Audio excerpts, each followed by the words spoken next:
Good afternoon, everybody, and welcome back to the Traction channel for another Le Mans Ultimate Road to Gold live stream. And I'm excited about this one. We're going to be making our Hypercar debut today. Not the races I had planned to do when I woke up this morning, but I'll explain all of that in due course. And very quickly, though, going to show you what I'm signed up for because the event is now underway, and I'm just about to jump into the practice session. We are going to be doing the WEC Experience Fixed daily races, the intermediate daily races, and it's going to be my first taste of hypercars. So I'm very, very excited to give them a go. I've been doing a lot of learning this week. But nice to see you all. Already got plenty of people in the chat from all corners of the world, which is awesome to see as well. You can see 104 people signed up for these races, 55 hypercars, and I am definitely not amongst the top rated, so I don't know if I'll be in split 1 or 2. My name appears probably about, what's that, 15th or something in the list? Something like that. 3, 4, 5, 6, 7, 8, 9, 10. Yeah. Something like 15th. So I don't know if I'll be top split or second split. But that's what we're jumping into. Yeah, Yana, I was planning LMP2 at Interlagos for a second race. I don't really have much time to go into this because we're literally going to jump straight into a race first thing. But basically, I was planning on doing a championship event in the hypercar, so a multi-class championship race at Portimao, part of the Race Control Plus subscription, just to show you guys what that's like. That was going to be awesome. We would have had 3 pit stops in the race. It was going to be a proper hypercar baptism of fire around Portimao. So I did some prep yesterday, learned a bit about the hypercars, learned how to change brake migration, and all of these things that you don't really need to know, but really do help. And then I was all ready for it at 2 o'clock, and all of a sudden I realised that all of the Friday splits had just gone. There was only a 10 AM race and nothing else. There were all the other slots for every other day. So Saturday, Sunday, could have done 2 PM, could have done, 10 AM, any of these ones. But just for some reason today, there was just one slot, 10 AM. So I'm learning about the game, but basically it meant I had to throw my plans out the window. So yeah, I wanted to do hypercars. So instead, I'm at the last minute jumping into my first hypercar experience through the daily races, which is going to be around Spa, with the endurance layout as well. So it should still be awesome. But doing this race just means I won't be able to do the LMP2 because I'm going to be, obviously the way the races cycle, I just won't have time. Oh no, we're top split. Okay, that's fine. You know what? I can cope with top split.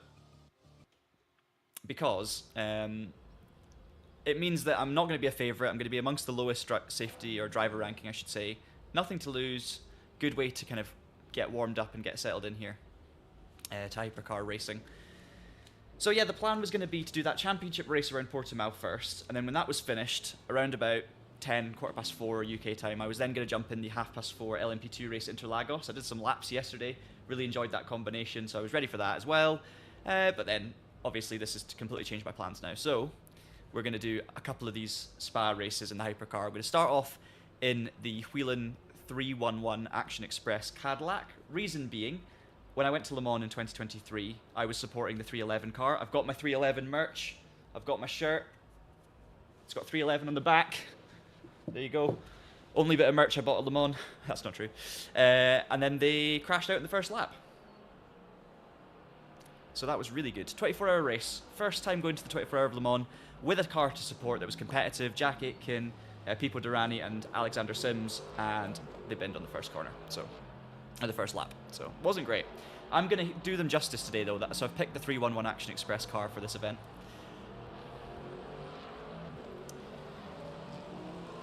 Hey, Mark. Good to see you again. Good to see you again, John. Leon's here as well. Nice to see you back on the stream as well, Yana. Hopefully you're doing some racing this afternoon as well. Charlie's back. Lots of familiar faces, which is great to see. We're literally going to go straight into qualifying here, though. So the idea is just to get on with some races. We're going to fire through this one. It's a 40-minute race. See how it goes, learn about the hypercar in race conditions rather than just practicing, and then obviously when that's finished, we'll be able to prepare for the next one. Maybe we'll do a little bit better. Maybe we'll pick a different car, or I'll even let you guys pick what car I drive next, which is dangerous, but I mean, I'm not tied to anything, so it's all fixed setup anyway. Right, qualifying, we're instantly going to take down the fuel, because I think it's 15 minutes of qualifying. All fixed setup, meaning I don't really have to think about too much. I can just whack down the virtual energy number.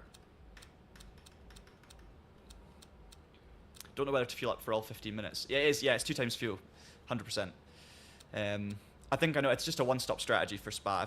I did a very quick calculation this morning when I realized I was doing this race. I was like, right, do some laps of Spa, work out the fuel usage. Can I do it in one stop? Yes. So we should be fine. Let's just do 2 short quali stints, get the best out of the tires. So we'll do 4 laps of fuel.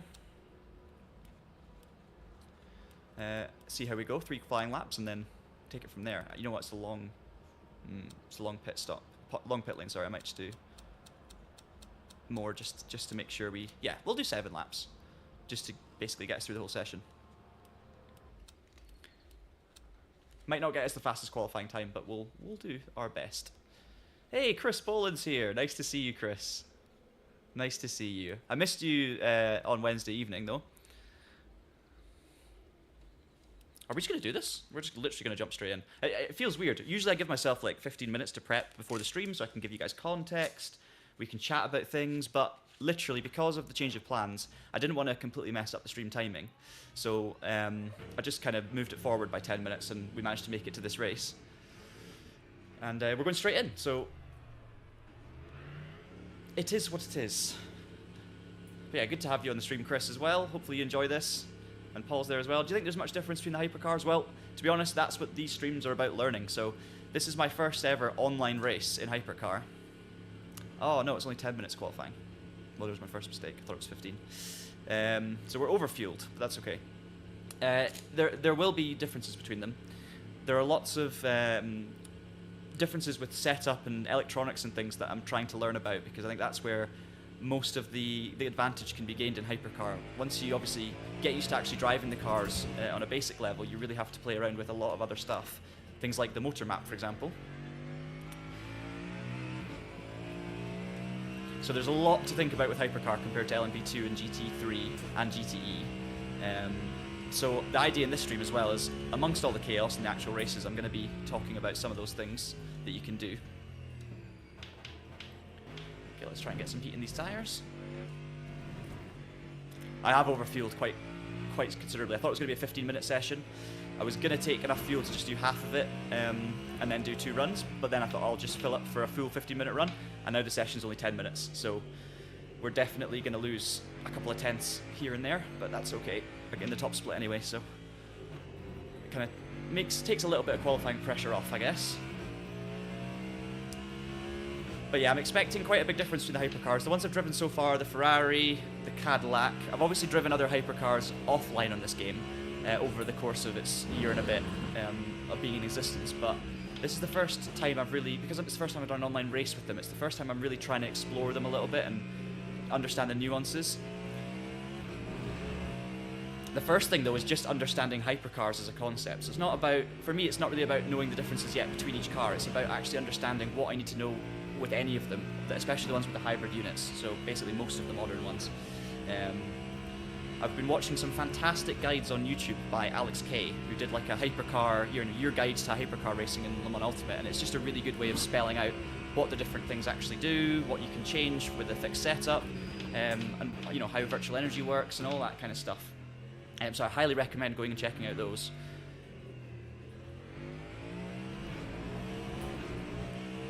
First qualifying lap's not going to be full commitment because tyres aren't going to be 100% warm.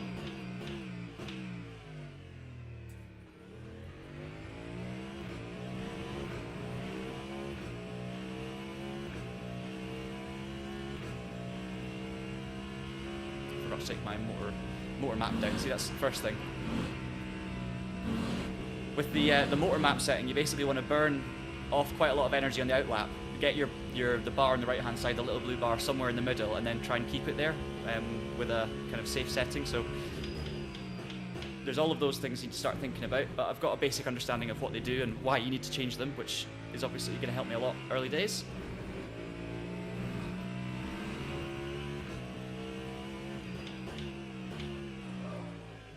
Bit of a lockup. This is the trickiest corner in the hypercar around Spa, I think.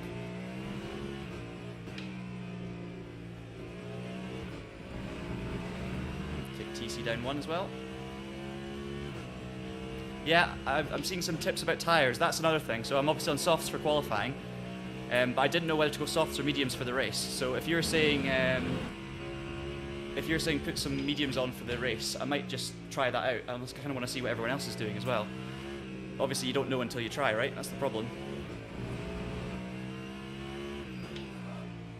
And as I say, this will be my first ever online hypercar race that you're about to witness, so there will be plenty of mistakes, plenty of bad decision making, conservative driving, maybe too much fuel, all of that stuff. Yeah, Kieran says use mediums, not softs. Yeah, 100%. All right, thanks guys. So we'll go mediums for the race then, because that is one of the question marks I had. Did see some people in the practice server using mediums, so I assumed that would maybe be the case. All right, hopefully this next lap's a bit better. All right, full commitment now. 5 laps of fuel, unfortunately. That time was a 2:01.76. Oh no, first corner's already gone a little bit wrong. We can recover that though. That's maybe a 10th or 2 gone.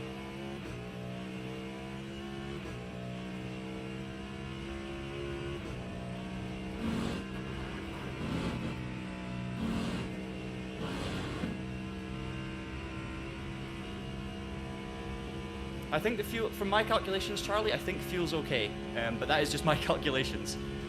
Don't think you have to save any. I think you can actually take 1 lap less fuel for the second stint because of the long pit lane as well.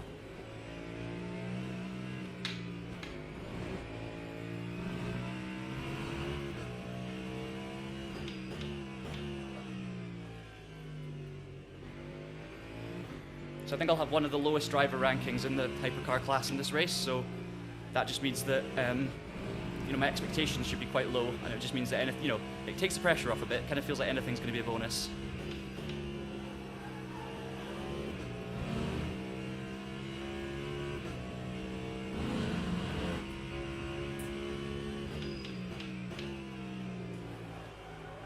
That wasn't good.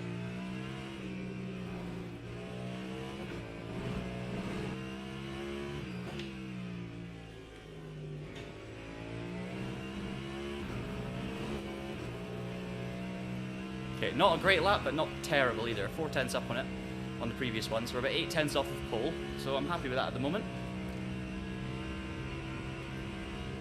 Thanks for all your advice coming in. Not much time driving a hypercar around Spa and qualifying, not much time to read all the comments like I normally expect.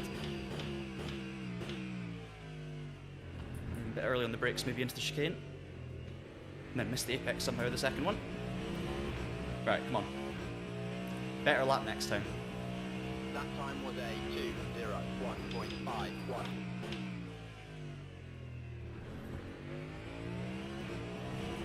2 laps to go. I've got 3 laps of fuel, so it's actually not terrible the amount of fuel I took. We're currently 9th, 1.3 off of pole.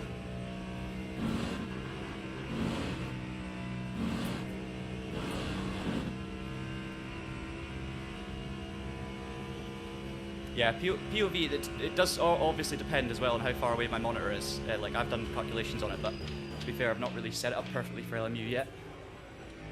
But obviously, POV is going to be different for everyone, depending on where their monitor is.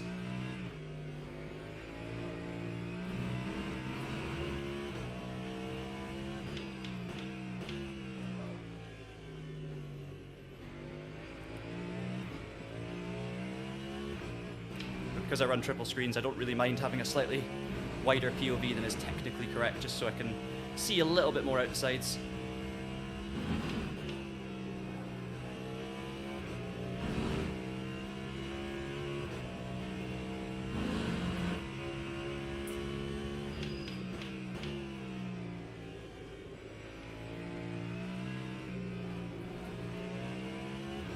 Ooh, too wide.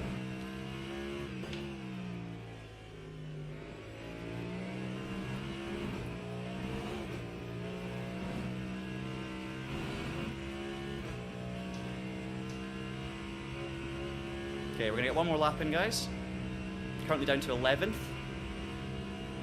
So we're kind of where I expected to be in this pack, to be honest. Not quite last, but pretty near.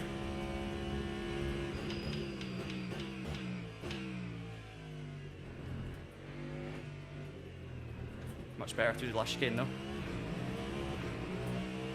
Right, 1 more lap. Give it everything. Lap 2:01.18.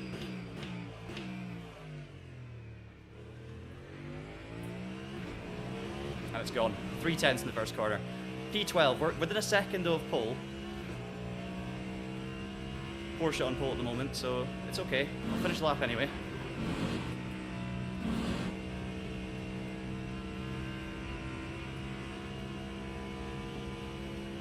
Maybe take off a 10th. Maybe, I don't know, 1 or 2 tenths for fuel if you took a pit stop, but... and then obviously there's been some mistakes in those laps, so... And then the rest of it will just be sheer pace and experience.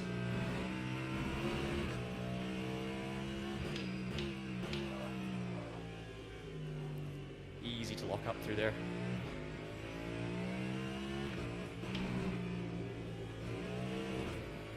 Obviously little setup tweaks as well, so the more you drive these cars, the more you'll get used to exactly where you want your traction control, where you want your brake bias, your brake migration and things like that. I've tried to go 1 click rearward on the brake bias just to get the car a little bit more pointy, and I've actually gone 1.5% on the migration as well. Default's about 1, so just give me a little bit more movement.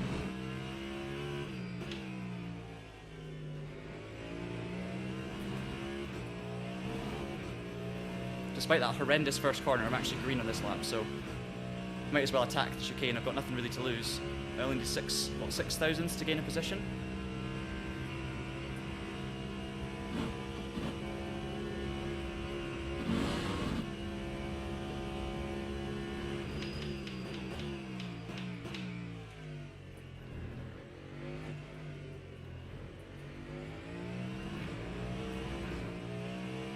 Gotta get a couple of hundreds out of it. That time was a 1 position gained. 1.14. Oh, there we go. There we go.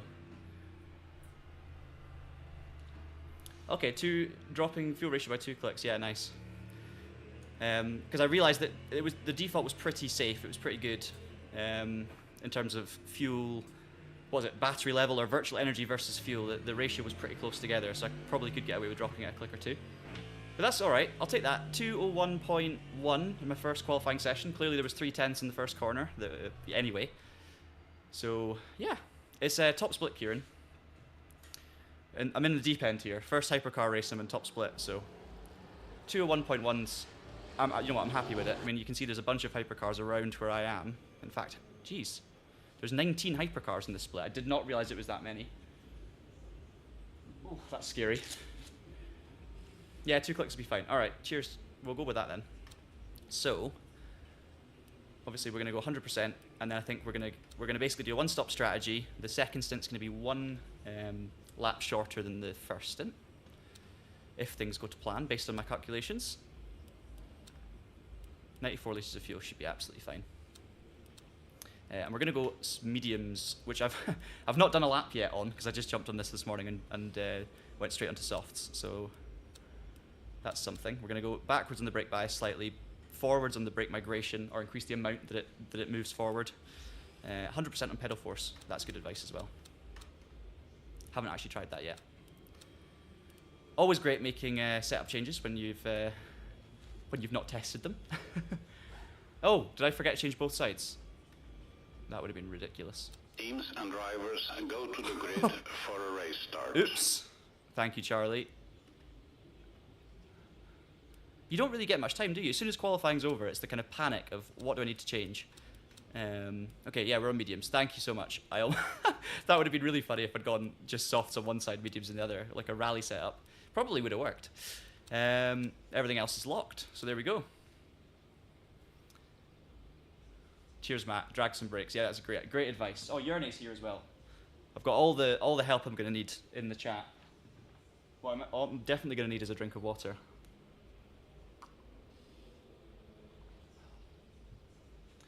Right.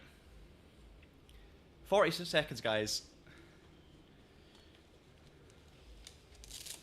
Yeah, I've got a TC encoder here on this wheel, so I can quickly bump up the traction control early doors, and then bump it back down. So let's just check what we've got for the start. So what I want to do is 7. I want to do 6 on the slip angle. Better get my glove on. The usual panic before the race. 6 on the power cut, and then we'll start on 8 for the main one, and then I'll bring that down. And we also want to go full on the motor map just for the first lap. And we'll see how we get on. But yeah, it's going to be a learning curve for sure. I'm not expecting this race to go perfectly. Has started. And that is fine. Right. Wish me luck. How is this Hypercar debut going to go? Let me know your predictions. I'm thinking with an 11th place start and 20 cars in the field, I would love a top 10. Maybe top 12 is a good aim for the first race, but let's be ambitious and say hope for a top 10. Let's try it. Cheers, Matt.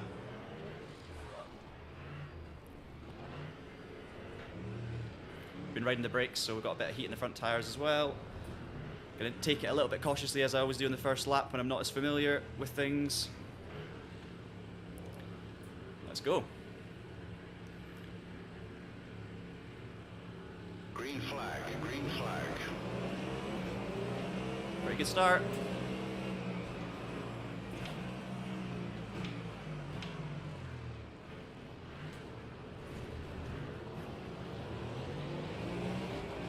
Tiny bit of contact with one car, but relatively clean.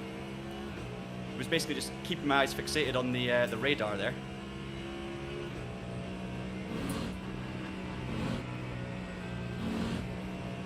Right, motor map down.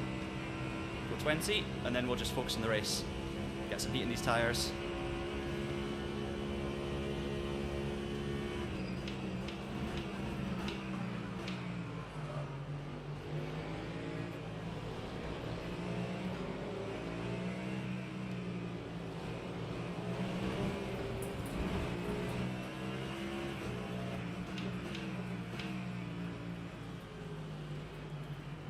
Too wide all the way through that opening lap, basically.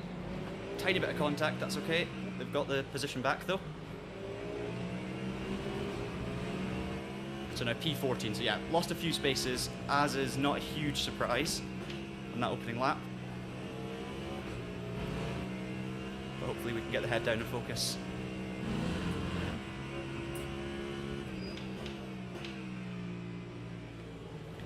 Obviously multi-class race as well, for those of you who aren't aware, so we are going to be coming up with some GT3 traffic too.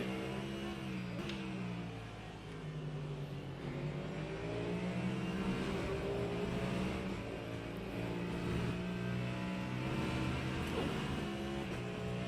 Toyota's off, but I'm not going to get the run. Unless I do. Oh, that's an airplane crash waiting to happen.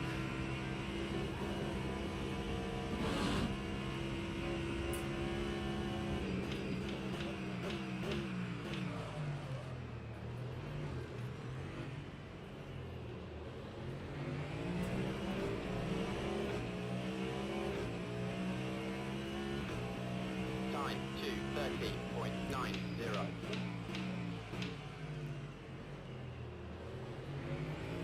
Just trying to be a little bit confident early on, more than I've been a little bit tentative in other streams, and now that I'm getting more into the flow of online racing with LMU, I'm trying to just be a little more confident in what's underneath me. Don't always just assume that I'm, gonna get the braking wrong or whatever, and actually, you know what, if I see some space and I want to make a move, just do it, because that's what racing's all about. Right, tyres are pretty much up to temperature now, not 100%, but getting there. It's late on the... Oh, geez, more contact. That was late on the brakes with the Toyota, and then obviously got crossed up, and it cost us a lot. I think I was a bit unlucky there.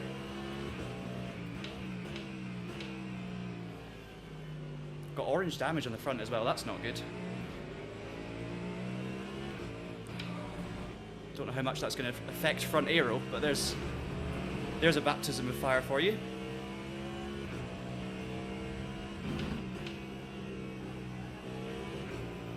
I knew the Toyota was going to go a bit deep because he braked so late on the outside. I probably should have accounted for that and just been a little bit more cautious into the corner rather than trying to take advantage of it. And then obviously we just came together. That damage might have been there before though, because obviously I did have a couple of other small hits in the first lap.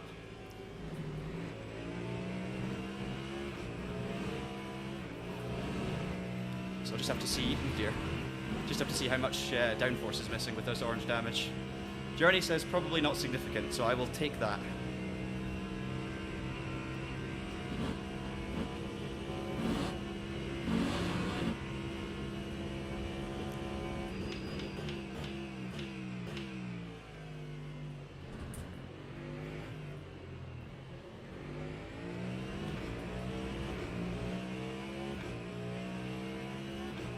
shocking lap times. 9204.66.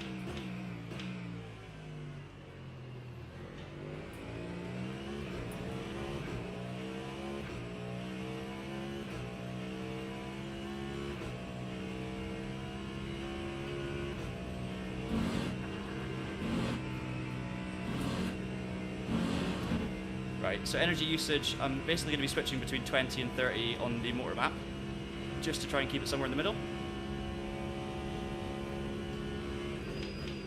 That's actually, you guys probably can't see the chat, because it's underneath where my face is, but I've actually just got an apology from that Toyota. Whilst he was on the straight, he said, sorry John, in the chat, so, focus. So, fair play. Oh, there's another incident. Kicking off a little bit.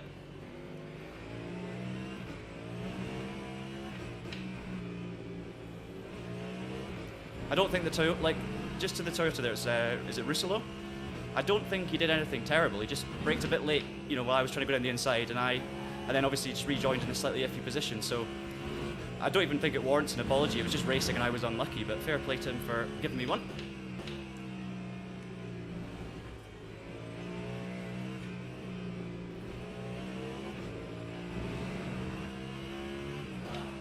Ooh, not good for locking up. Obviously 40 minutes on one set of tyres is not ideal when you're locking up early doors, so that's all just going to come with experience of doing these races.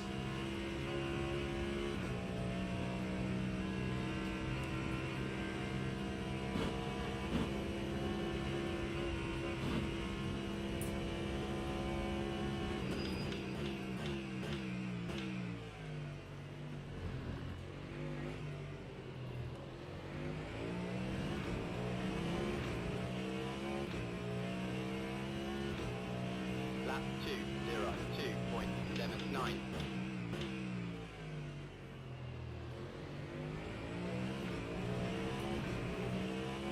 Okay, 202s at the moment. I know I can do 201s without damage, so, and obviously with clean track and everything, so 202 is not horrendous for this race at the moment. 1.7 ahead of Saab in P14, so that's okay. Yeah, bit of rear brake back, yeah, but I don't think, according to Yerny, the damage shouldn't be too affecting, so, or too impactful. So, to be honest, the balance feels okay. Maybe just missing like 2% or something. Like through here, I find myself understeering more than I expect. But it's not like hugely imbalanced at the moment. It just feels not perfect.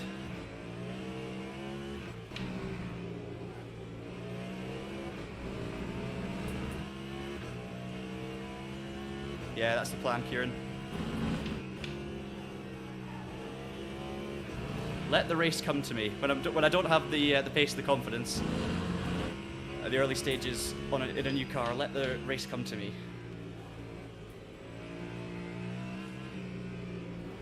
See smoke up ahead.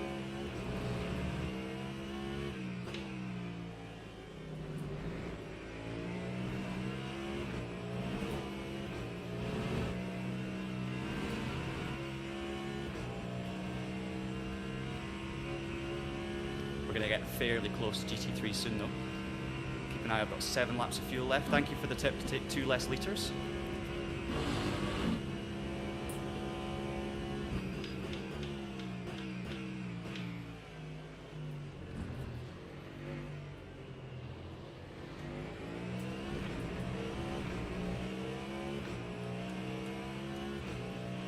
Lap 202.22.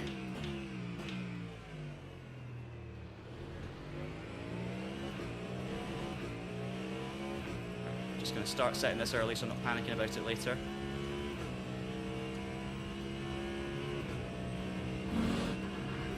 Might be a little bit conservative on the pit stop again, but we don't want to run out.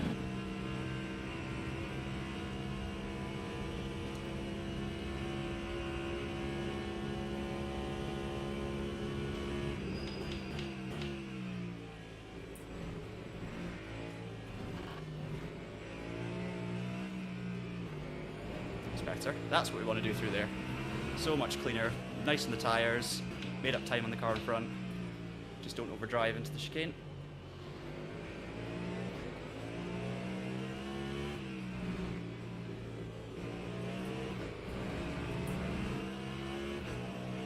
P13, right.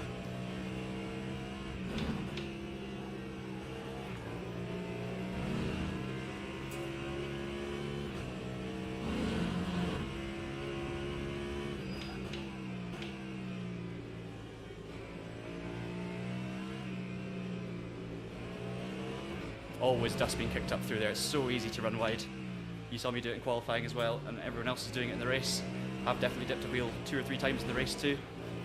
Obviously you're in dirty air, pushing the limits, hot tyres, etc, etc. But yeah, we're getting there. We're getting there, Matt. 30 minutes to go then. We're 1/4 of the way through. Finally settling down a little. Obviously lost a lot of places early doors with a few things that were just lack of confidence. Some of it was like just bad luck. But doing okay now.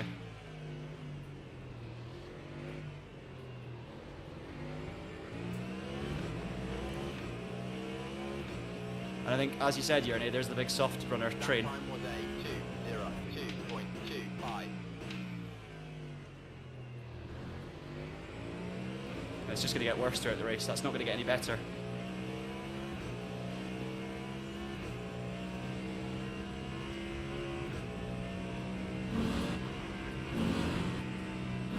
That's going to be a track limits. It's lift because we're going for gold safety rating.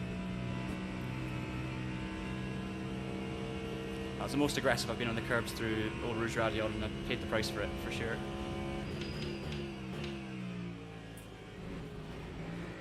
Oh, that was as well. Nope. Come on, go green. Thank you. Okay. Bit too much experimentation with track limits. That's alright. 1.6 seconds. We'll get back in the groove and we'll catch them up again. Not too worried. I think that's my first track limit warnings of the whole race though, so that's okay.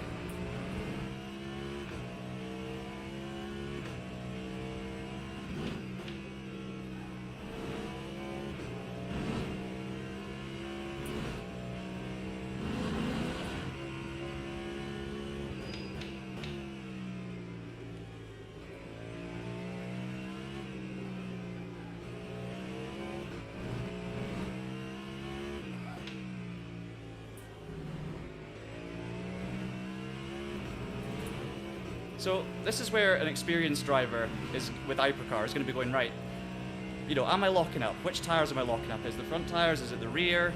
Should I be changing the anti-roll bar? And you know, you can start analysing whereabouts on circuit you're actually locking up, and depending on where you're locking up, how you're locking up as well, you can change settings. So, you know, if you're locking up the fronts, you can either have less brake migration, or you can just move the brake bias back slightly. You can also, if you're understeering into the corner, you can soften the front anti-roll bar, all of those things. So the more races you do in Hypercar, you know, I think for me it's just get comfortable with the car, get comfortable with the strategy and not running out of fuel and getting all that stuff right. Obviously traction control I can have a play with quite easily. And the rest of it, once you're comfortable with that stuff, you can really start fiddling with the other bits. Doing some practice race runs, you know, finding out what's the quickest setup with the what's the quickest way of driving the default setup with anti-roll bars and bias and all these things. Okay, here we are then, GT3 traffic. That was a bit ambitious for me actually. Probably could have done that a bit better.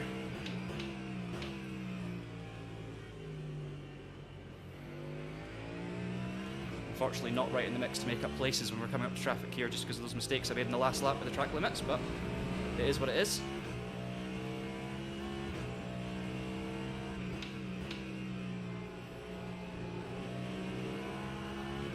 Caught that Porsche in a horrible place.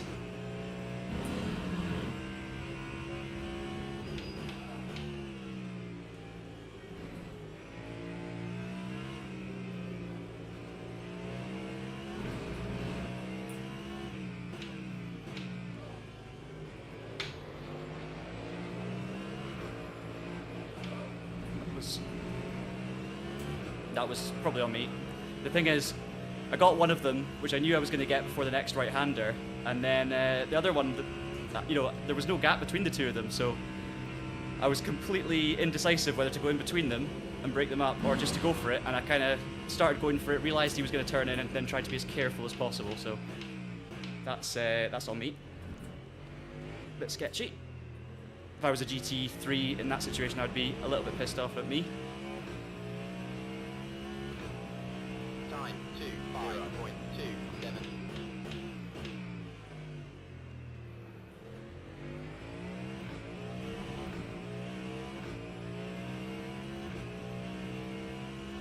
Alright, we're going to catch this car in a horrible place as well.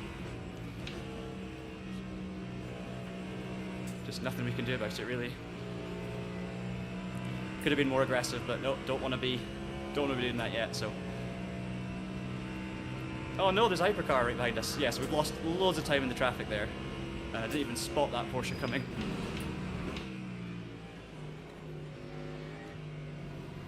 Proper baptism of fire, that's what it's all about. That was a GT3 off the track there.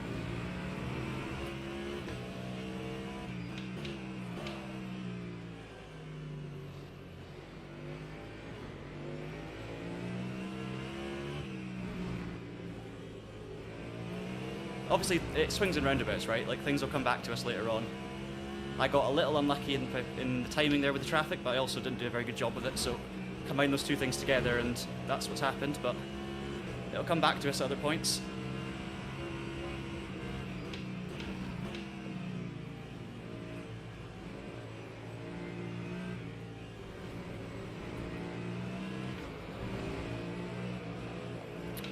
Yeah. We were unlucky there, now we're going to get boxed in with this Toyota.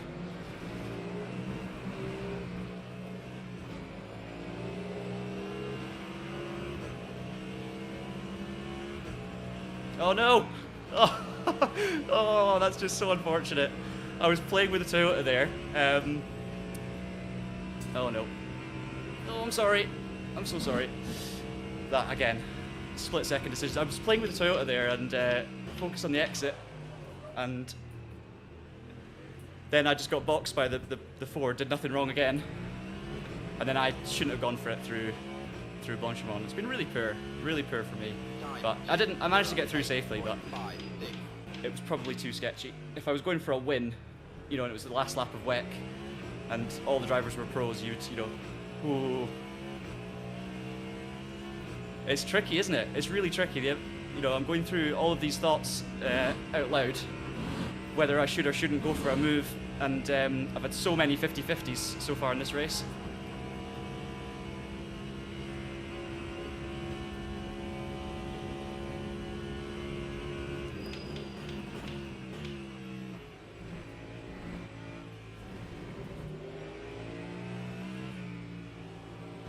The thing is, it's never like the GT3 cars don't have the downforce. Every corner is different. You know, corners that are easy flat for us are not easy flat for them, and it's so hard because there's nothing they can do. They're just doing their own race. Their race is every bit as important as our race. So every time you send one up the inside late, even though you think, well, it's fine, you know, they got away with it. For them, they just feel so helpless, and you know. Like, theirs fine because I know I can get through cleanly before the second apex.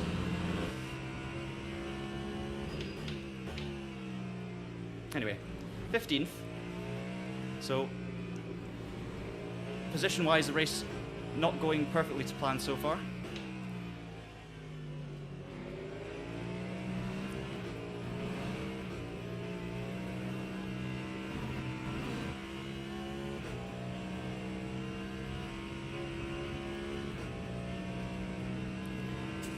Right, 2.4 laps of energy left, so that's in 2 laps. This is the tutorial, 100%. This is what it's all about, right? This is what this whole series is about, really. Learning as we go, and you know, discovering exactly what it takes to be able to be competitive in these races, right? Lap 2:03.42. And as soon as you get sucked into these battles with the lap traffic and making decisions, it distracts you from focusing on, you know, lap time. It distracts you from braking zones. You know, I've locked up a few times whilst chatting through this. So all those little things. It's just about, you know, the more experience you have, the more comfortable you are with the car. Your brain gets used to dealing with all of these things, and then it just takes up less brain capacity.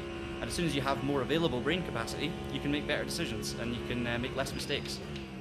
It's like when you're learning to drive a car, you know. and I've done plenty of multi-class racing at a decent level before, just not Hypercar and LMU. So it always takes a lot of learning when you jump into something new, even if you've done something similar a lot before.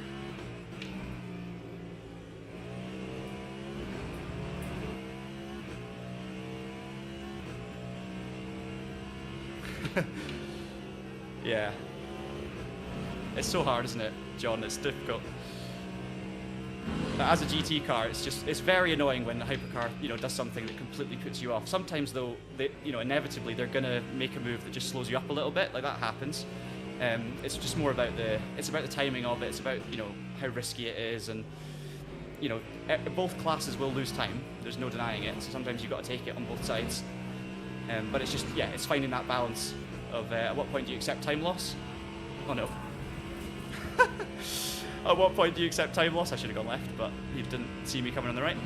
And at what point do you just at what point do you think, right, no, this is okay, I'm not going to cause a big issue?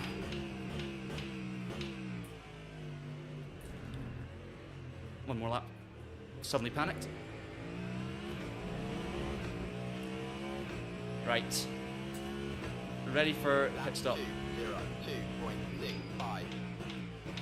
Actually, I need to turn down my motor target or my motor usage, because we need a certain amount of percentage to get back out the pits in the caddy. Need to recharge that battery. We'll turn it off for the rest of the lap just to be safe.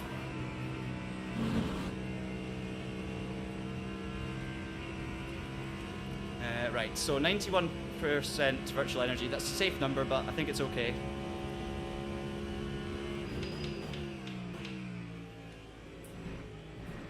Fuel ratio, the ratio should come down, like the fuel number should come down, shouldn't it? If it's a ratio, that's not 94% of a full tank, it's 94% of whatever I started with, I think.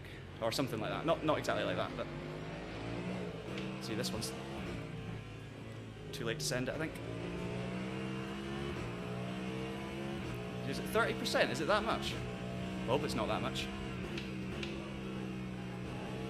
If it is that much, then that's another reason I should have been monitoring the motor map more. But we're on regen full, so we'll get most of that back, hopefully.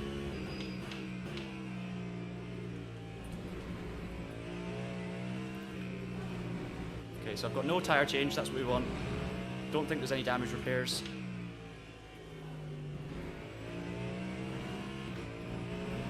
So basically, because the Caddy is one of those cars that does a kind of electric start, you need a certain amount of percentage of battery in the car. Why is my pit stop unrequested?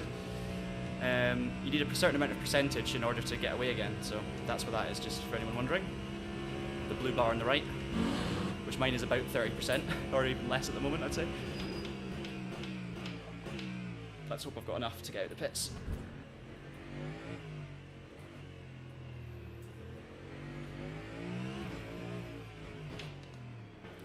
Okay, wow, that was a baptism of fire. No, that's not my pit stall. Where is it? Time. Oh, there it is. I was looking for the red box in the ground. Forgot about the arrows.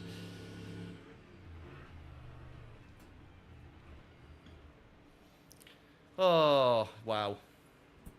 Yeah, many mistakes were made there, guys. I'm fully aware. No tire change.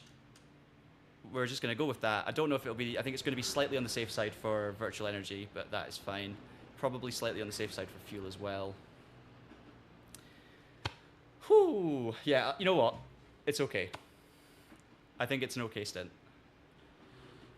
At the end of the day, we survived. We had some contact. I didn't take any off-track warnings, so that's going to be good for safety rating. Driver rating's probably not going to go up too much here.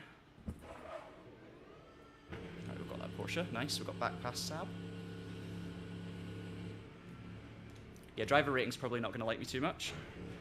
Safety rating should be okay, although I have had lots of little bits of contact with cars. I don't think it's been substantial contact, so I think we're okay. Tires will be a bit cold, so we'll up the traction to 8. And then go for it. I know, Matt, I still haven't done a single pit stop. I haven't done a single pit stop where the car hasn't moved when I've parked. I don't know. I do not know how to get it right. Need some tutorials on it.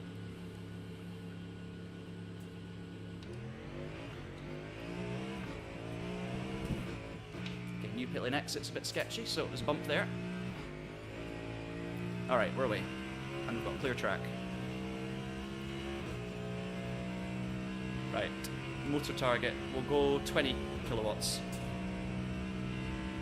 I think I might have accidentally been on 30 for too long in that first stint. So yeah, it looks like you need 5% battery, not 30%, which is what I thought, to be fair. So I think that must have been an update if it used to be 5%.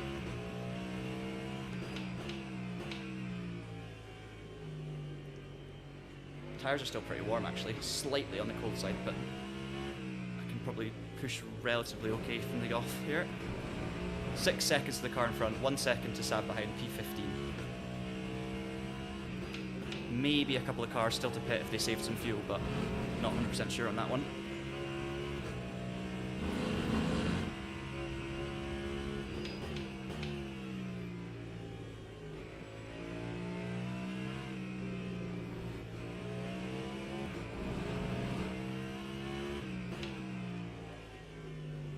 Oh, too wide.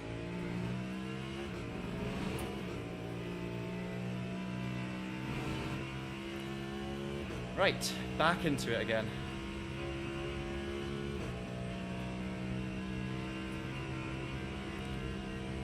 I was half reading the comments there, but I realised I was probably going to crash.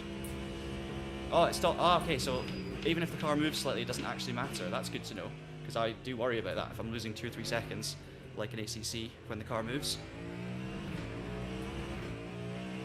That's good to know. Alright, the positioning's maybe just then for the game to put you in the perfect place to stop you from, you know, causing a collision in the pit lane or something, or blocking someone else's box, so that's actually really good to know. Learning more than I expected in this race.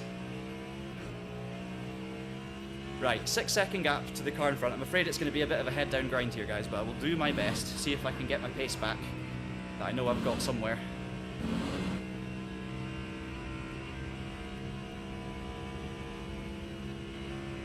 But this is not going to be the only race. We're going to get more opportunities at this.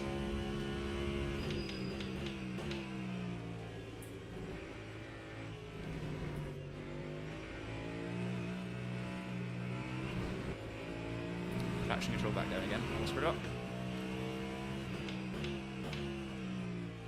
Oh. Thank you.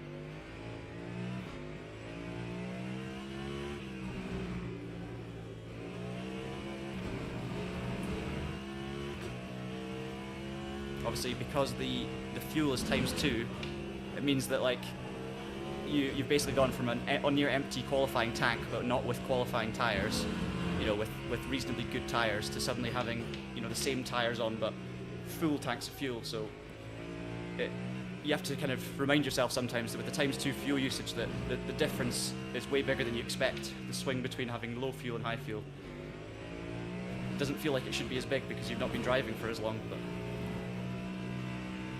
it's just something to bear in mind. Alright, we'll see what pace. Just to show you my tyres anyway, there you go. So I've got 76 front left.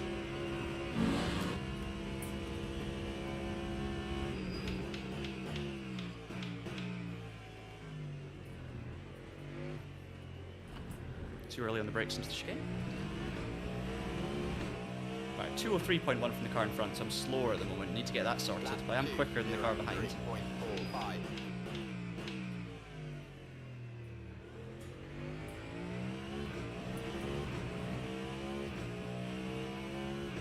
Go on, I want mid 202s anyway.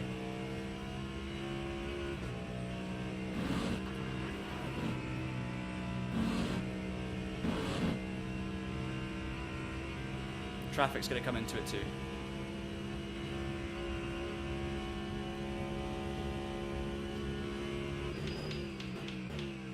Oh no, too wide.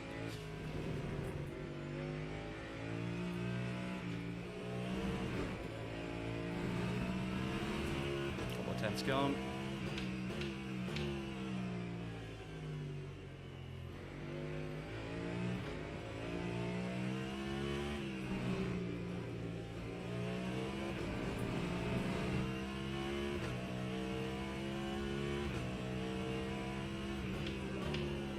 Oh no.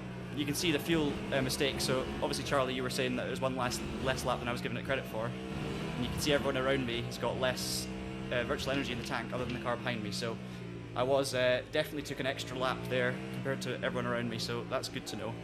Obviously, if anyone's too low, like the car in front's got 48%, that sounds almost too low. So it'll be interesting to see if they make it to the end.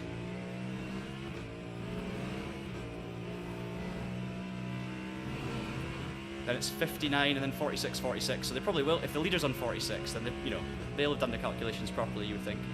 This is going to be awful. Yeah, can't do it.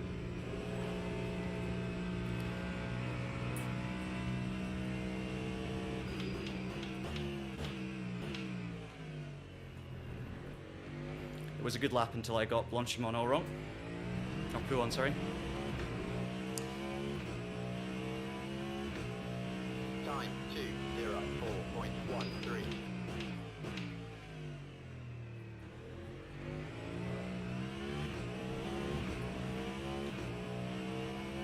Yeah, 10 to 15. Okay, yeah. Yeah, 100%. It's VE, but the virtual energy still depletes like fuel. So, obviously I took 91% virtual energy for what is a 10-lap stint, but it might end up being 9 laps. And I definitely had a lap of safety anyway, so I might be 2 laps over because I might have counted an extra lap and then given myself an extra lap as kind of safety margin. I shouldn't have got involved in that. It's so frustrating. It's just bad decision making, thinking I'll get through in time and then not managing to. No, I'm gonna wait.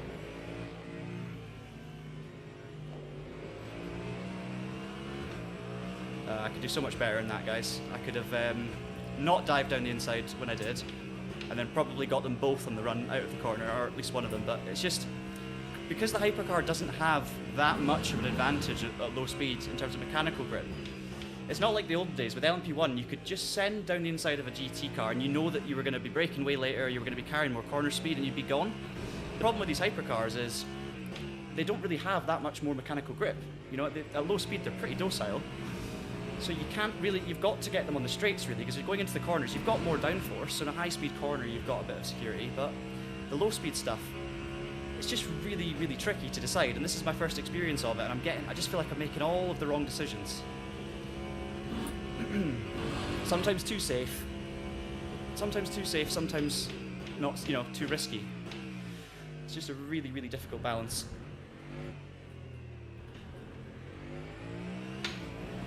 Need to keep focused though, because I've only got 2 seconds to the car behind, and I've obviously been mucking up my laps here, so 2:05.6. I've got the pace for sure of the car behind.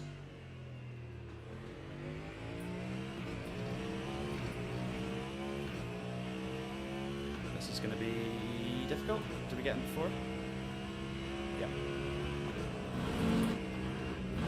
God, again. Oh.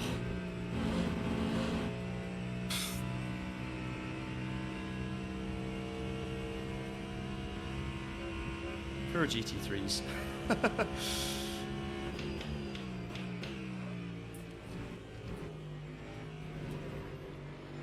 So there I could go for it, but I'm going to wait just to be safe and then get on the straight. That's probably what I should have done the last lap. Well, Rouge one's tricky because there was clearly space for me to get through, and if he knew I was going to get through, he could still make the apex, but obviously he's got to then wait for me to get it done, and then he's going to miss his turn in. So again, it probably hurts them a little bit. Another one of those that's just slightly on the dodgy side from my end.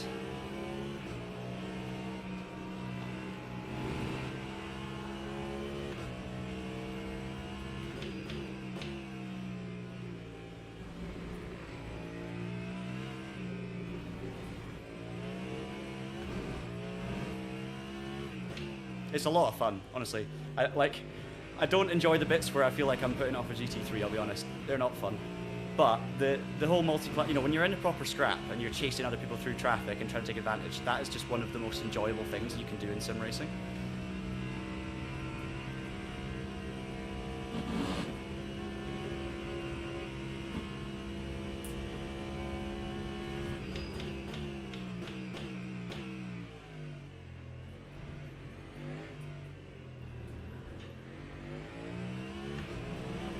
more time lost in that lap. Oh dear. Lap 2:05.11. No, I appreciate it, Charlie, as well. 100%. What I like to do, and you guys that have been seeing these streams so far will know, is I like to kind of just talk through my thought processes, because I'm obviously going to make big mistakes while learning and everything, and I want to talk through, you know, where my brain's at with these so that you guys can learn something from that as well. And just so you can see my, you know, the way my brain's working, when I think I've done something wrong, when I think I was okay, and just trying to, you know, pick up on things that I can improve on for next time. And it just hopefully means that you can kind of see where I'm coming from when, as we go through the series, we hopefully repeat stuff and actually, you know, use the knowledge to make some better decisions. So I know it's a lot of self-analysis going on.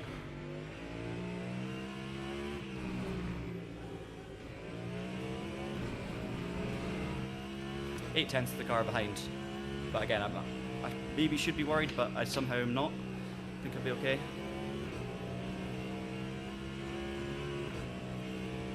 My 20 kilowatt regen seems to be okay. Or not regen, sorry.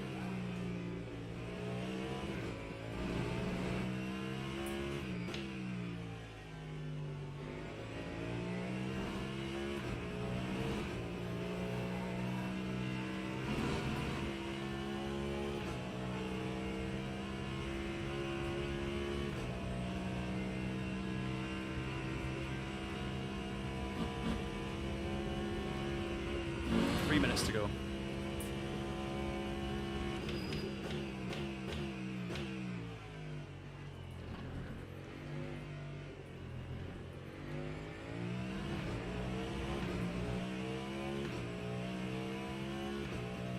Lap 2:04.01.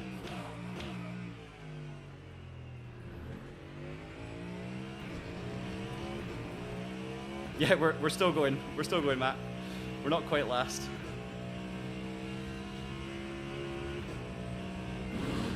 For those of you who are also thinking about making the switch or trying a hypercar race at some point, yeah, braking's obviously hugely important as well.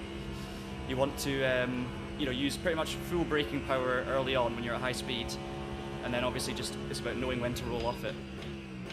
Because these cars can actually take a lot of brake pressure early in the stages of braking.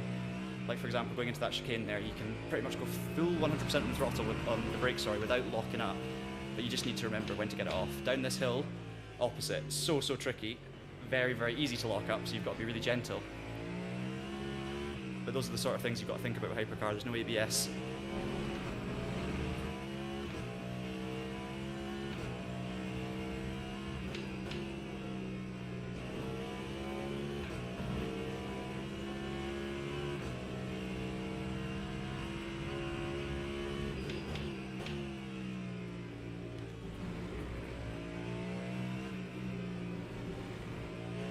Much cleaner run through traffic now, though. Too late.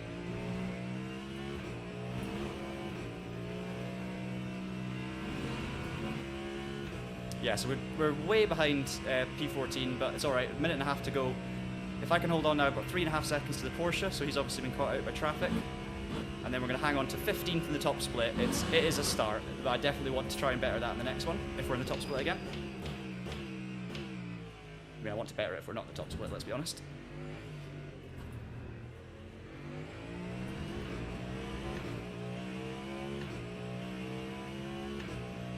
Time 2:09. There are Hypercar only races. I think there's a Hypercar only advanced daily races tab, which I'm not gold yet, so I can't access. And that's the point of the series, to try and get to gold and allow us to compete in all these races. But there's also championship modes. There's Hypercar multi-class, and I think there's a Hypercar fixed series. I might be wrong. Say fixed, sorry, a Hypercar single class series. I'm not sure if there's a championship, I can't remember. There's definitely a couple of multi-class championships with Hypercars. And then obviously in the daily races there's the advanced Hypercar challenge, which is on its own, plus the multi-class stuff.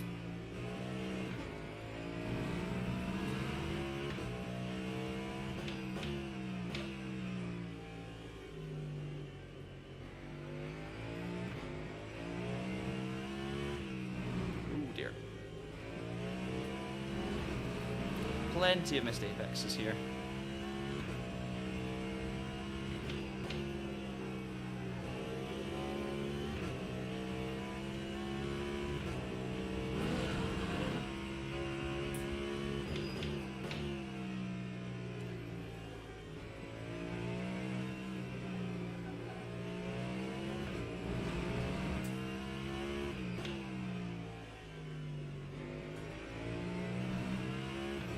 Need to decide for our next attempt at this, which should kick off in, what's down now, half 2, so I think it's 3 o'clock the next one. Do we go Cadillac again, or do I just try something completely different? Need to have a think.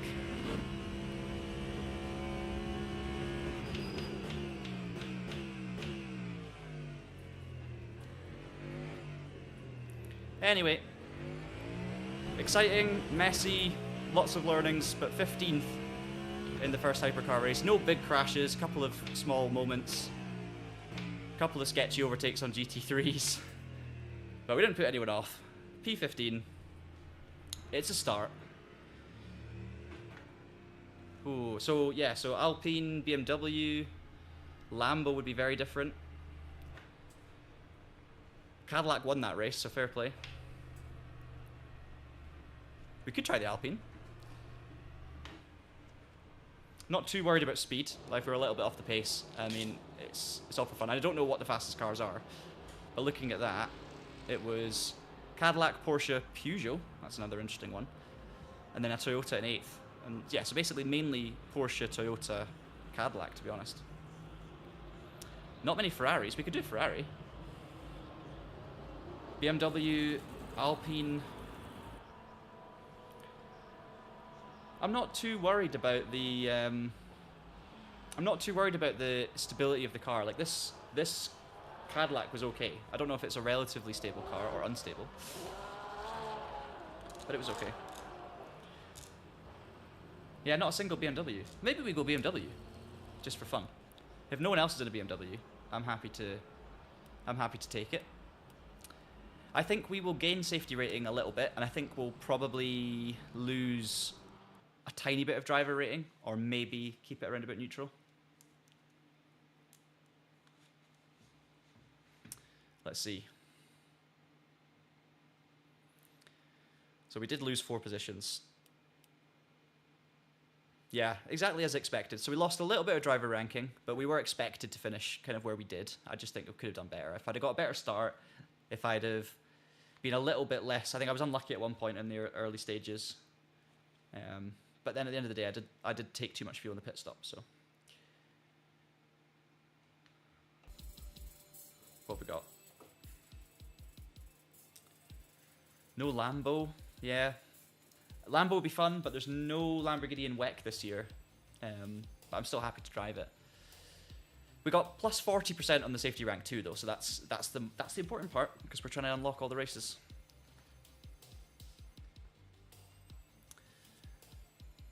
.201.7 was the fastest lap of the race winner there, so I mean, 201s we were not far away. I did 202.2.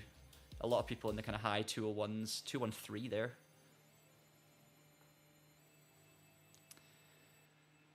Oh, I know, it's always good.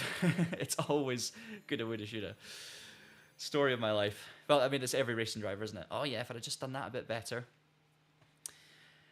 Anyway, right. What shall we go with? What should we try? I've seen a few people going BMW. I could do a live poll if I can work out how. I've never done one before. Let's do a poll. Right, we're doing a poll. I'm making one. What car shall I race next? Let me just do like a 2-minute limit for this. We're gonna go BMW. We're gonna go Lambo. Oh, I'm gonna throw Ferrari in. How many options can we get in here? Porsche. And Alpine. Okay, we can only get 4 options. Yeah, Glick, Van Wall, Isotta, they're coming soon. I've got to do them at some point. I'm basically not picking any good cars here. That's fine though. So we've got, hang on, Alpine. We'll go BMW, Lambo, Alpine, and we'll go Ferrari because they won the most recent race. There we go. Poll has begun. I'm afraid I can only get 4 options on there. I'm definitely up for driving the Azota, the Glick, the Van Wall at some point.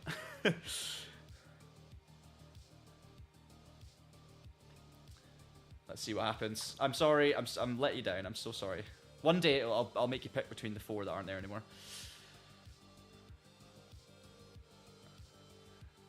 The Azota's good.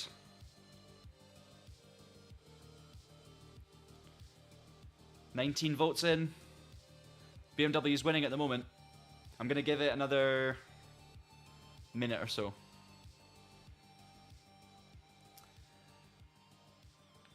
I'll get some laps in as well before we go.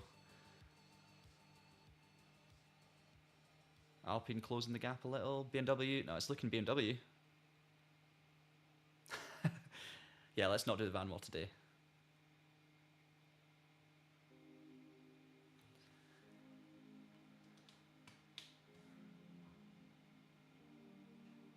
Alright, 10-second warning.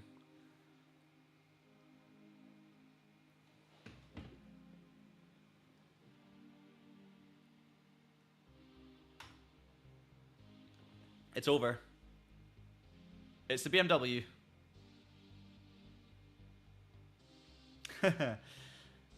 Want to see something different, but there's yeah, we will. Don't you worry.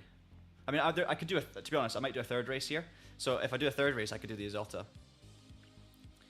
Or so I can make a vote for the worst cars. We're kind of going to downgrade each time. So yeah, let's go BMW. We can go the funky art car.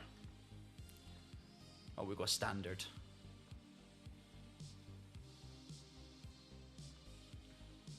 We'll go the regular, number 20.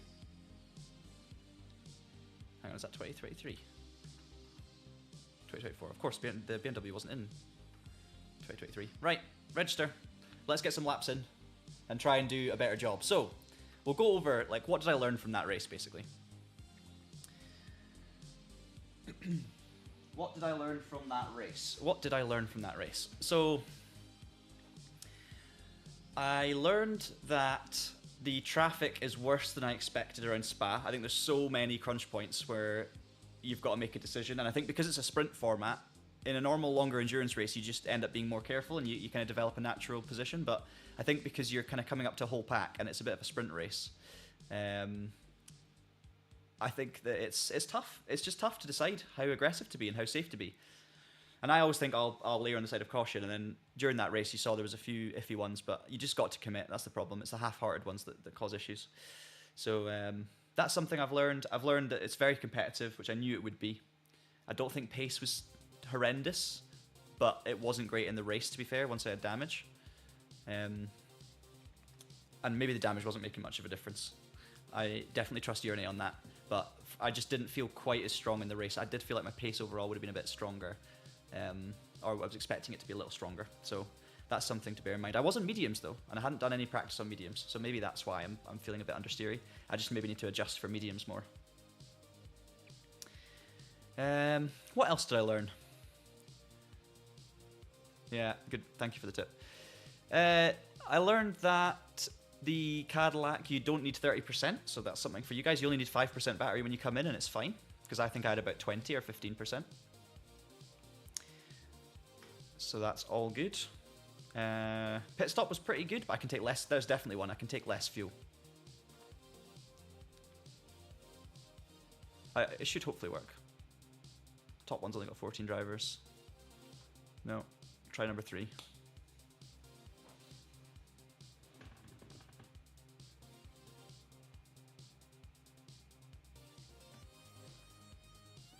How's the BMW on fuel? Do you guys know? Compared to the Cadillac? I might have to just quit the game here. Right, we'll do a quick game restart. I'm keeping my Cadillac shirt on even though I'm driving a different car now.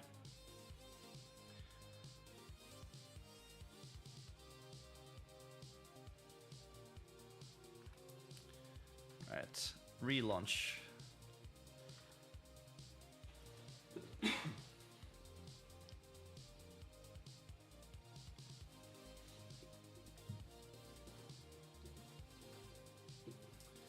So the BMW is similar, I think, to the Cadillac in style. I think in terms of the hybrid motor and stuff. So I think it's the same sort of system.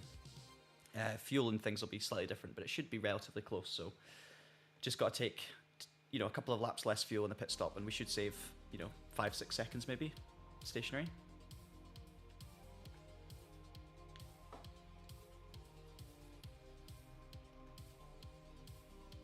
There we go. Oh, did you miss this earlier, Matt? This is my 311 Le Mans. This is my Le Mans merch purchase when I was there in 2023, just because I was like, you know what, I'm gonna pick a car to support for the weekend, just to make it more enjoyable. Normally I'm just, I end up supporting cars based on how they're getting on the race and who the drivers are and stuff. But I just thought, you know what, let's go all in on 311. Alexander Sims, Jack Aitken, and Durrani. And this is in 2023, by the way, so that's why I got this. And then, of course, that was the car that crashed on lap 1 of a 24-hour race and ended up in the pits for like 20 laps. Well done, me. Well done, me. Pick the right car to follow. Right. We're losing a bit of practice time here, but it's okay. Let's try one more time. Hey. We're in.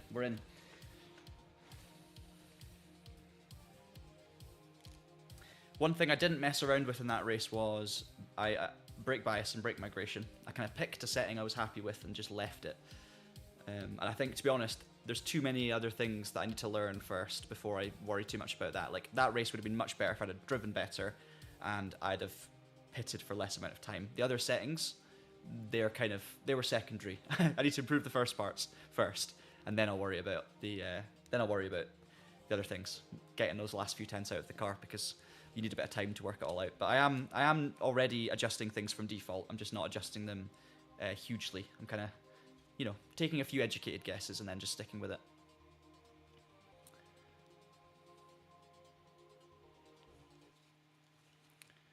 Right, let's give this BMW a blast, shall we? Go straight on. Why are we on wets? It's loading in. So the BMW's default fuel is 93 litres for 100% of virtual energy, so we'll see how that stacks up. I don't know why it's saying I'm on wets, but I bet you I'm not going to be on wets.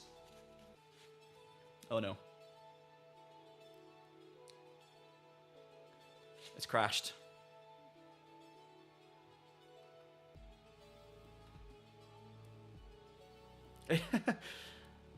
I've not done a wet race yet.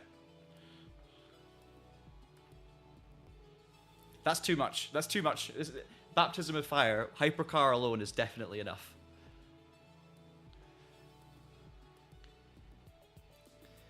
Whilst I'm waiting for the game to load back in,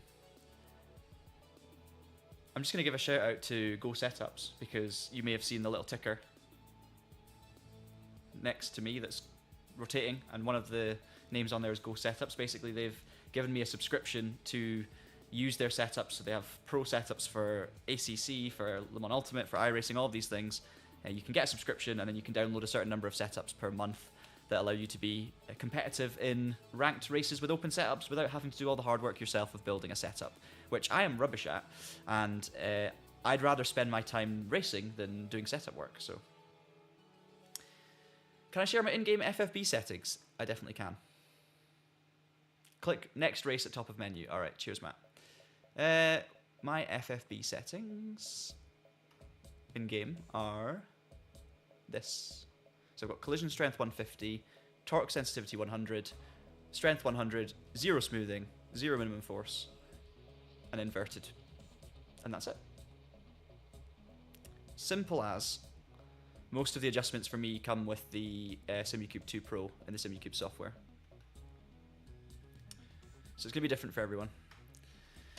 Oh, okay, so you said race at the top right. This one here, next race. Click next race at top of menu. There it is. Cheers, Matt. Yeah, raw as possible works for me with this steering wheel. Let's go with, like, practice 4. Basically, it depends on what wheel you've got, but because the SimuCube has so many effects, it can do anyway. I like I like a raw signal just because I can then use the SimuCube stuff to dial out how I want it to feel, but I want the game to give me as much undiluted information as possible with the FFB. So if the game's given me completely raw data, if I want a bit of damping, I don't want the game to be giving me damping and then SimuCube to be trying to interpret that. I just want the game to give me it correct, and then if I want damping, SimuCube can dampen it for me. I don't even know if I think I use a tiny bit of dampening. But it's, force feedback's one of these things where, no 2 days. If I was creating it from scratch 2 days in a row, I'm sure they would end up slightly different. It just depends on how you're feeling, and every different car is different too.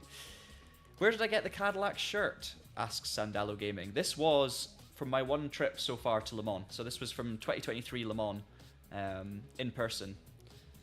I was working there, and I had some time off, and I went to the spectator village and bought some things.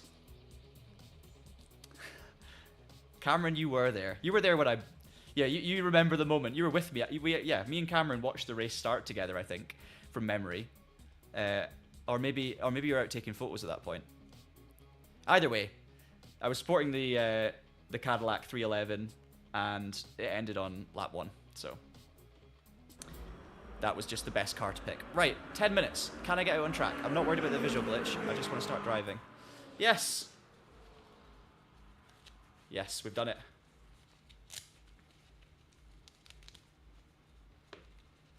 Aluminium sim rig around 400 to 500, just frame and also comfortable seat.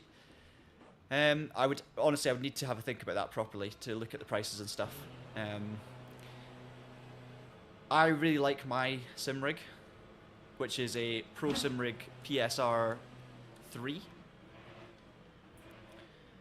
And it's great, aluminium profile. I can't remember the cost of it right at this minute, but it's nice and simple. You can add lots of attachments to it. It's very customizable. I'm a big fan. Let's get that bias back a little bit, shall we? 2 clicks. We'll go down, brake regression a little bit more. New car. So basically, I can't remember the last time I drove this BMW, guys. It's a long time ago, so I have no idea what I'm doing with settings. So we'll just have a play, and we'll see what happens. Oh, you were trackside at Dunlop? Yes. That's where I was, but I was over the fence. A little bit further away.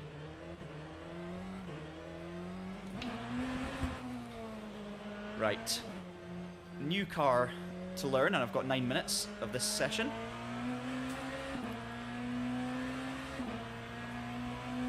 But I mean, at the end of the day, it's going to be relatively similar. Might be able to take fuel down a click or two, but we'll have to see. We haven't done any calculations yet, obviously. I forgot to put the braking force up to 100%, so I don't know if that's something we can do here. No.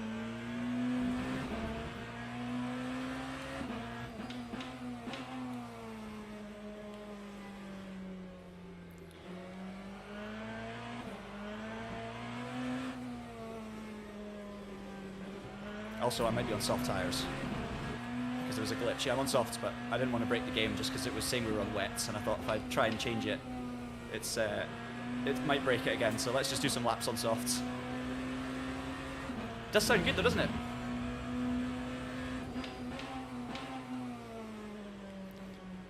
Ah, cool. Thinking of getting a PSR 3. Perfect. Yeah, the PSR 3 is what I run. Are you thinking of getting it through Race Anywhere, John?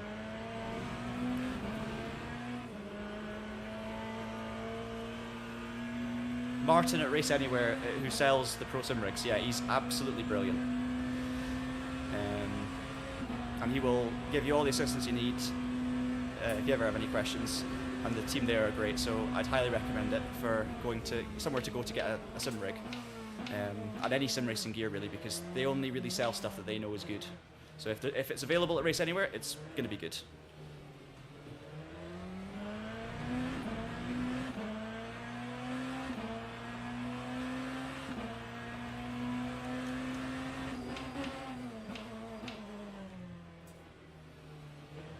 Okay, let's see where this differs feeling-wise from the Caddy. So we'll go 30 on the motor map.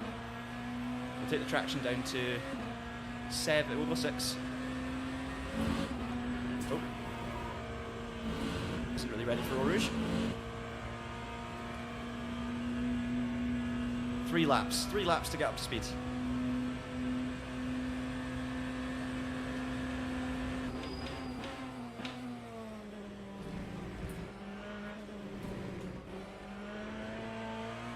It rotates well. But then also that could be because I'm on soft tyres without any damage now.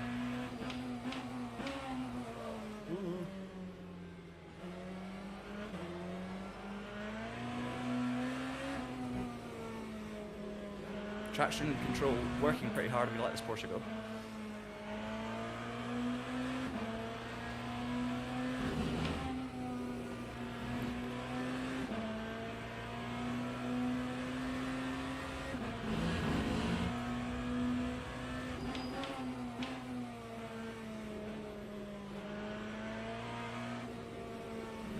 And there's some more traffic practice.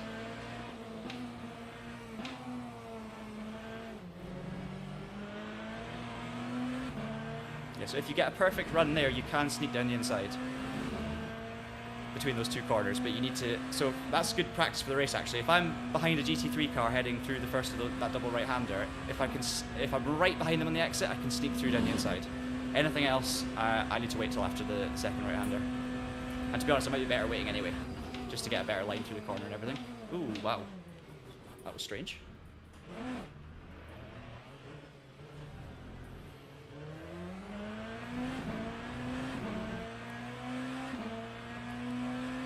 Right. Lap 2:07.13. Hey Dave, welcome to the stream. I am scrabbling to learn a little bit about this BMW before we take on our second ever hypercar race. Might be in the top split again, might not be because we lost a bit of driver rating in that one. But we'll see if we can get up to speed in this BMW and give it a good go with the learnings from that first race. Don't know if this is as fast a car as the Cadillac, but from what you guys are saying, it's a nice car to drive. It's safe, so should be able to be fairly aggressive with it. Need to get over that curb on the right.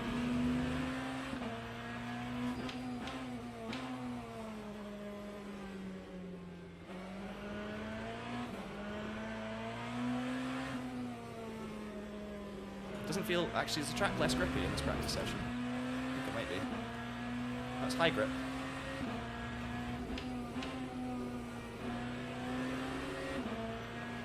I love the steering wheel of the BMW. I think it looks awesome.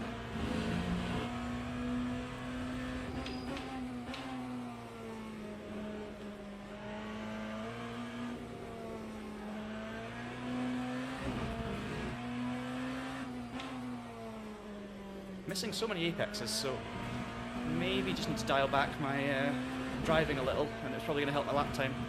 Certain corners where I just seem to miss the curb every time. And it's clear I should be going. Clear I should be using it. 3 minutes to go, so we'll get one more lap in this session. And then during the actual race, we'll be qualifying. We'll be in low fuel for the first time, so it's going to be interesting. Ooh, bit of people leaving and joining the server, not really helping the frame rate there. Time 2:02.40. Bit close.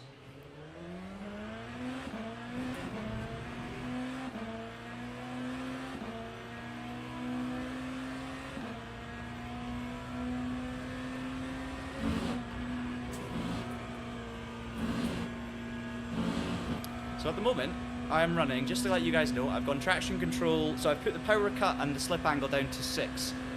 Same as I did for the Cadillac, based on some recommendations from Alex K. And I think they're great, because I think the car comes alive more when you have a lower slip and angle, but, sorry, a lower slip and cut.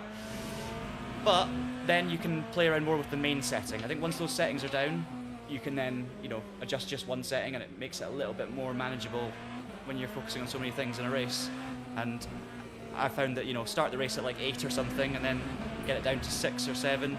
When you start getting up to speed a little bit, the tires are warm, I think the car becomes a little bit more reactive and a bit easier to get out the corners, but not, you know, not too difficult to keep on the straight and narrow. So that's kind of where my head's at with the traction control settings.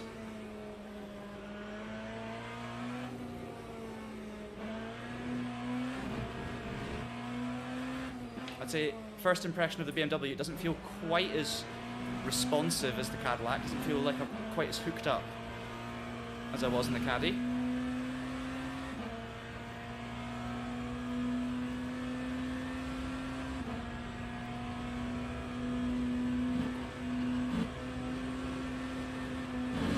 I've not touched the anti-roll bars, but I have moved the brake bias back, I think 2 clicks.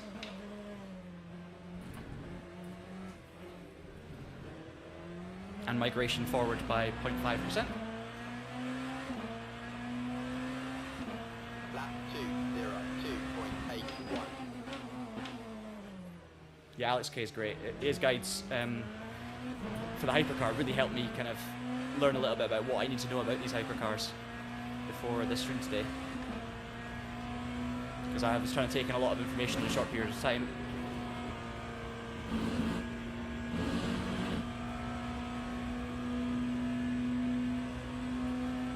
So big shout out to Alex K.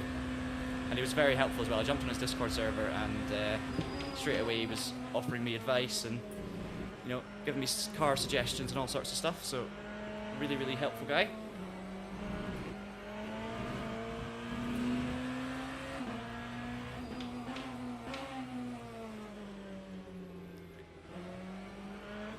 I think I was doing mid 201s in the Caddy in these conditions. So a little bit off at the moment.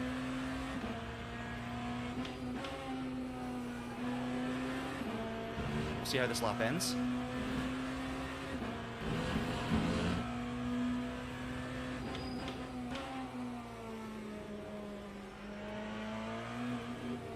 Ah, there. Can definitely. Oh, that's a big screen freeze. That's costing us lap time. There's 2 curbs that I want to be on, and both of them are missing consistently, so really need to think about that more. And there goes the session. Okay, didn't get to finish the lap.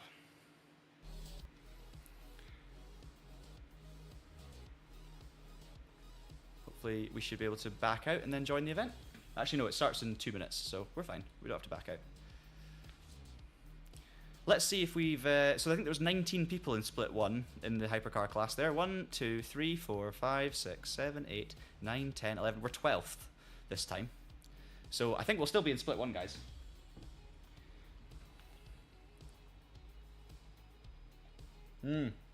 Still haven't braved a race, Dave. In Hypercar, you mean?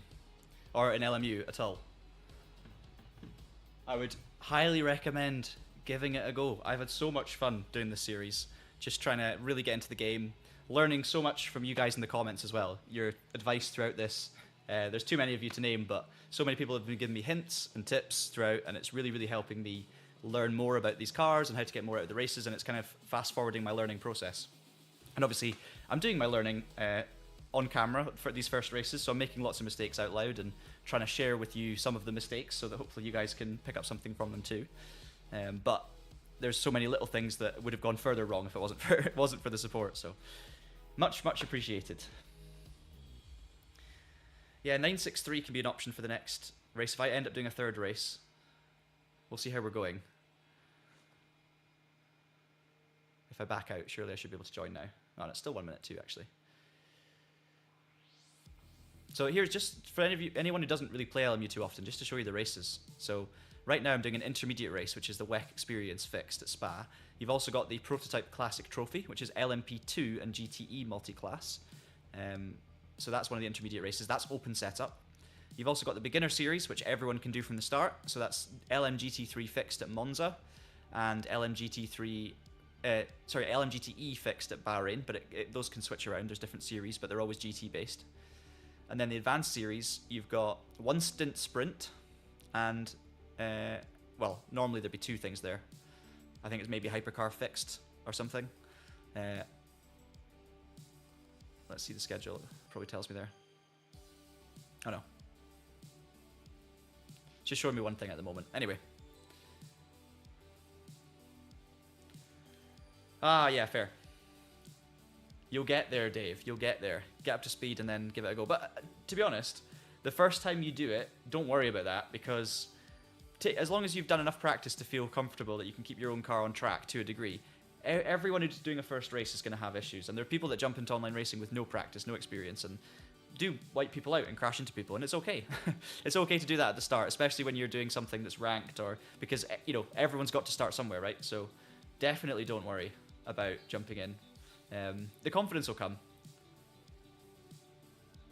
And obviously you'll learn a lot from racing other people as well, good and bad, depending on who you're racing. Also, guys, you've got weekly events here, so that's just the daily events I showed you. You've got weekly events. This week is a WEC weekly Monza without the chicane, which is what we did in the LMP2 last time. Sprinkle of rain in the middle of that race.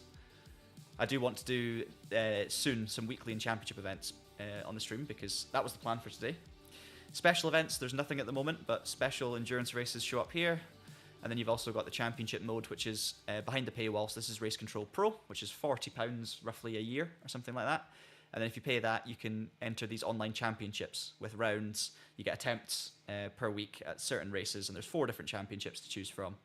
So yeah, I was going to do the multi-class masters today. You can see I'm registered, but for some reason there was no events on after 10 a.m. So instead, we're doing lots of Spa WEC experience races, and I'm not going to complain about that at all.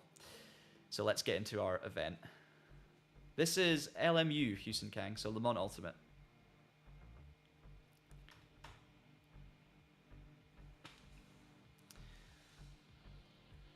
Is this your ACC, Dave?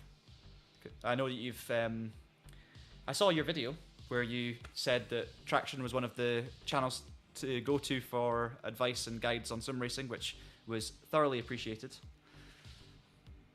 So I'm assuming ACC, because I know you were showing some of the track guides on there.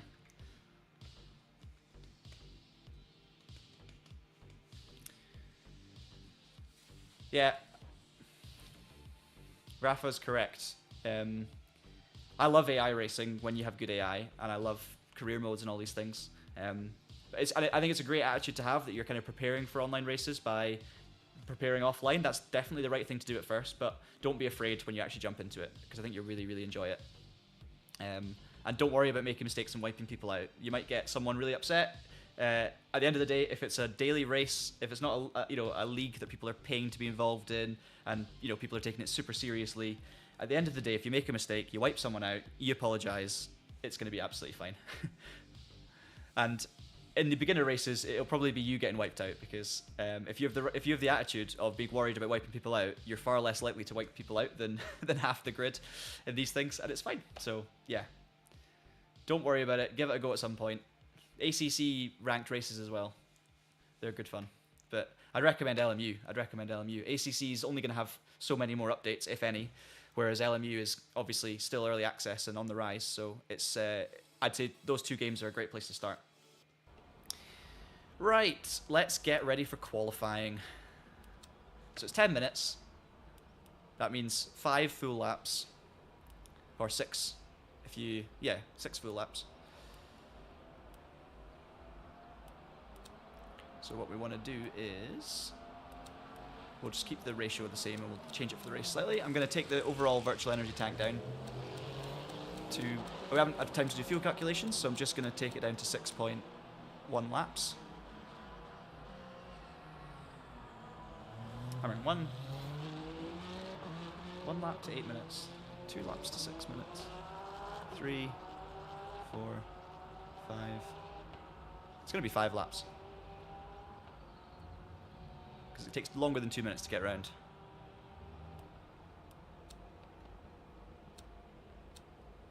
.41%, that'll do. That's a good idea. I just pressed the right mouse button by accident there. Are we the only BMW? There's a Peugeot, Porsche, Ferrari, Cadillac. There's a Lamborghini in this one. Oh, there's another BMW. Okay. I think it is split 1 of 4, so we're in the top split again.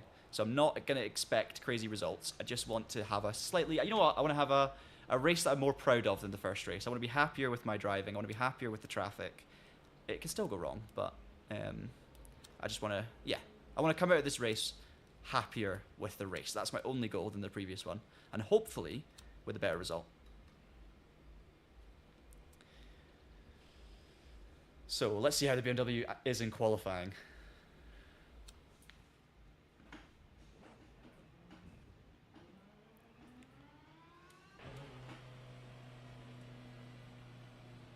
some interesting lighting issues.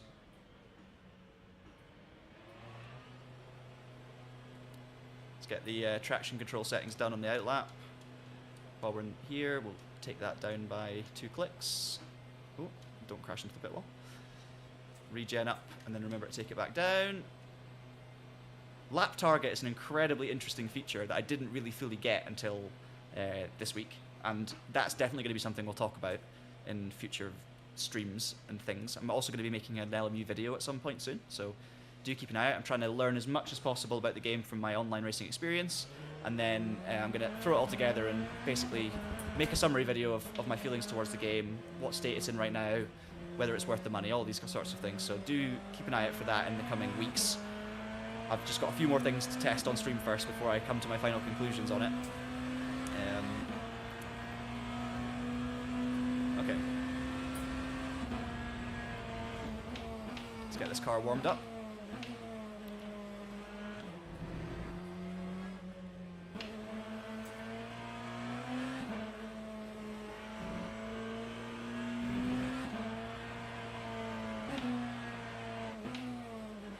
Good to hear, Dave. Good to hear. You've been peer pressured. But honestly, yeah. Do a race when you're ready for it, but don't worry about that moment coming, because as soon as you do 1 or 2, you'll realize it's fine, and you'll be glad that you did it, is all I'm going to say. So, good to hear. Do come back on at some point and let us know how you got on with those races, because I'd love to hear, and I'm sure we'll be following the journey on YouTube as well. I know you've got some racing videos coming out on your channel, so...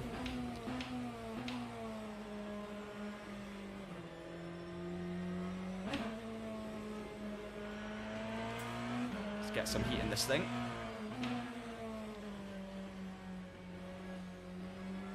Probably take the regen down already. 20 kilowatts should be fine. Or the motor map, I keep calling it regen.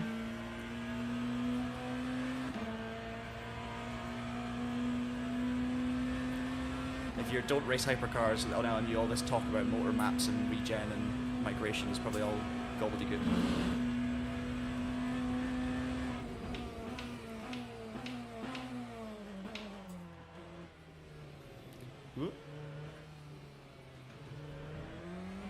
But if we've got time before the next race, maybe I'll sit down and go through it all with you so you can understand what each of the things are doing. Right, first qualifying lap. Not fully warm tyres, so I'm not expecting this one to be the best. Just get a banker.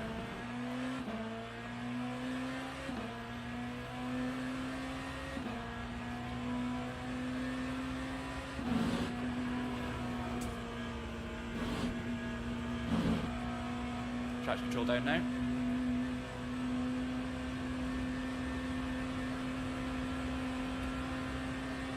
I can't remember the distance between my eyes and the screen off the top of my head. The FOV should be, if I was being correct with it, it should be closer to the front than it is. I've got it calculated somewhere and written down, but I can't remember off the top of my head. It's not above my wheelbase though, put it that way, it's further back than that. And also, the other thing that matters as well is the size of the screen as well.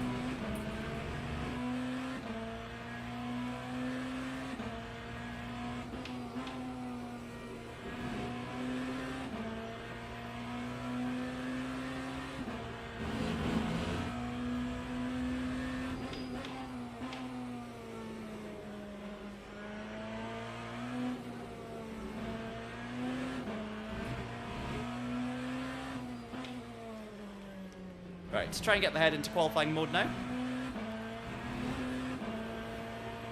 Top split hypercar qualifying is definitely a dragon's den essentially, so we'll just focus on hitting our apexes, keeping it clean, and we'll just see where we end up. Last time I think we were P11 or P12 on the grid, I think it was P11 in the Cadillac, which I think will be slightly quicker if I was taking a guess. But I might be wrong.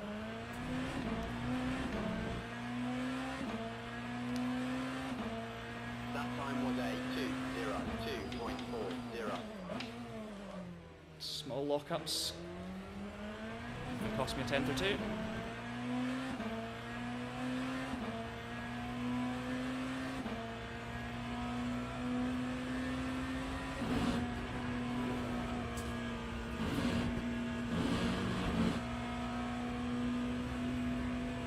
few seconds off pole at the moment. Only medium grip, so it's not fully grippy track yet either.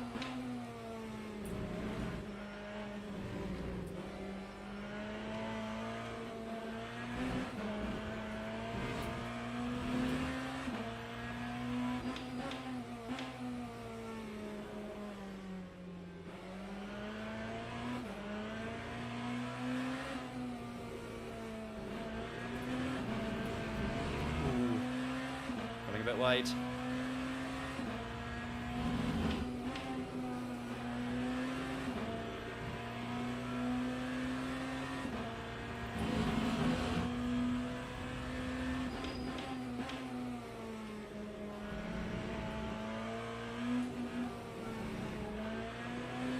Finally got on that curb, but it wasn't great.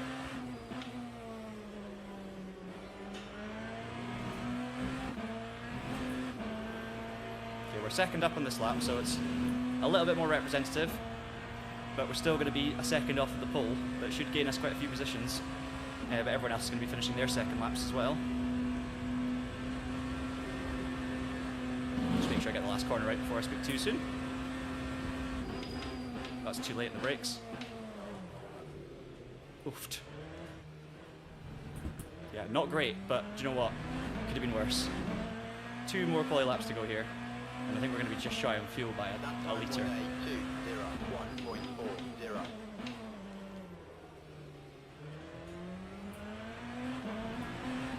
Wow, it pays to make fuel prep. Right, so can I save fuel by using more of the motor map? Let's see. I've only got 1 point. I've not got enough of the virtual energy either, so I don't think it's gonna. I think I just gotta go for it. This is the last lap, I'm afraid. So it doesn't really matter what motor map we use. I've just miscalculated slightly on the fuel. So last attempt, and we're 15th at the moment.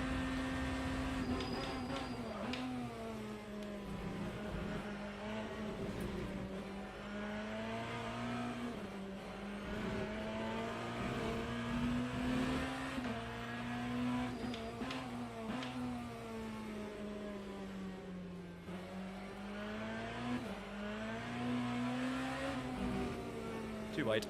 No. Ah, so frustrating. Time just goes away.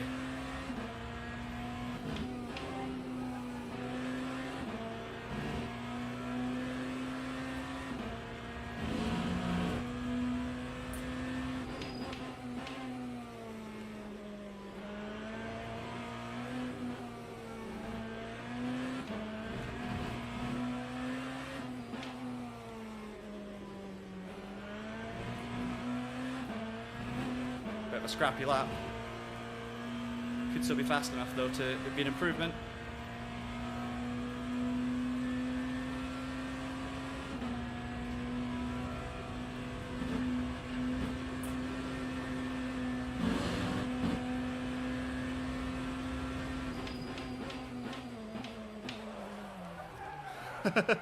Full commitment. Oh no. Yeah, I'm trying to brake really late into that chicane for qualifying, and it's just a bit too late. Okay, we're definitely further towards the back of the grid this time than we were last time, but this is about where we finished last time, so see how the race goes. Don't think I've quite got the pace this time around that I had last time. It's a Lamborghini on pole with a 2-minute flat. That's incredible. I do not think the Lambo's the fastest car either. But fair play. I'm going to run out of fuel, but we're going to do a bit of the lap anyway, just to see.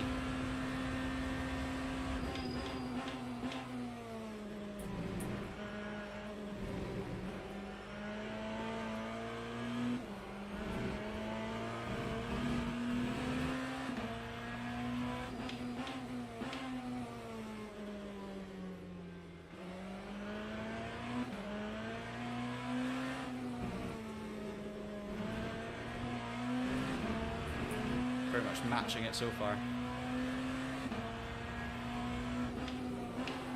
Oh, missed the apex. We're kind of in the middle of nowhere. I mean, the cars in front of us are 1.1 or 9/10 off, and I'm 1.3 off. But then I've got a gap to the cars behind me at the moment. I know it's just qualifying, and the pace is not a true reflection. You know, someone might have not done a good lap or pulled out a worldie, but I'm kind of, feel like I'm probably where I should be. Obviously that last corner wasn't ideal. The time, there's twice in a row where I mucked up the last chicane, so there's probably a couple of tenths in there. Maybe I'd be up with the other BMW, and maybe that should be my target. Oh, what? Stop, go penalty. Hopefully that doesn't actually carry into the race. I knew that it would do that in a race, as I learned in the first stream of this game. But yeah, we'll see. Right. Let's get ready for this. Yeah, I ran out of NRG.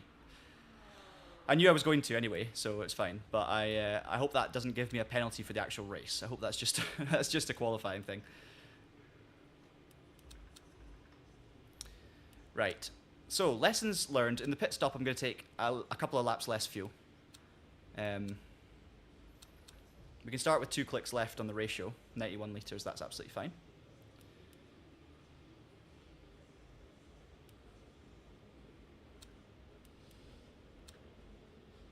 But we only need, yeah, perfect. Glad it's just qualifying. We only need 9 laps of fuel in the pit stop, and instead of 11. So it'll be less on the virtual energy, and also be, it'll be okay on the fuel ratio. We'll just keep that the same. So that'll be 0.91 on the ratio. We should be good. Hopefully you guys are enjoying the stream anyway. This is going to be race number 2 of my hypercar career. So we'll see how it goes. Hey, Tom's in the building from Texas. What's the time where you are right now, Tom? I'm sure it's a nice and chilly morning in Texas. Cheers, Matt. So we're 15th. It's where I started the last. It's where I finished the last race. Pace-wise, it's kind of I'm towards the back of the hypercar crowd. So let's try and move forward. We've got another BMW in front of to play with, so hopefully I can keep with them. And then we'll see how it goes.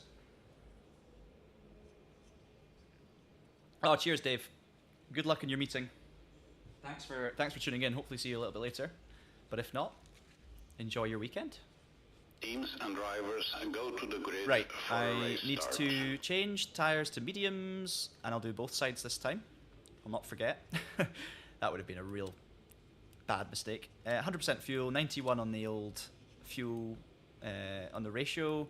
We'll bump that down to 6. We'll start with 8 on the traction. We'll do electric motor max for the first lap.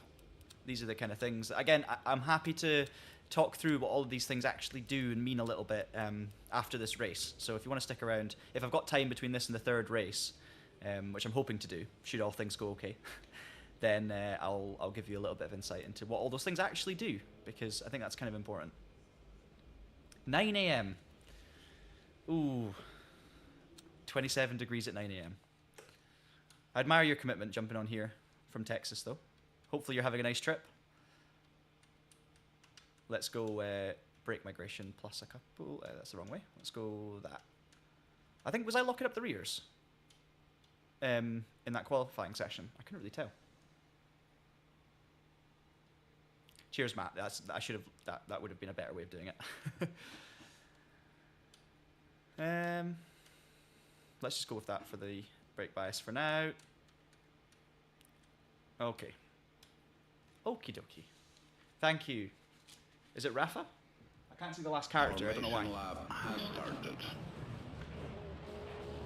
Okay, warming up the brakes on the formation lap.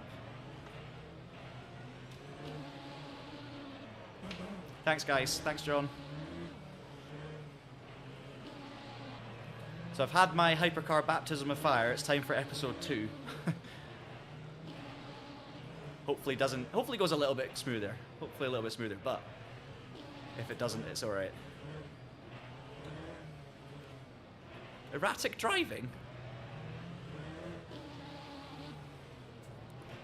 The car in front of me, by the way, has done exactly what I almost did the last time, which is 2 different compounds. Right, let's go. Green flag, green flag. Drive through for a Ferrari up in front.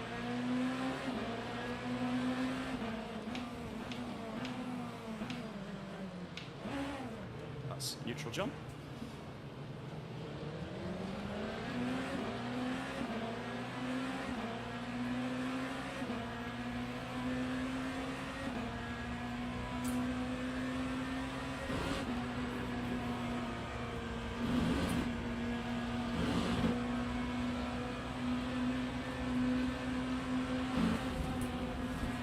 Let's back out of that. That could have been terrifying.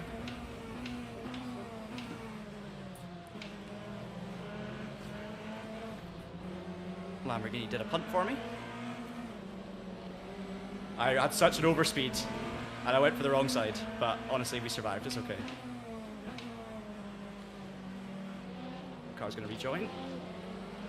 Let's try and keep our nose clean and prevent damage like we got last time.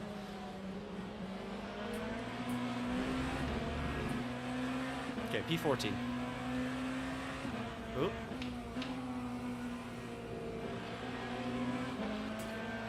Take the regen or motor map down to 20, that'll do. Just keep an eye on that.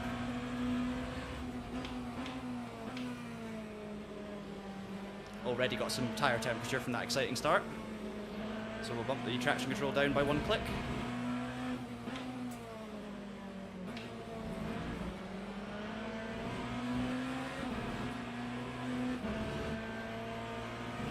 And breathe. Right, that was a much calmer start. It was exciting on lap 1, but I feel a lot calmer. I feel a lot more kind of aware of what's going on. I'm ready for the race a bit more. Just mentally, I've got more space than I had last time. So, I mean, that's already an improvement, right? And that's the kind of thing we're looking for.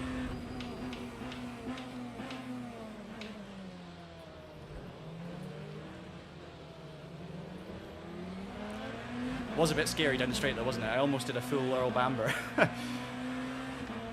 That time was a 2:13.15.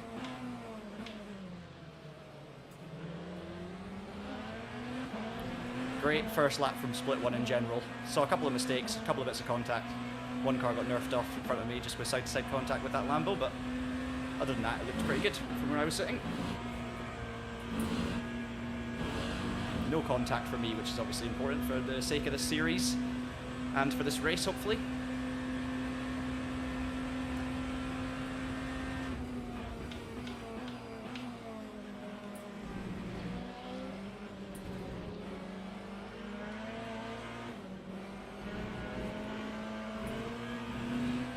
Look after the tyres a little bit.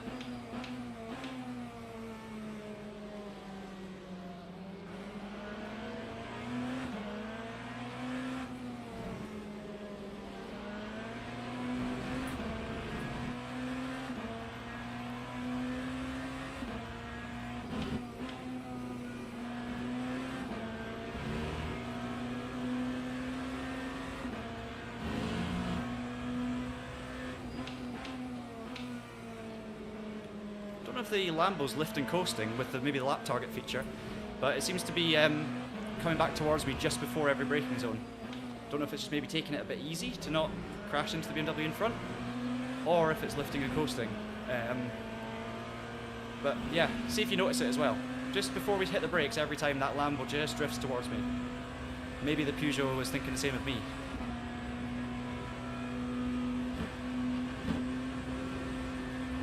But in this split, like, everyone's good, like, everyone's competitive and quick, so there's more lifting and coasting from the Lambo. Just to be clear, that wasn't an attempted overtake, that was me being slightly later on the brakes and not being able to kind of get out of it, so I was not trying to force the issue there. That time was a 2:03.60.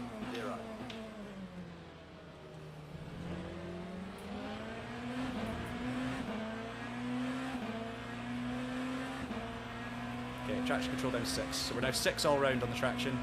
Regen at 20, or motor target at 20. Can't say the word. What is it? Motor, not motor target, motor what? Motor map, 20 kilowatts. I'll get there eventually. Someone's got a drive-through up in front still, and the BMW's got the kind of strange 2 softs, 2 medium tyres, so that's something to bear in mind. That's 2 cars that could come back to us. Obviously a drive-through in this circuit is killer because it's the long pit lane, so that car's going to lose a lot of time.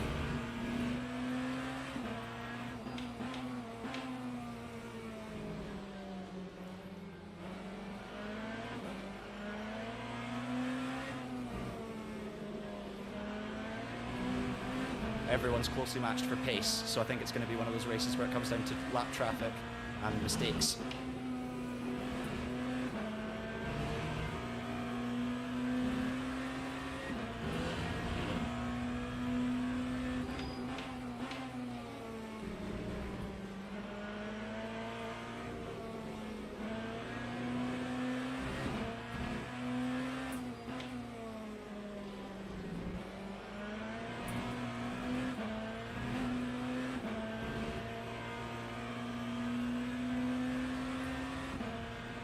Oh, red tyres are hard. Yeah, of course they are. Thank you. That's a good point. I was in my head thinking he's gone softs on the left and made that mistake, but actually he's gone hards on the left. So that could be tactical. Just trying to give himself more grip on the left-hand tyres later on in the race, maybe? I don't think you need to, but either way, maybe not a mistake, maybe tactical from the BMW. That Ferrari comes in to serve its painful drive-through. Fair play to the Lamborghini leading as well, because that car I'm sure is not the quickest. Maybe it's good around here, but in terms of overall performance, it's not one that I would expect to be at the front of the grid.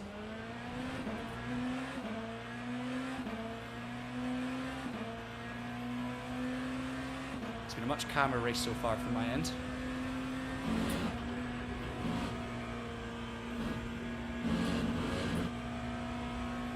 Only just broken into the 202.9s. I think in the Caddy I was doing 202.7 at this part of the race, I think.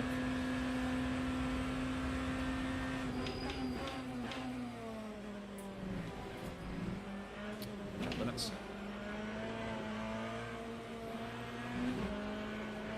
I took a yellow hit there deliberately. I was okay with it. One yellow hit's okay.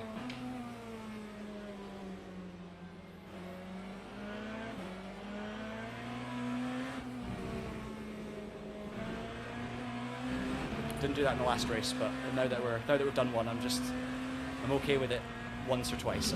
But if it happens again and I can lift, I'm not kind of trying to chase someone. I'll lift more. Yeah, Lambo seat does. I mean, it seems competitive here, but I don't know if that's just specific to Spa. I mean, the Lambo wasn't terrible. It wasn't miles off the pace. It's not like it wasn't Van Wall level or Azotta level, obviously, but it also was never fighting for. It was never really fighting for a podium. So maybe some points occasionally. Obviously BOP, fix setups and everything, keep the game exciting. You want there to be lots of different cars in the field, don't you?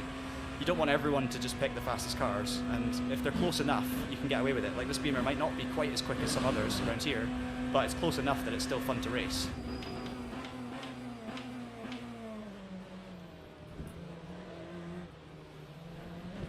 It depends what you're racing for. If you're just racing to have a bit of fun, or if you're racing to win everything, it's different. Okay, that's a slightly better lap time.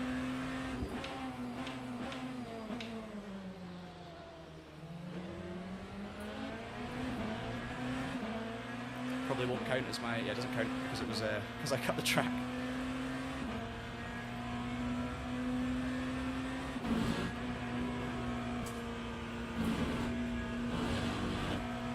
Perfect amount of fuel I took for this race. I'm going to turn up the motor map to 30, just use a little bit more.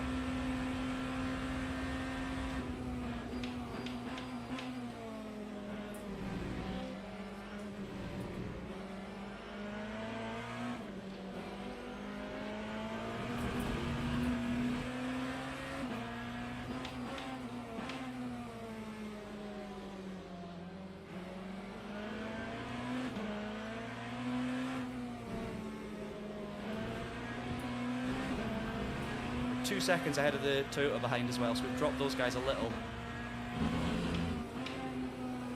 Wouldn't say we've dropped the Toyota, but we've dropped the Peugeots.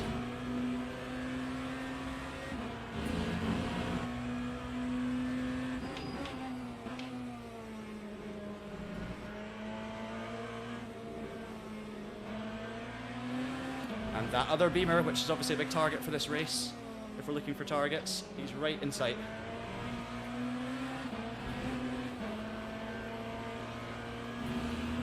I think the Lambo's going to have a go this time.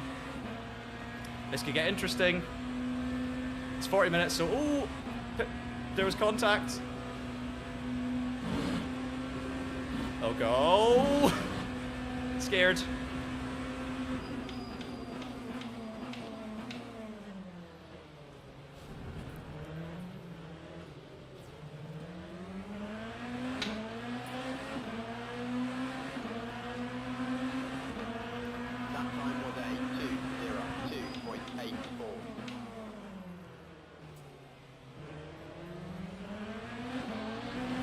this is going to be fun.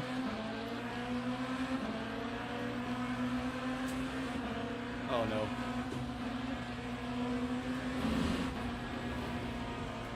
Whoa! Oh, feel for the Lambo. Everyone breathe, it's okay. I backed out of it. Oh my goodness.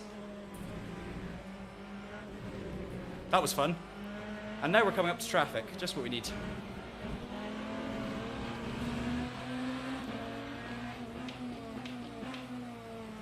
So this Beamer may be struggling a bit for pace, but I didn't like the side-to-side contact. I thought that was a little bit over the top. Oh no. No one's fault there. But we got past the Lambo from that. So I've just got to stay ahead now. What a save, by the way, from the Lamborghini. That could have been such a big shunt.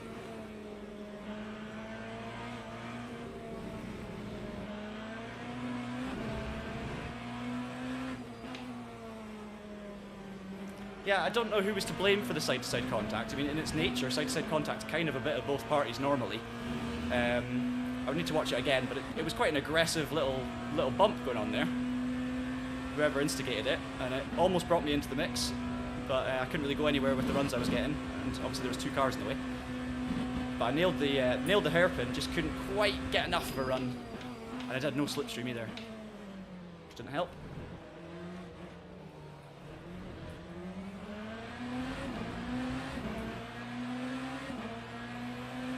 Keep 6 traction control, let's not get ahead of ourselves. 203.52. Okay, the Beamer's got no slipstream though, so I don't mind if he breaks me away a little bit here. If we get Eau Rouge and Radeon right, hopefully the Camel might be an overtaking opportunity.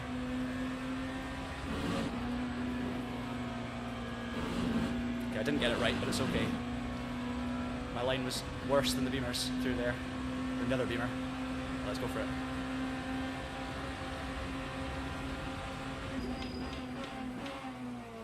Oh, it turned into me.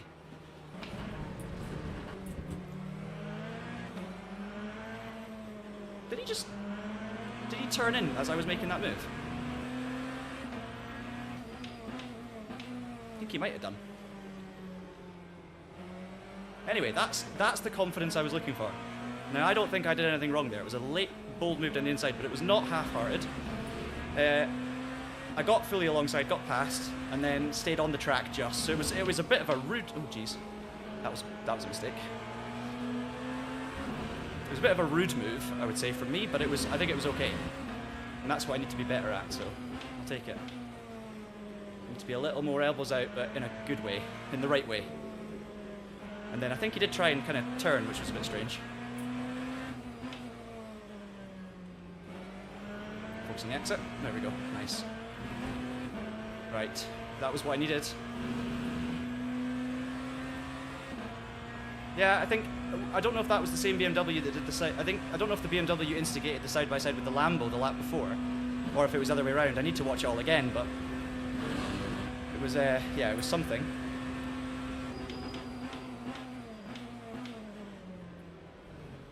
Oh, hello. Did the Lambo just send it? Toyota's in the mix as well, right? I need to get focused here. 4.2 laps of fuel left. 4.12.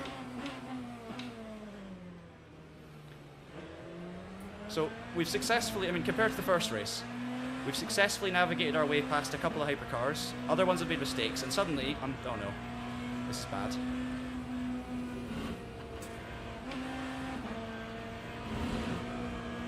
Suddenly I'm 10th. That was terrible timing to catch the GTs, and they're all going to be done in the straight. So this is like the reverse of the last race, which is exactly what I wanted so far.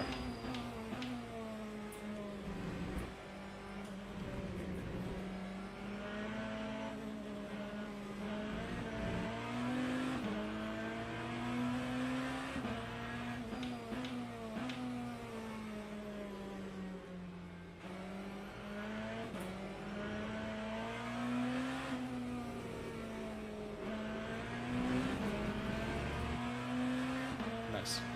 Oh, he lost the rear. Ah, okay. That makes a lot of sense. So, because I did think it would, like, why would anyone choose to turn in like that? So, fair play. That's just a loss of traction for the BMW. So that's just one of those things. But I think my move was good. I'm happy with it. I'm not worried about it being a bit aggressive. So, that's fine. No.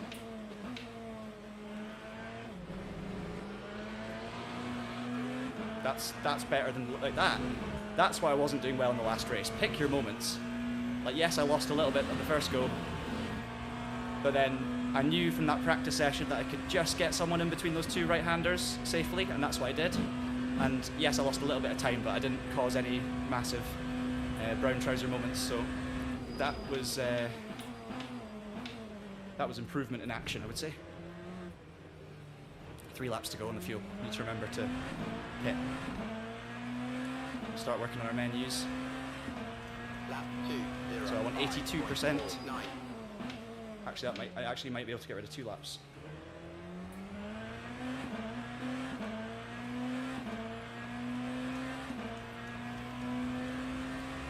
$85 might be the one. What's my usage per lap? So this is where maths comes into it on the fly. So I'm using 8.5 per lap, so let's say 9 per lap. Which is what I thought, okay, and I could go...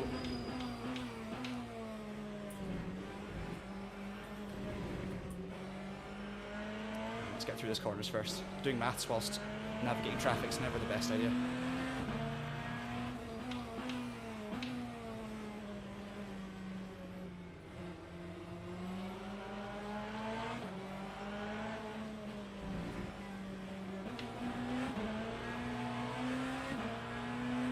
Maybe could have been a bit more assertive there, but I don't mind, it's okay.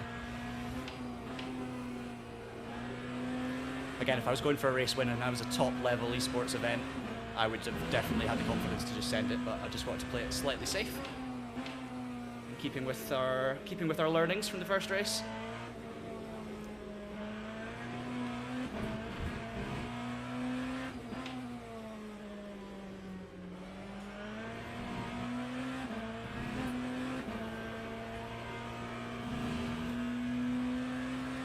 Okay, so let's go 8% less times 3.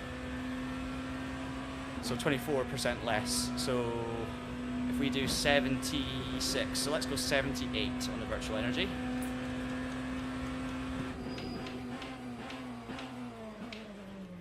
Bit of safety margin in there, tiny bit I think. Hopefully the race isn't a lap longer than the previous one, but it shouldn't be. I'm going to keep the ratio the same. I think that should be alright.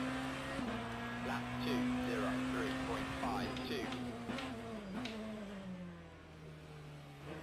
Driving's not been super clean, but it's been okay.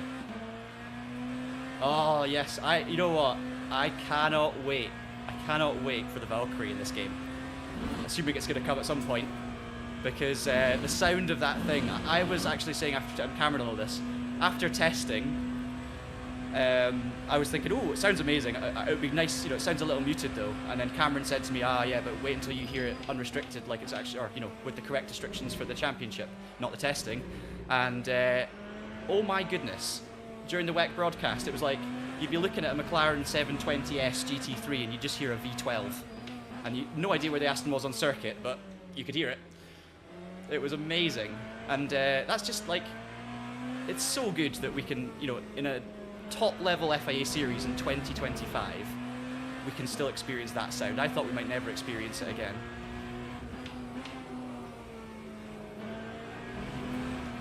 Ooh. See, that was a bit risky, but I knew I would get him done before the corner, so it was okay. Even if he was kind of scared by it a little.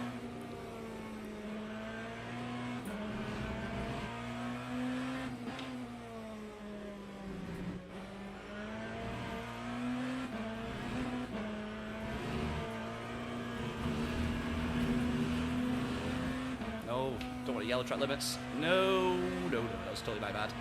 Right, next lap we're in, guys. That was all on me, that one.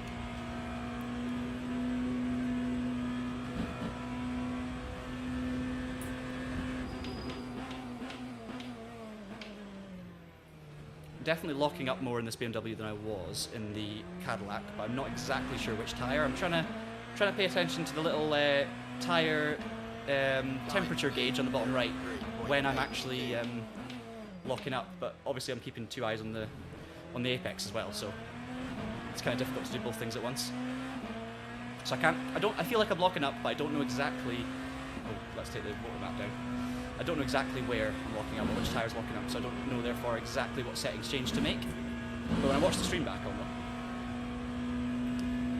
I did that mistake again with I wasn't looking at my motor mapping enough, so I need to let it regenerate in this last lap a little bit, but it's not going to cost us any pace, so as long as we have enough battery to make our pit stop, which hopefully we will now that I've turned it off. Which means we'll burn more fuel in this last lap, but we've got it to burn, so it's okay.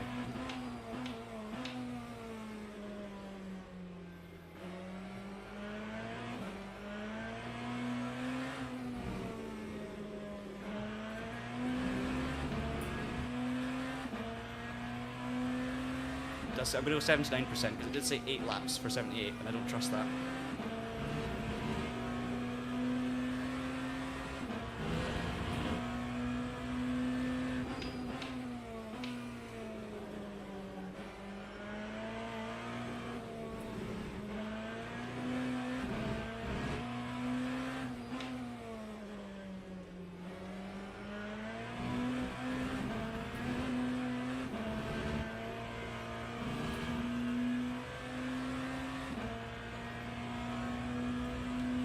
Yeah, well, we'll stick with 78. Right, focus on the pit lane here. Pit crew are ready, so let's get the stop right.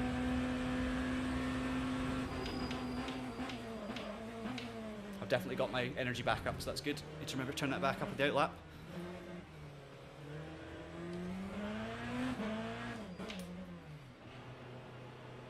Okay, so it's turned into a duel between the BMWs, which I was joking, you know, that was a good target for this race, but hey, it's the BMW that's right behind me, so that's what we want to see. Time 2:14.03.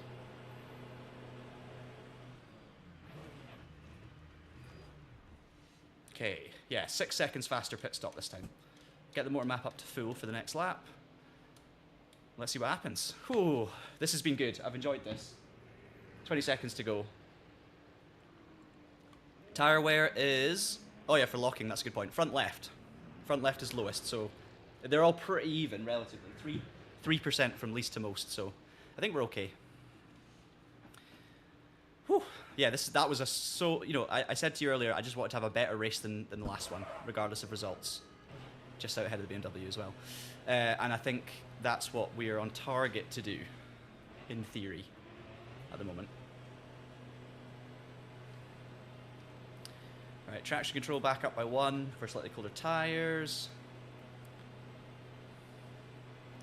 Obviously endurance pit lane, so that's why that Ferrari that had a drive-through really suffered. We're P10, guys. We're P10. 15th in the last race. 15th on the grid for this one, but currently P10. Oh, he's going to be cutting it fine. He's going to be cutting it fine. Either one lap or not, but he's going to make it by. Like he's either going to run out over the line or he's going to be a lap short.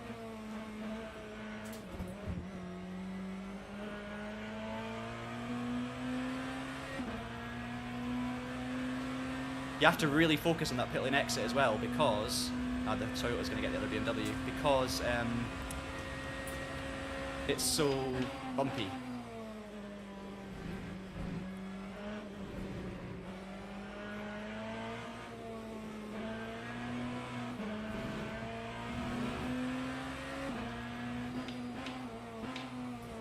Okay, so not full fuel, bigger tank of fuel, same tyres, slightly colder, so just need to be slightly more conservative at the start here. The Toyota has got past the BMW.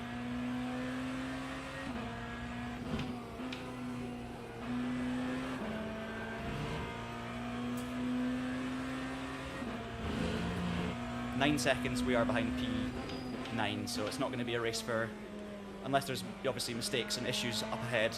I think position-wise it's on track anyway without any errors. It's going to be a battle for this position here.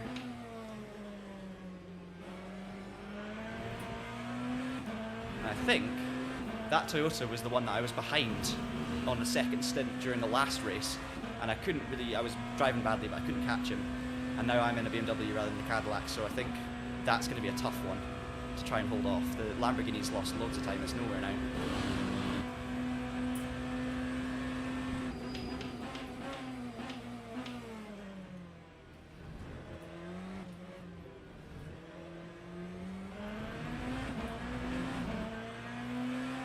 Oh, there's a Peugeot in the pits. Okay. Lap 3, 14.06.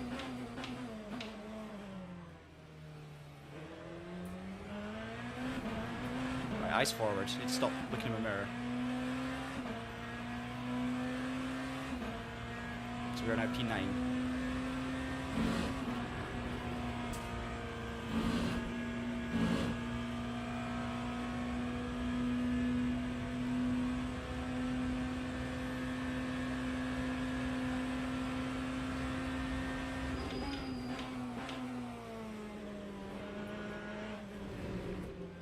Not good. Sliding all the way through there.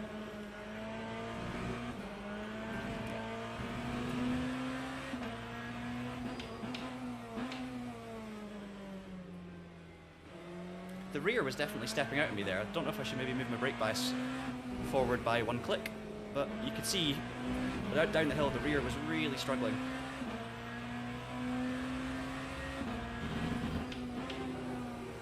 Ah, bad lap, bad lap. Little mistakes everywhere.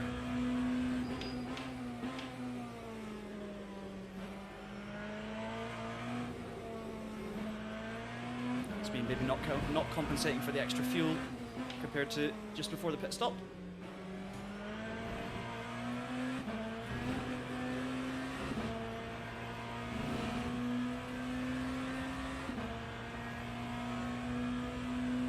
Right, it's half a second.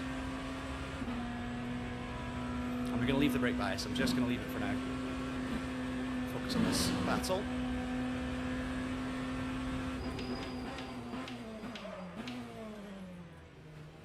That did feel like rear locking. So maybe I'll ignore what I just said. Let's go the wrong way. Okay, there we go. That's why I want to leave it, because... Let's see if it's any better now anyway. And at least if it's not better, it was maybe not the rears that were locking.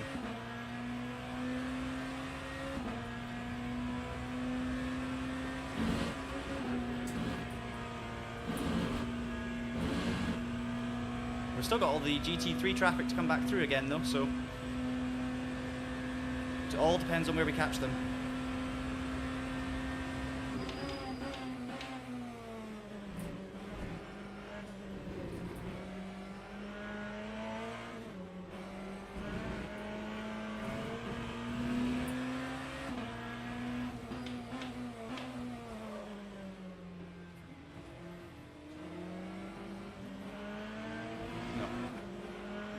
Oh, he's defending the inside. Oh, frustrating. He was going to let me go. I didn't want to treat him like that was going to happen, so just a bit of indecisiveness from me and a little bit of trying to be helpful from him, and the battle's on. But that's what I was saying. It comes down to where you catch them.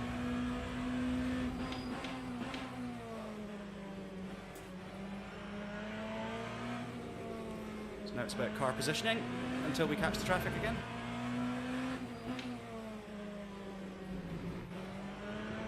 Car positioning and corner exits.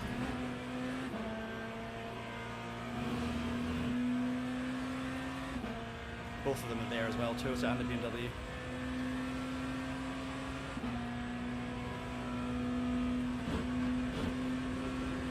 I'm not as confident under brakes of the BMW as I was in the Toyota, in the Cadillac before.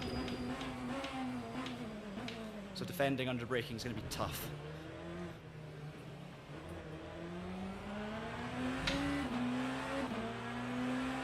Give it a go. Oh, I cannot wait. Sorry, I know we were talking about it already. I'm so excited to drive the Valkyrie in this game. And just to see it, you know, at more different circuits. Hopefully they get on the pace a bit more. And I don't expect them to in the first season necessarily be right up there, but if they can just find half a second, it would be amazing. But that's easier said than done. reliability is what they're aiming for at the moment, to be honest.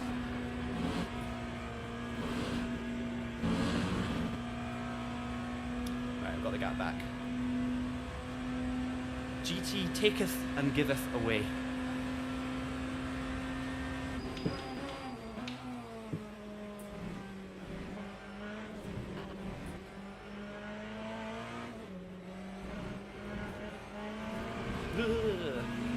Too close to the edges.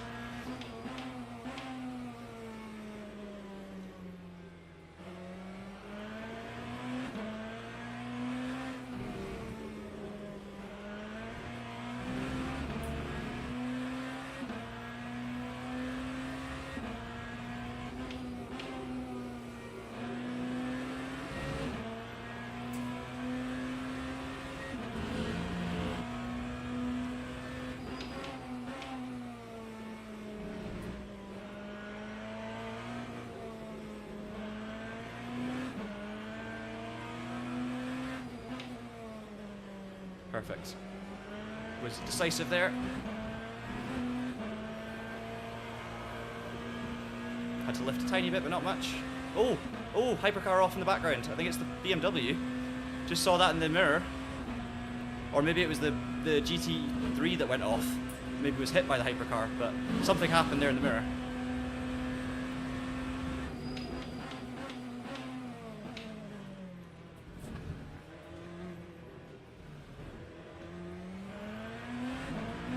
Two-second gap now. Got 7 minutes to go. Come on. Lap 2:03.17.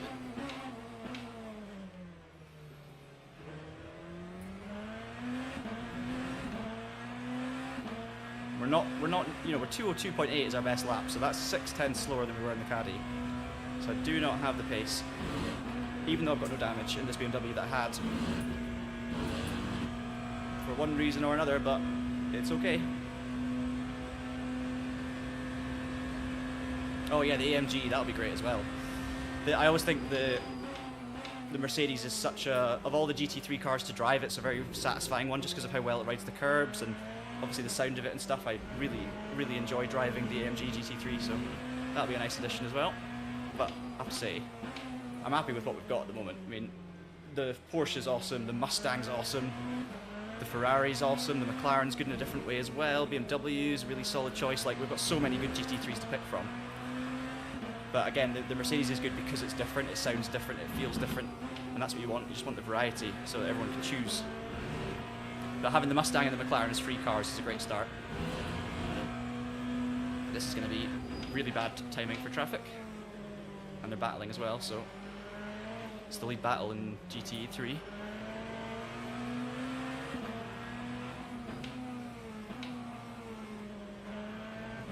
Okay. So much better than the first race, guys, through traffic. I found the rhythm that I did not have in the first race, and I'm making better decisions.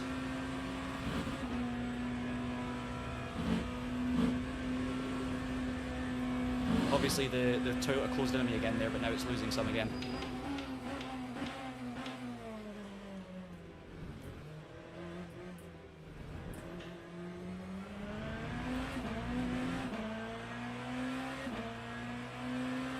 There's obviously, like, LM GT3 is different to... Oh no, too deep. LM GT3 is different to normal GT3 in terms of their different tyres, different balance of performance and everything, so I wouldn't panic about the Mercedes being off pace, because it's essentially, it's a well-known, well-oiled machine that's on new rubber, different regulations, slightly different BOP that will need basically need to find its place. So yes, the car is fundamentally amazing, but don't be surprised if they, you know, they're raised up the grid a little bit in future, because that's something that's easy to forget. Like, it's, even though it's GT3, it's LM GT3.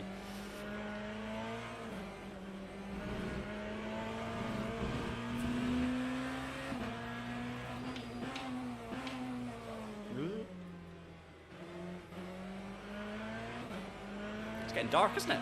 Properly getting grey. First time I've seen that apex in what feels like 20 minutes.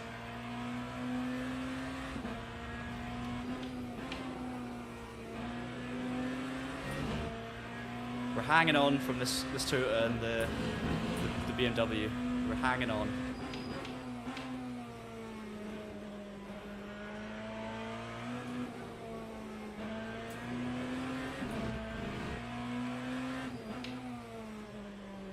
Weird snap.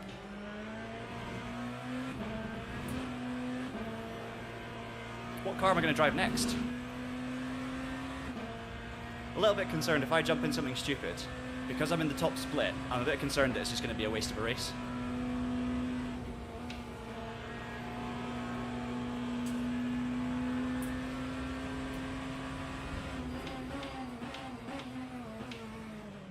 Oh, I'm sorry, GT3. I'm sorry. I couldn't do much there.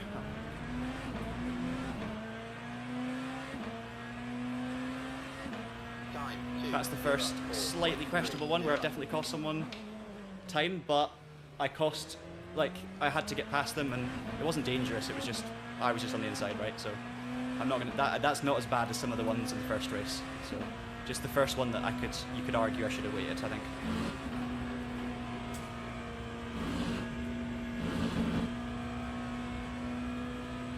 Don't pick the Maca for Monza. Yeah, the Porsche 963 is interesting because I do love a Porsche. That's too late, I think. On the brakes, come on, get it in. No, we're fine. I think the Porsche would be interesting because it's obviously fast. It's quite fast, regardless. It's always near the top. I like the Porsche brand. I like the Porsche car. So maybe, whilst considering I'm in top split and I'm not, I'm near towards the bottom of the top split. If I jump in like an Isotta or a Van Wall or something stupid, it'd be great fun. But I'm worried that I'm just going to be on my own at the back. I don't know if that's not the best for this. So 963 might be the way to go. Just try something. I've tried the kind of safer BMW. I've tried the kind of middle of the road Cadillac at the start, and then maybe the Porsche is the next one. Ferrari as well is another option. Not seen many Ferraris in these races.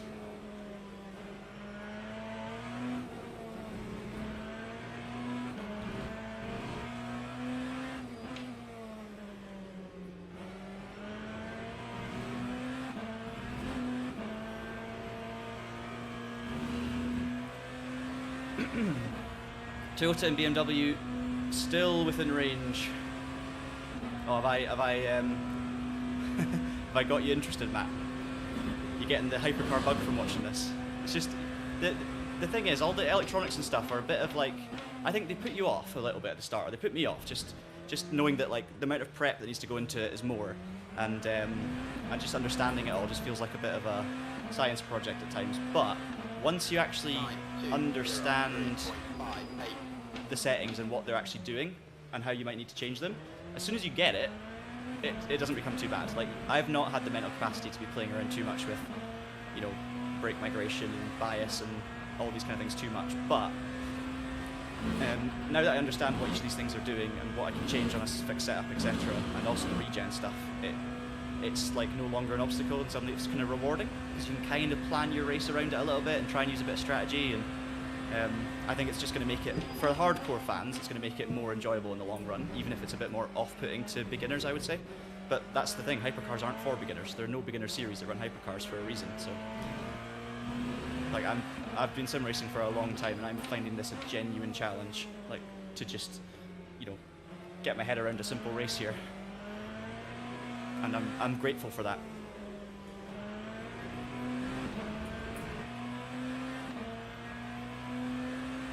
This could be the last lap.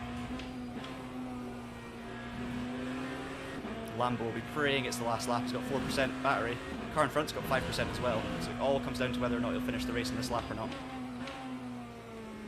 I think it's going to be the end.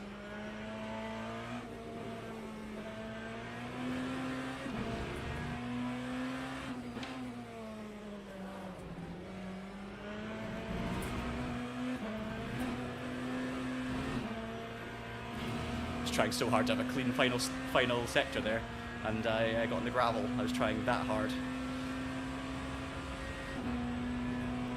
Right, 4/10 back. Don't think he's going to send it.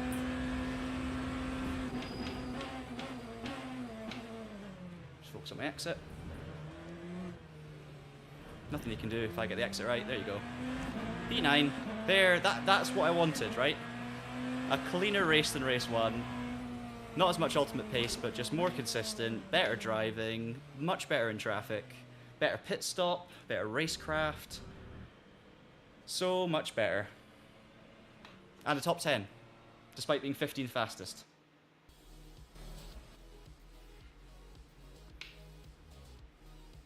I'll take it. Thank you, guys. Yeah, I think safety rate is going to go up. I had one off track that I didn't slow down for because I wanted to stick with the pack. So that'll cost me a tiny bit, but I had like, I don't think I had any contact. That might be a lie. The GT3 that I passed in the chicane, there might have been a touch. Like, we're talking tiny little touches. So there'll be small safety rating stuff, but 35 seconds off the lead, and it was a Lamborghini. Whew, I need a drink. Yeah. Oh, with the when I overtook him, I need to watch that back again actually. When he lost the rear, so I think he flashed the lights, but I think it might have been an apology for losing for the contact. I don't know, or maybe it was frustration.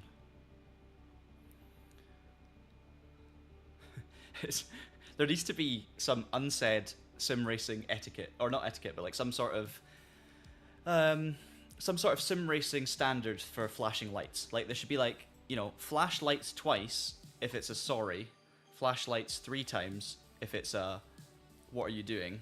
Like just, you know, because the amount of times where like I flash someone to apologize and then someone thinks I'm actually frustrated or angry at them. And it's like, no, that was my bad. Or vice versa. Like people flashing, you're like, are you thanking me or are you apologizing or are you angry? Right, results are ready. No, I've just clicked off it as soon as we got them. Okay, 9th place, 6 places gained. Look at those ratings. So actually, my driver rank didn't go up by that much. 2.5%. It's pretty low, considering I was in top split, expect to finish 13th, and I got 9th. And I barely gained driver ranking, but my safety rating's gone up big time, 31%. I don't remember. I lost safety rating for going over my allowance of exceeded energy. Come on. If I'd known that, I wouldn't have done it, obviously. I was just using the fuel I had, because I was on my own in the session. It had no problem. 2 bits of contact with the BMW. Tiny bit of contact, I think, with the GT3, so apologies for that. It was just really, really tight in the chicane. 1 invalid lap in both quali and the race. There you go. Yeah. No, Oz has pretty much hit the nail on the head. Whew, okay, we are so close now to, we're almost at safety rating silver 3, or safety rank silver 3. So let's try and get that in this final race. 40 minutes of Spa, it takes it out of you, but I'm up for doing one more, and I think maybe we go to Porsche.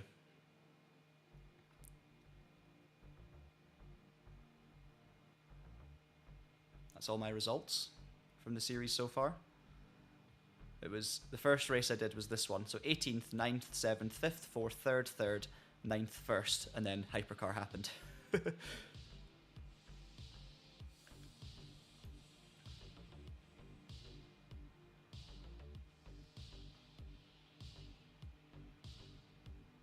So we've got 2 class wins, 6 podiums, 1 fastest lap. That's all our kind of normal profile stuff.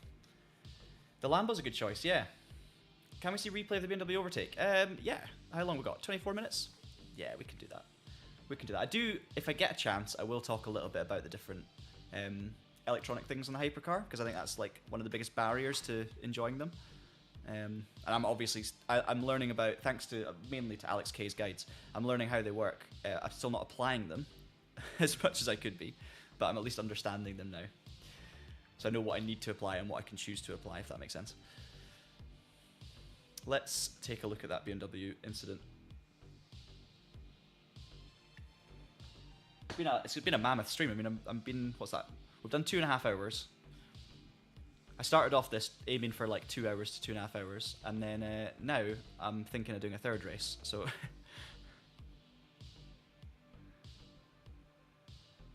you flash when you're passing, not when you're behind or just want to pass. Yeah. So that's for traffic incidents where you're trying to make your way through lapping people and stuff. Which is, yeah, so that's good to have etiquette for that. That makes a lot of sense. I'm sure each series might have their own discussions about how they want to do that. I'm also meaning, like, you're racing against people for position, right? Like, not lapping.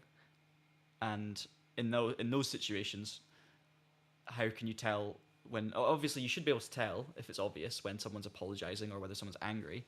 But it's just like, flashing is the only thing we've got, right? maybe you need flash for apology, horn for anger. Like, maybe we need to differentiate more. You're only allowed to beep your horn if you're angry. You're only allowed to flash if you're apologizing or thanking someone. There you go. Yeah, so in IMSA, they probably talk about it in driver's briefing. So it's for each different series, there's a... you'll have, like, driver's briefings and you'll have championship notes. And obviously, you get together at the start of each race weekend, normally just before qualifying, and talk about the race and what are the etiquette stuff. So there's probably a flashing light thing specifically for IMSA where that's actually a guide. Cheers, Matt. Have a good weekend. Have a great weekend. Hopefully playing some Le Mans Ultimate at some point. Let's see what happened with that BMW.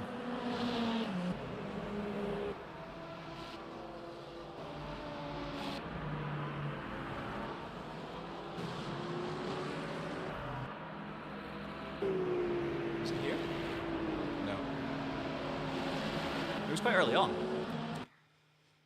It's quite early on. Here we go. Yeah, 100%. It's to let people know that you're there, right? Like, just to make sure you don't turn in on me. Okay, so this is the incident between me and the BMW. So I was looking for a good exit, so I went a bit wide in, I got the power down, and then I thought, right, I'll follow him through Radion Eau Rouge and try and get the run after it. So this all went to plan. Just gonna take the volume down a little.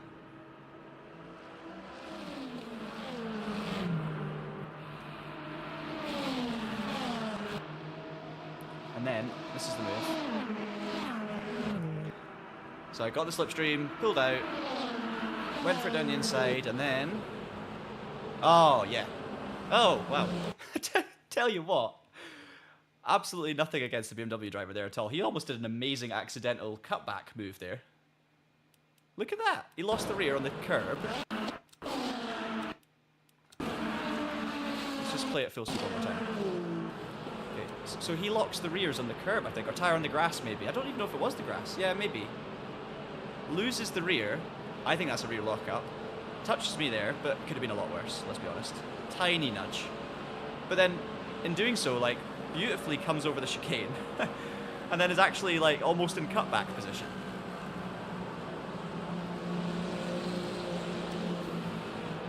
And then from that point on, I left room. And we went side by side. And then... Oh, the Lambo got involved. Okay. So yeah, that BMW driver, take back any kind of question mark of what was he doing, or why, or was he flashing. He's literally done nothing wrong. He's lost the back by locking up, controlled it, and then we've gone too wide through the rest of the chicane. Fair play. Can we see that from chase cam?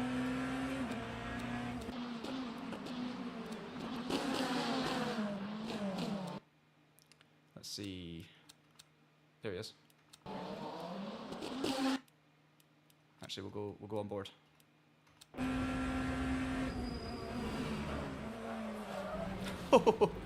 Tell you what, that's pretty epic. Pretty epic. And he left me all the room I needed, and I left him the room. So, yeah. I didn't. The only other one was the side-to-side contact the lap before, which I don't know who was to blame. I think it's here.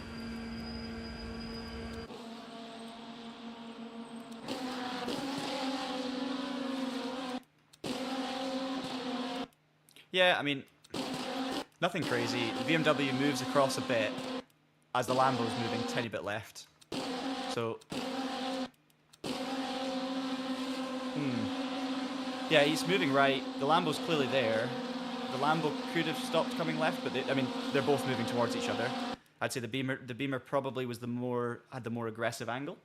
going towards the Lambo. The Lambo was just kind of there, and he didn't have much space, but he did have a little bit of space. So that's kind of one of those where I'd put it more on the BMW, but at the end of the day, it's a racing incident. Like, there's no huge damage. It was side by side. It's not really anything. So, yeah. So nothing really wrong with that race, to be honest. There was an incident on lap 1 with the Lambo side by side through the S's, or through the chicane, where it knocked off a Toyota. But again, it was side to side contact, and I think it was more unfortunate than anything else. So, yeah, good racing. Really good racing. Okay. Should we go to Porsche? Should we try the Porsche? 17 minutes. Let's get a few laps under our belt and see if we've got any pace.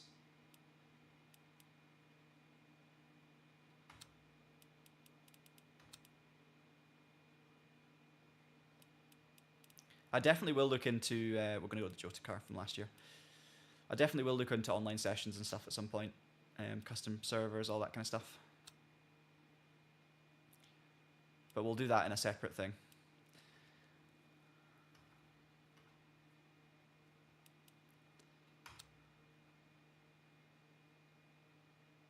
Yeah, let's see. I enjoyed the BMW, but what I would say is I wasn't like, wow, I love this car. Like the Cadillac I preferred. And maybe it's because it's a little bit quicker. But I don't know. I found the Beamer, I don't even know if it was safer than the Cadillac. I actually think it was probably quite similar. I just felt like it was a bit more neutral in its handling. I just didn't feel quite as fast. That could just be me. Probably is just me.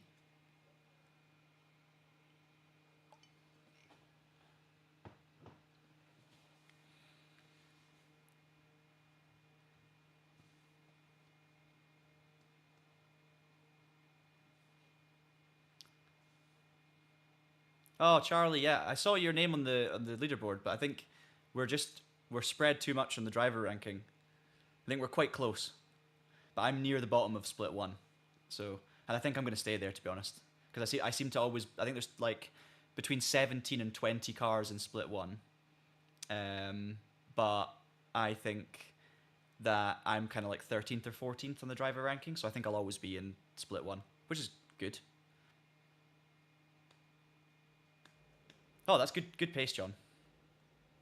Sorry, Charlie. You're 20th on the list. Ah, okay, yes, you just missed the cut. I was going to try the Isotta or the Van Wall or the Glickenhaus for fun, but I don't think I'm good enough to justify it. Basically, I don't think it'll be entertaining because it's too slow, I think. I'm assuming, to be competitive in Split 1. I'm one of the slower drivers in Split 1 at the moment, so my thinking is I'd be at the back, even though it'd be fun, and I want to drive that car at some point. I think I'd be at the back of the grid, and it wouldn't be a good race. Like, I would just be waiting for other people to make mistakes, right? So let's save the Isotta. Let's get better first. Let's get better as a driver. Let me improve my skills, and then I can justify having a bit of fun and going in some of the stupid cars, if I'm going to be in Split 1, right? Okay, so the Porsche, we'll try 2 clicks down on fuel ratio, because that seems to be the trick, and let's just get out there and drive and get used to this car before the session, which we haven't done, because the BMW was just, we kept on having issues. I'm going to raise the ride height a little. We can do FOV in a bit. The Isotta's okay, yeah. Maybe it's not super slow. Oh, thank you, John. Thank you. I almost forget. Oh, that's the one I keep forgetting. 100% brake pressure, because that's not an option you can change while you're out there, is it? Oh, is it? Hang on. Yeah. Okay, and then brake migration, I'll go up. Front, back, 56 to the front. That seems excessive, but, like, let's try it, right? We can go over the different options in this. I'm actually, I'm going to take the FOV back, because changing it between sessions is probably not a sensible idea.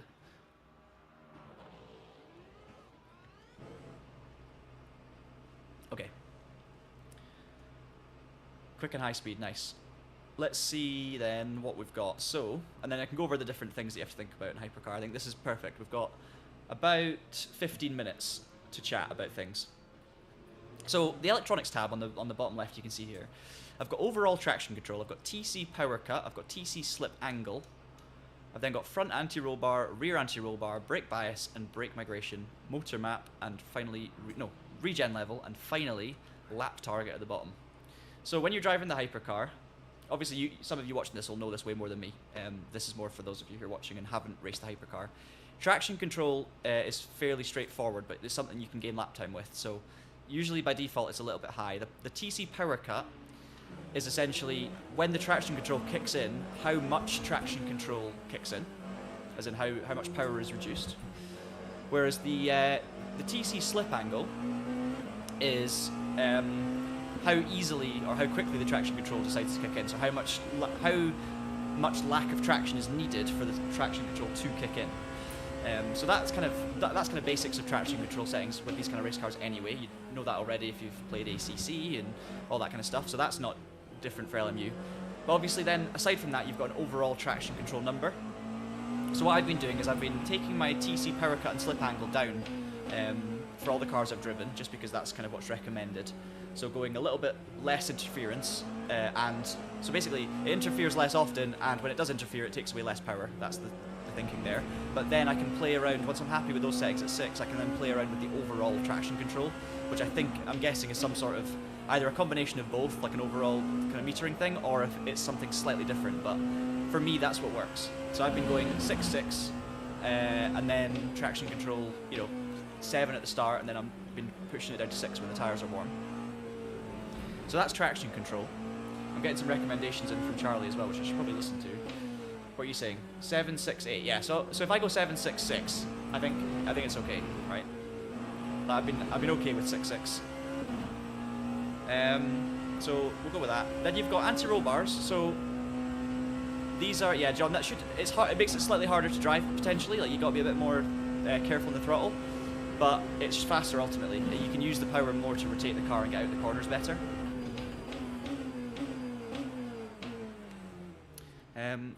Next, I'm actually going to jump and talk about the regen and the motor map, because I actually need to do that right now. So, that's the wrong one. Down at the bottom here, we have motor map and regen level. So, regen level is basically the hypercars that have these hybrid units, which is most of them. The regen is essentially how much energy is being restored under heavy braking. So as you brake in these cars, it recharges the hybrid battery. And essentially for the regen level, you just want it to be on the max as much as possible, because it actually increases your braking performance. It means that there's more hybrid recharging going on under braking, which means the hybrid system is kicking in harder and actually slowing down the car better. So you essentially just leave that at full. The only time you'd really want to play around with that is if the balance of the car was off, or if you wanted to let the battery drain for other reasons, which I'll come on to. So for me, I've just been sticking it on max and leaving it. I haven't had to play around with that too much. The more important one to play around with is the motor map, and that's how much battery is used. So the regen is about how much battery is recharged, is gained. The motor map is about how much is being burned when you're on the throttle. So the first thing I need to be absolutely clear about is that the regen level doesn't affect your speed. So essentially, if you have more battery in play on a straight, it does mean that there's more power being used by the hybrid system and less from the engine, but the overall power remains the same. So for example, if I raise my motor map, which I'll do now, to 50 kilowatts, it means that more battery is being used. So I've got more power coming from the battery, but the balance is I'll then have less power coming from the engine. So it's always the same overall output. It's just how you use it. Now, the reason you wouldn't need to play around with that, or there's a couple of reasons. Obviously, you can save fuel. So the more battery you use instead of fuel, or instead of engine, you use less fuel. So you can carry a bit less fuel. But also, you don't really want that bar to get full or empty. You've got a certain amount of battery power, which is the blue. Oh, goodbye, Peugeot. Which is the blue bar on the right-hand side, and that's what recharges and drinks energy when you're accelerating. So you can see it now. It's got like a blue icon, which means it's draining, so the bar gets lower. And then when I hit the brakes, the bar goes green, or the little icon goes green, and that means it's recharging. You basically, if that battery is full, you can't actually regenerate any power under braking because it's full. You can't overcharge a battery beyond 100%, right? Once it's full, it's full. So therefore, when you brake, you can't recharge any energy, and therefore the electric motor doesn't help you brake, and it doesn't help you slow down. So it kills your performance, kills the balance of the brakes. So you always want to make sure you've used enough of that battery so that when you hit the brakes, there is space for it to recharge. Hopefully that makes some sense. Oh dear. Equally, if you let I'll let this other Porsche go through. if you let the battery run out of charge, if you're driving one of these cars that requires an electric start, so, you know, pulls out the pits and is on the electric motor before it kind of bump starts itself, you need a bit of battery power in there in order to actually get the car away from the pit stop when it stops. So you obviously need to keep it away from zero. And obviously when it's really low, you then can't use any battery, therefore more fuel is going to get used and you're going to burn more fuel. So that's the other reason why you don't want it to be low.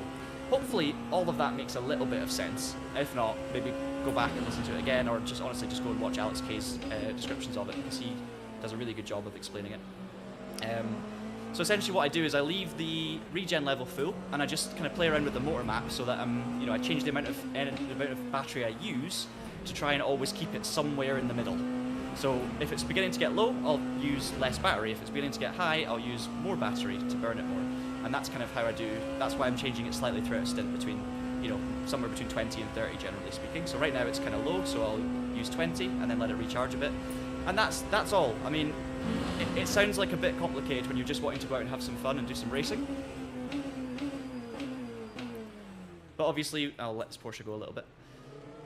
But obviously when you take it more seriously and you're trying to get good results and stuff, understanding that's really helpful, because in the long run, it'll make you go quicker. And also it's actually quite simple once you get the basics.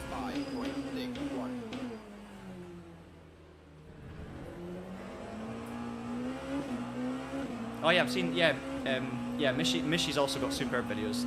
Definitely check out Mishy's stuff. Mishy's a great friend of Traction's as well.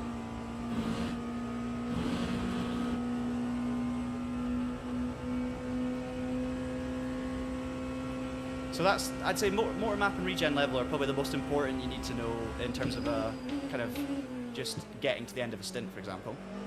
And just understanding like why you need to keep it away from fuel and things like that. And then the rest of it's all to do with like balance. So like brake bias and brake migration are all to do with the balance of the car, under braking, whether you want it to be using more rear brakes or front brakes, just the usual stuff. If you're locking up the rear tires, you want to use more front brakes. If you're locking up the fronts, you want to use more of the rear brakes. The migration, the game is stuttering, yes. I think it's because I'm in a practice session and people are leaving and joining and ooh. That's my end that stutter is happening, not yours. The migration is basically, it allows the brake bias to move depending on how much brake force you're applying, which may sound ridiculous. And, oh, that's a massive stutter. That was horrendous. Cool. Nope, definitely the game. Yeah, brake bias is 50. Okay, yeah. 1.5 is 1.5. So literally what you've said there, Charlie, is exactly what I've been doing. So compared to the default. So what I've been doing in these other cars is I've been going to brake bias. Normally it's on the default setup, it's slightly on the safe side, which means it'll be a little bit more front heavy, which is safer for getting stopped.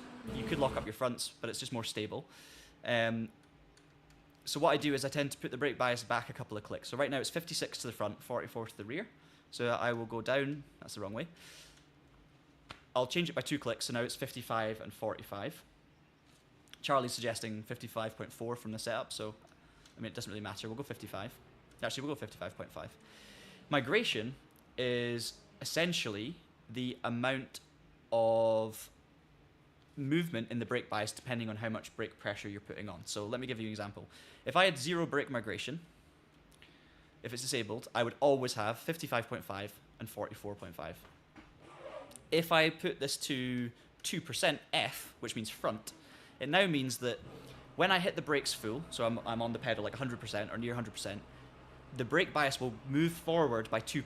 So essentially, let's say I would have 57 front brake bias and 43 rear bias, but then as I ease off the brake pedal, going into the corner, that'll shift back to the original number. So it's essentially like an active brake bias depending on how much braking you're applying. So that number, the higher you go with that number, the more aggressive the difference is going to be. So if you go really high, you're going to get very front heavy brake bias under braking when you're hard on the brake pedal, and then as you roll off and trail brake into the corner, it's going to move back towards the original brake bias. So when you're really taking this seriously at esports level, you're going to be mucking around with all of these things, and you're going to be probably going for more extreme setups, maybe even changing it from one corner to the next. But for me, I like, you know, right now I'm going 1 click up on the migration to 1.5 just to give me a little bit more, because I've gone rearwards on the brake bias in general, that just gives me a little bit more front bias in a straight line under heavy braking, and then it balances out a bit more into the corner. So that's kind of what I've been doing so far. That's why I've been changing those settings, and I've just been leaving it at that and seeing how we go on. So hopefully that makes a little bit of sense as well. What else we got? I'm seeing some advice coming through. P3 front. Oh, so for the ARB, yeah. So not much in it. So the anti-roll bar. Let me just try and focus a little bit on getting warmed up. I've got 4 minutes till the session starts, and I've not actually thought anything about the driving, but that's fine. I want to show you guys the settings. The anti-roll bars. So front anti-roll bar. Actually, no. Before I got onto that, there was a question that I wanted to answer. What was it again? Someone asked me a question, and I had an answer for it, but I can't remember what it was. Oh, what's a good way to figure out which brakes are locking up? That's the question. The way to figure out which brakes are locking up is by keeping an eye on the HUD in the bottom right. So you see where I've got the 4 green squares in the bottom right, left of the rev indicator and the speed indicator. That shows your tyre temperature. So let me just go to the chicane and I'll do some heavy braking and see if I can lock up. Basically, when you lock up a tyre, it's going to go orange or red under braking. And that's how you can tell which tyre you're locking up. So if I plough into a corner and slam on the brakes and I get it locking up, and it's the 2 front tyres that go red and the rears stay green, then you know the fronts are locking up, and then vice versa. So I'm going to deliberately go a bit too hard on the brakes here. There you go. So that was a front left lockup. You see the front left tyre went a little bit red. So for me in that situation, if that was if I was locking up without me instigating it deliberately, then I would want to be maybe moving the brake bias slightly to the back, maybe reducing the brake migration to try and stop it going as far forwards, things like that, and that's how I would be working it out. The rears went red too, probably because I stamped on the brake. So yeah, in that situation, I locked up all 4 tyres because it wasn't to do with imbalance, it was to do with me. So maybe that's a sign that I've actually got the brakes balanced quite good. So there you go. Anti-roll bars I was going to talk about quickly, but that's more to do with the actual balance of the car overall. So front anti-roll bar is just affecting how stiff the front of the car is, and the rear anti-roll bar is affecting how stiff the rear is. That's just small changes you can make while you're driving. So if you're finding you're understeering a little bit into the corner, you can try lowering the front anti-roll bar by a click. And on the exit of a corner, if you're maybe, you know, losing the rear, then you can try raising the rear anti-roll bar to stiffen it up. So increasing the number makes it stiffer, which generally makes it, you know, more understeery, less oversteery. And reducing the number is the opposite. Reducing the number makes it softer, less stiff, and generally speaking, although it's not as simple as it sounds, but generally speaking, that makes it more oversteery, less understeery. Obviously, it totally depends on all your other settings as well, as to how exactly it affects the balance. But basically, if your car's understeering a lot, try lowering some anti-roll bars. If your car's oversteering a lot, did I get that right? If your car's understeering a lot, yeah, try lowering them. If it's oversteering, try raising them, and just play around with it a little bit. And that is your that's your very quick fire guide to electronics and adjustable things and fixed setup hypercar races. And as I say, I've learned all this quite recently. Some of the things I knew, some of them I didn't, and I'm not really applying them too much, just because I'm focusing on my first hypercar races like fuel and things like that. But hopefully in time, with more experience, those are the kind of things I'll play around with. I've literally just done 202.7 when I've been mucking around, telling you about electronics, not focusing on the lap time. I think that's quicker than my fastest lap in the BMW, so that is a good sign about pace in this Porsche. Or I drive better when I'm not concentrating, that's the other thing. I doubt that's true.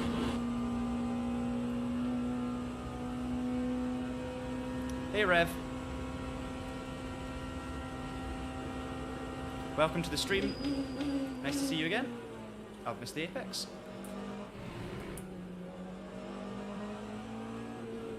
So the Porsche generally, I'd say so far, it feels a little more stiff than the BMW. So maybe it feels slightly more difficult to drive, but that's kind of, I'm okay with that. I want pace. I've not had any real massive moments of like losing control. It's just been pace that I'm lacking, so a slightly more aggressive car with more pace, but a bit more oversteer like that is fine with me.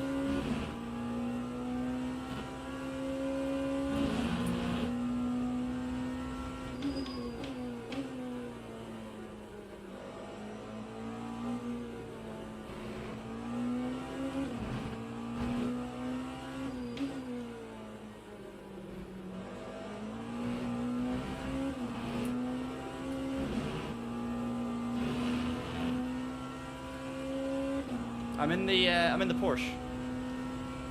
Oh, sorry. I just realised you were asking Josh what car he's in. You know what car I'm in.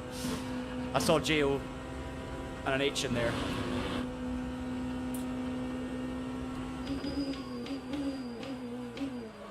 So there, I'm locking up the tyres. That was just me bad on the brake pedal. Can't blame setup for that. Ooh. Anyway, I was 7/10 up. I was 7/10 up. We better get in this session now, guys. So, there's pace. Oh, you're going with a Porsche? Nice. Reverend's done some Porsche guides. So first qualifying lap is going to be interesting.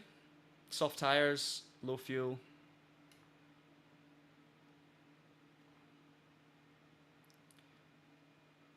Good luck. Good luck, Josh. Oh, you're also doing your first hypercar race today. Join the club.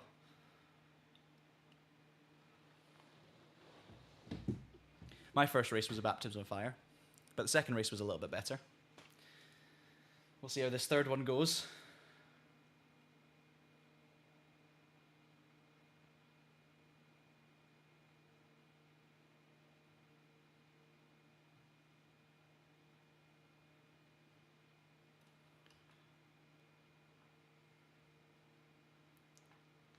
I think we'll be in split one again, guys.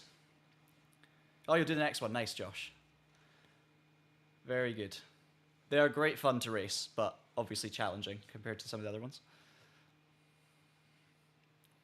What I might actually do, while I've got a second before qualifying starts, I might run and top up my water and then get straight out for qualifying. So I'll see you guys in a second.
Back just in time.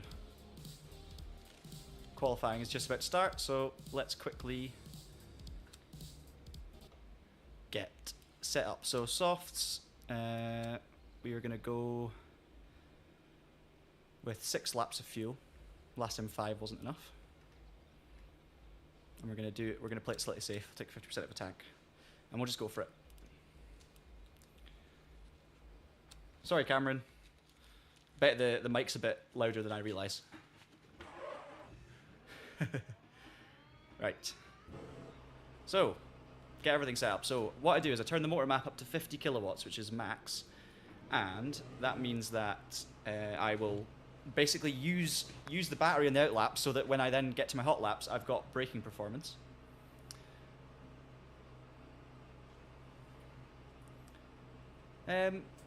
You could do, Josh, but I think that's overcomplicating it. I don't think you have to. I think just leave the motor map itself is more how much you recharge. It's how much you use in the straights. So actually, it's not that relevant. It doesn't change your speed at all. It's all about the motor map itself is all about keeping the bar in a good position, somewhere kind of towards the middle. Basically, not the top or the bottom. Anything else is fine. So that's more just a managing the bar job. It makes no difference to speed. It's the regen that you need to worry about with performance, because the more regen, the better your braking performance. And that is what you want to try and, you know, basically you want to have, in my opinion, have it at max all the time. But some people will be different, of course. Okay, let's just make those changes that we talked about. So, bias down, migration. I don't think I changed the brake pressure to 100%, but it might have saved from practice, so that should be fine. Regen's full, motor map's full until I've burned half of the bar, and then I'll turn it down, and then I think we're good to go for qualifying. I'll turn the traction control down once the tyres are warm.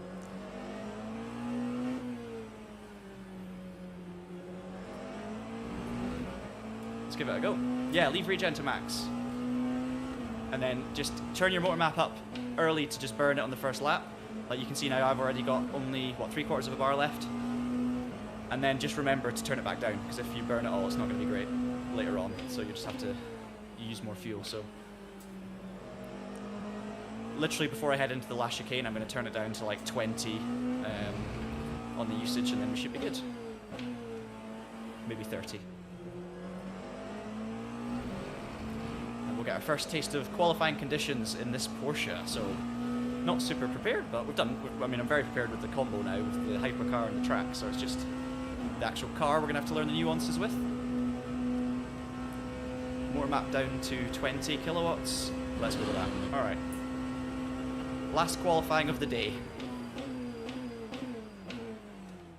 Didn't even check what split I'm in, by the way.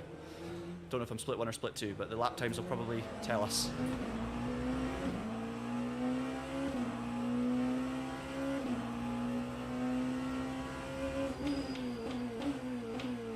First lap's just going to be a bit of a feeler anyway, bit of a banker.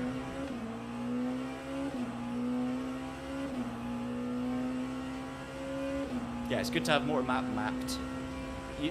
Theoretically, you can get away without mapping it because you can either change it from the HUD, or a lot of the time on default setup you don't really need to change it, but it'll just mean your braking's not great for the first lap or two. So it's good to have it mapped, I'd say.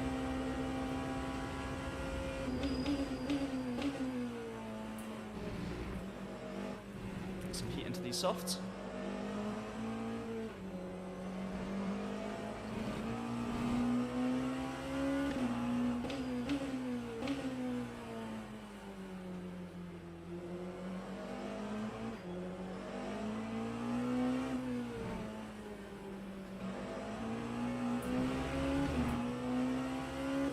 Thank you, Hyperdrives. Much appreciated.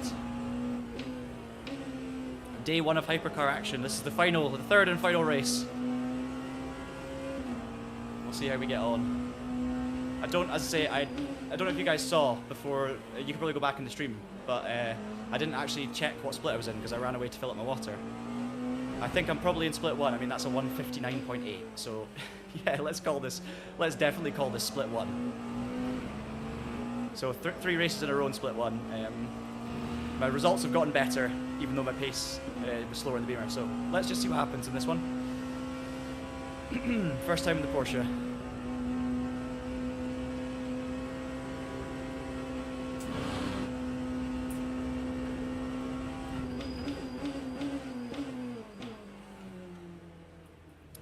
Right.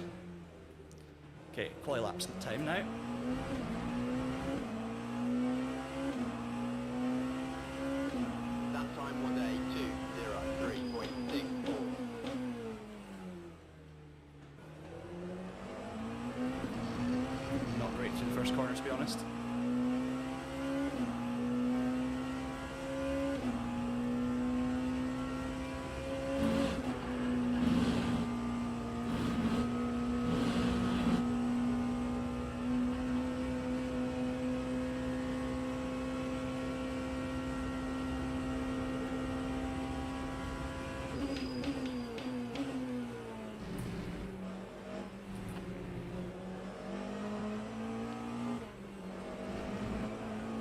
Nope. Mistake. Okay, scrappy first lap. Just trying to learn the limits of this car. But we've got time to do more, so it'll be okay.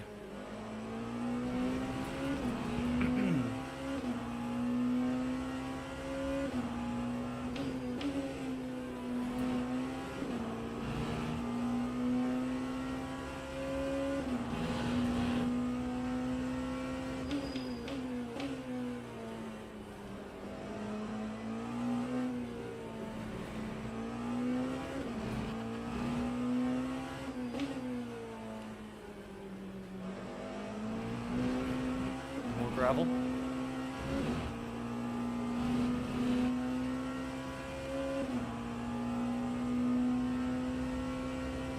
Okay, should get 2 more laps in. They're gonna have to be better.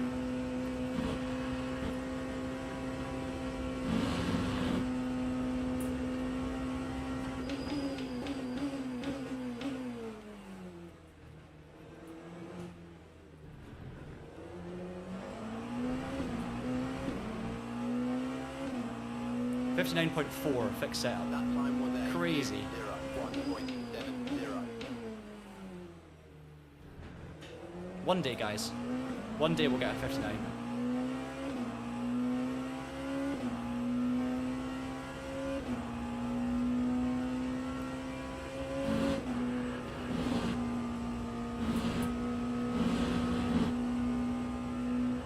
Right, 2 laps to go. Perfect on fuel.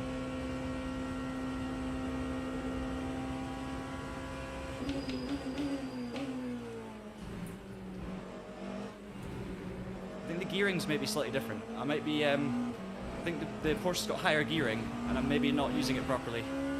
Maybe changing it up too early, because the other cars that I've driven have had slightly shorter gears.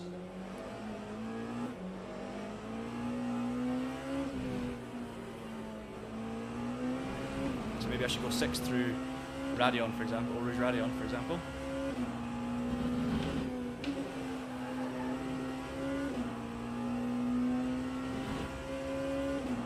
Definitely faster than the BMW though.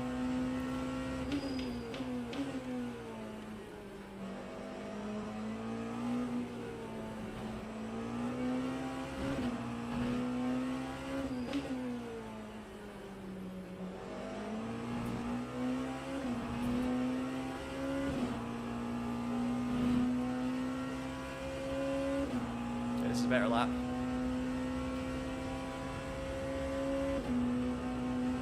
Chicane braking point is so hard to pick out. It's going to feel slightly like guesswork at times.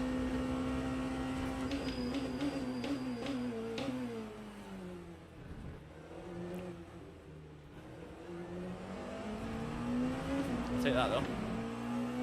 Okay, that's going to be a hard one to beat for me, I think. Time I'll try. 0.51.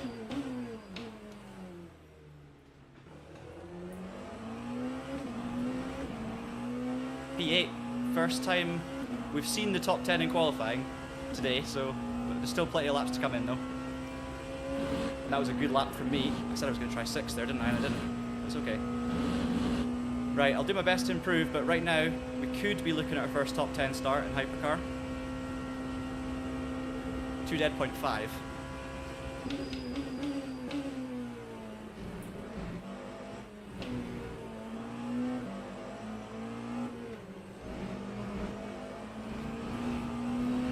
Bit scrappy.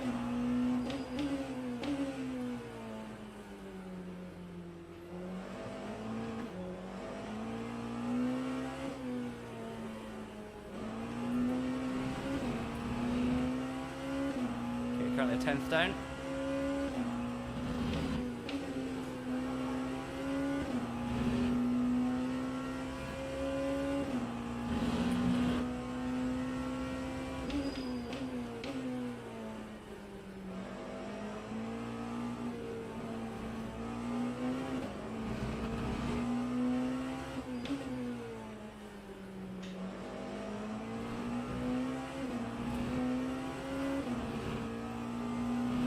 Yeah, pretty much identical to the last lap, which I'll take, to be honest, because there's a bit of consistency.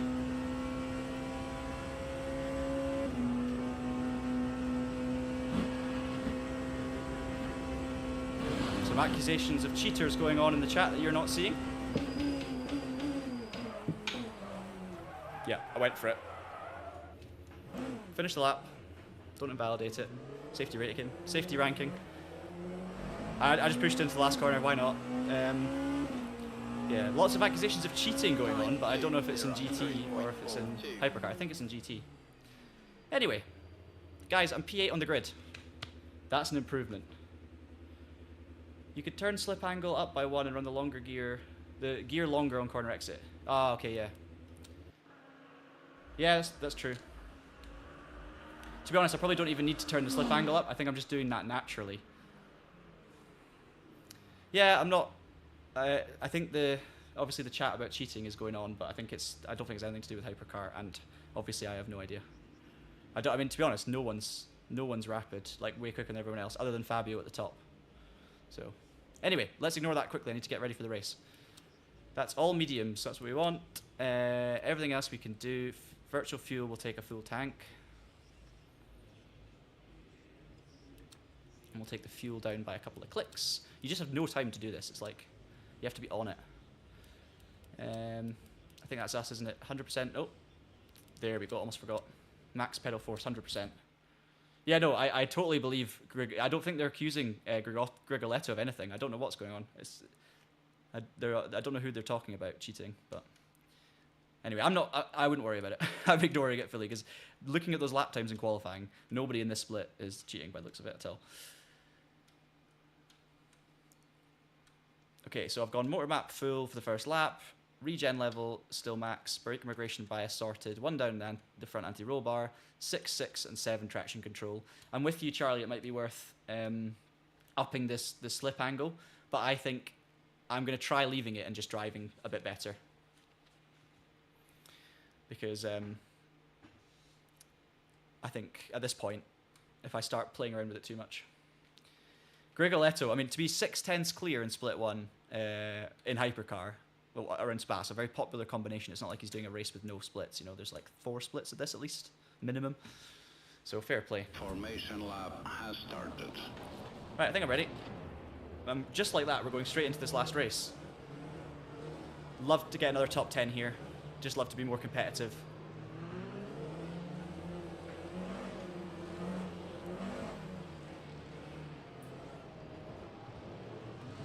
For the first time on the outside, heading into the first corner, which maybe gives me a bit more room. Wish me luck. Last race of the day.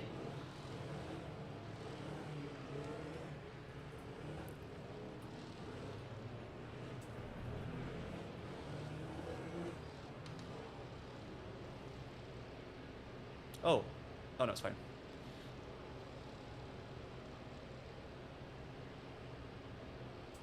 Green flag, green flag. Drive-throughs up in front.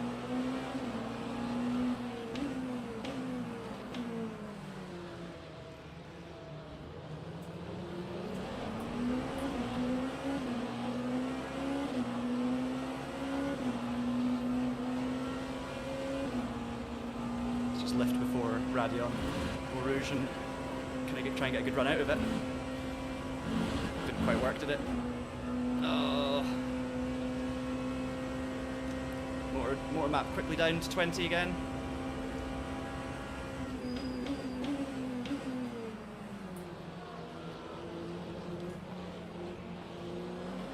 Happy with that. Alright, let's get stuck into this race.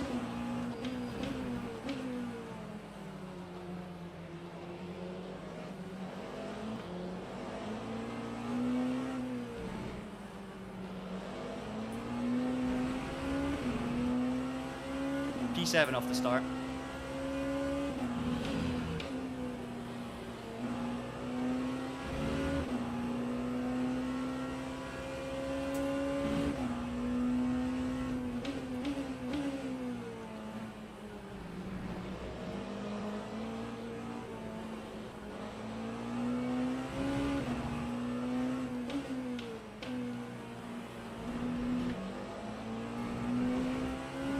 Definitely short shifting on this first lap because we've got cold tyres, but I'll try and be a little more a little more aggressive later in the race. That was good. I think that was a good first lap. I felt confident, more confident than previous races.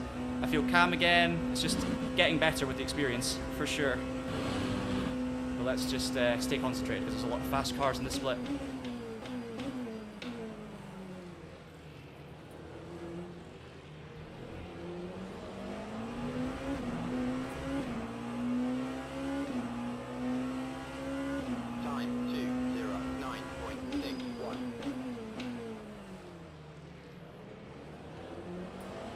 So much time to be gained with lap time on LMU by just being better on throttle control, as in, you know, being earlier on the throttle and using it to get the car around the corner. Sometimes even like I sometimes sacrifice so much entry to focus on the exit, but if I could get the throttle on earlier, it would just pull me around beautifully, and I maybe just don't get on it early enough. But that's just a theory. Right, let's go 6 traction control now. Focus on our braking zone for the chicane. Missed the apex, but it's okay.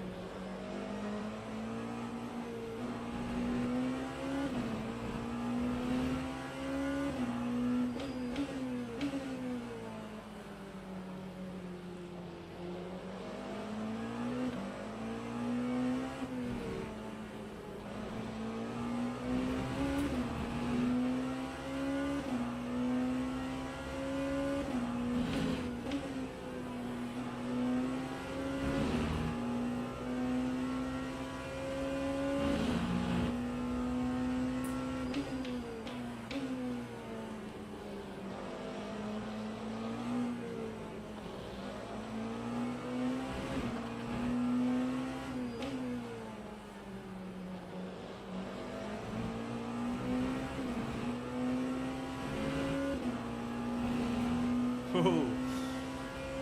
Yeah, I agree, Charlie. I'm P7 at the moment. A couple of drive-thrus out in front. I mean, Grigoletto has got so much pace, but the drive-thru around here is just completely killer because of the double pit lane. So, yeah, I'm not going to do anything crazy. Just going to try and settle in. I don't think I've got the pace in these guys anyway. I think we're about, you know, I'm just happy to be sticking with them, and the guys behind are sticking with me. So I think we're all pretty similar, which I'll take. It's just about being sensible. Just need to hit my apexes and drive well. Time 2:02.70.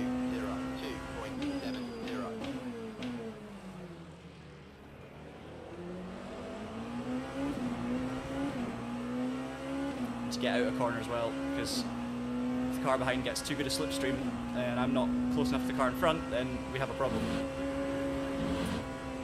Yeah, I think 6th through there in the Porsche is the way to go, to be honest. 7th in every other car that I've driven today.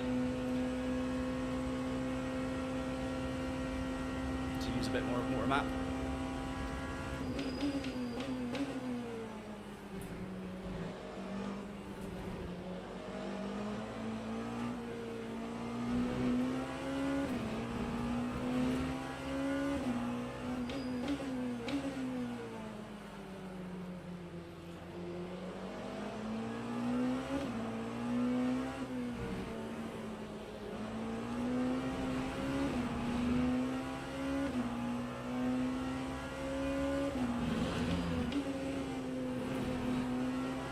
I still didn't actually check the split numbers, by the way. I'm assuming it's split 1 just because of Grigoletto's pace out in front.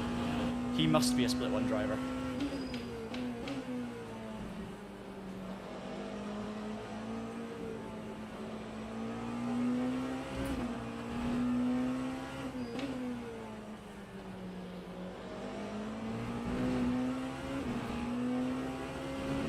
Or at least, you know, I mean, obviously you can be, the thing is you can be split 2 driver ranking with split 1 pace, obviously. But it's more, I think he's an experienced esports driver, so he's probably got a lot of experience in the game.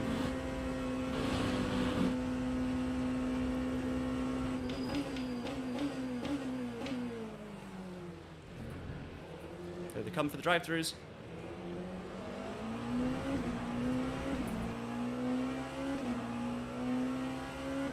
Lap 2:01.87.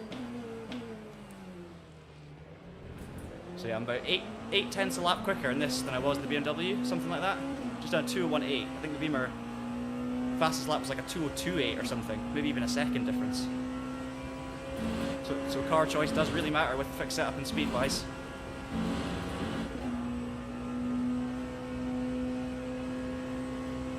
Ep.4 actually, so there's 3 of them maybe that have dropped back for whatever reason.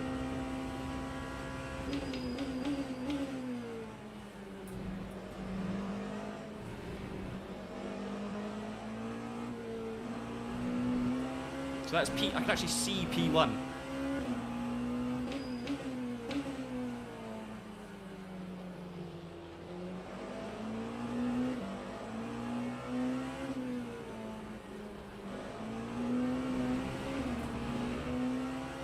Yeah, lots of drivers got drive-thrus for a jump start, but it's tricky because this game, you can get a drive-thru for a jump start without really doing anything wrong. It's a bit sensitive to it, so I'm not saying they didn't do anything wrong, don't get me wrong, but I'm just saying it's quite easy to get one without doing anything deliberate, so it's a shame, but obviously it's good for my position, right? Just shame for the drivers that got the penalties, because I'll be that person at one point. We've all been there, or will be there.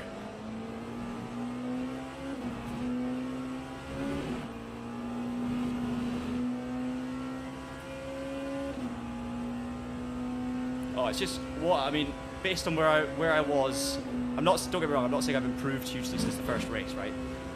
Today, but just where I am in this race relative to where I was in the first split 1 race this morning or earlier this afternoon. It's just like just with confidence, with kind of position on circuit, with damage, contact, track limits, everything. It's just, you know, it shows you just how much experience actually just helps. 1.81. It's exactly what I'm going to say before I put it in a wall, but at least it's out there now. I've done it. A drive-through at this track as well is absolutely, like, it ends your race because it's so long. This is the endurance layout pit lane, so there's no way of coming back from it, basically. Oh no, GT traffic's going to be... Am I going to get through in time? Just about. Ooh! That felt like a rear lockup.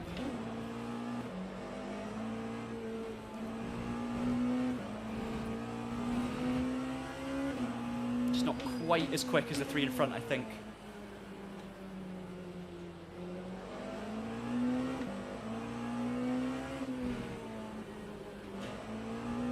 Or if I'm perfect, as in relative to me, if I drive my best right now, I can just about match them.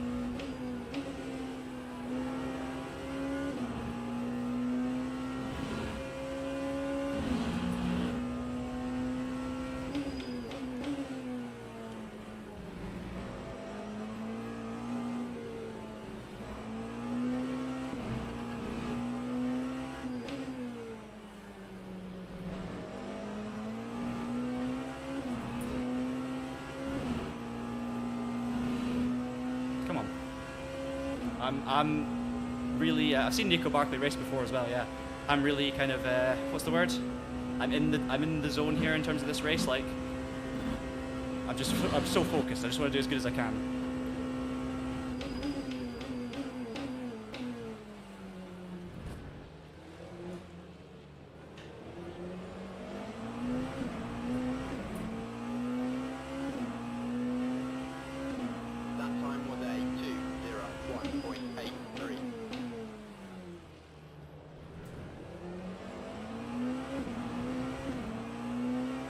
Consistent 201s.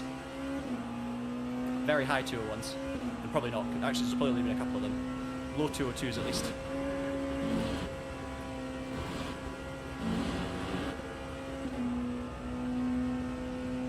Five laps left. Yeah, we are slightly gapping P5 actually, you're right.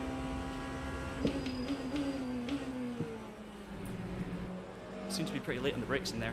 But just missing the apex a touch, so if I dial it back, you know, 2 meters, I think it'll be better. It's probably this car's probably the earliest I've had to brake for that corner of all the cars I've driven today, for whatever reason.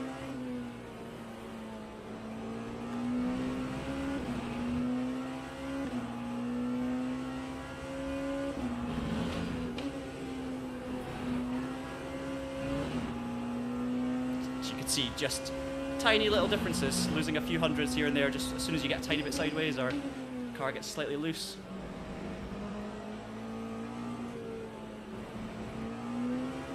Ooh, mistake, car in front.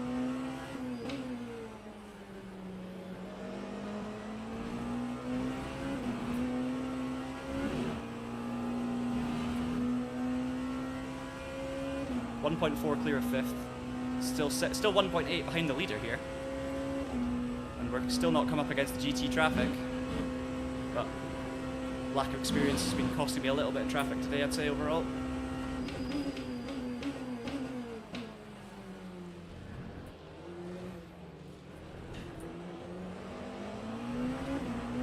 Gained so much in the chicane. Look at that lap time. For me, that's good. I think I gained like 3 tenths or 2.5 tenths in the chicane alone.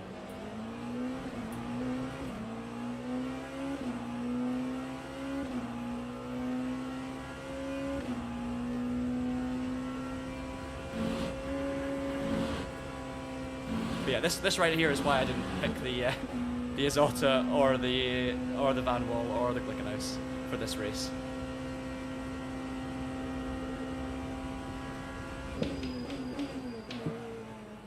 Hello, rear lockup. I actually, that didn't come as a massive surprise. I was a little bit more aggressive on the brake pedal there, so that was me, not the car. That's what I'm trying to say.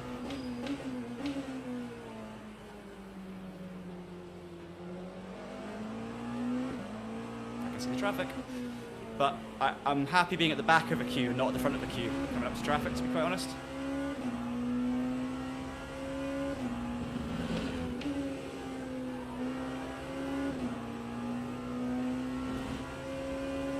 Catch this one in the wrong place.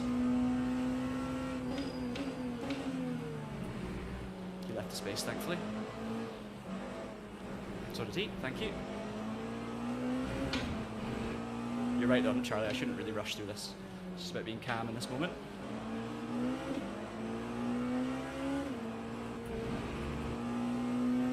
Yeah, that was okay. I was aggressive, but I think I was fair.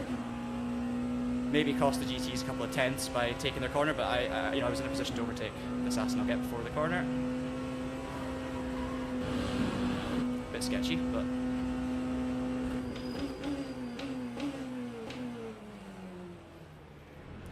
to stick behind the beamer for the chicane, but it's fine because we don't have the pace over it anyway in the slow corners.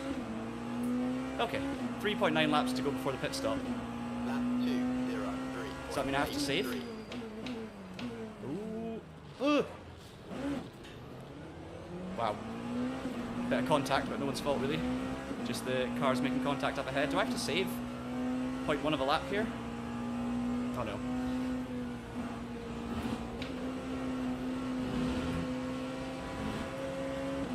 Look how much the 5th place cars closed into me because of that. Nothing I could do.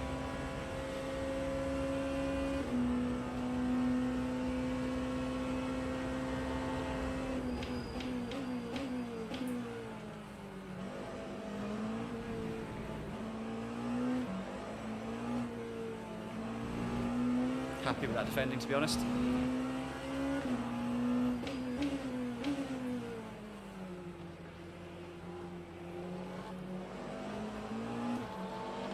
No, can't do it here. Just gotta make sure we're on the right side so you can get boxed in. There you go. That was calculated by me.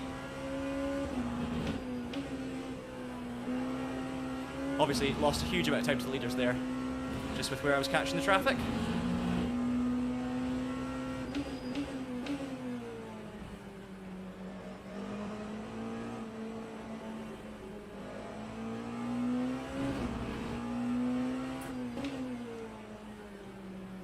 I know I lost a bit there and maybe could have been more brave in certain corners, but I actually think I played that okay. I think I played it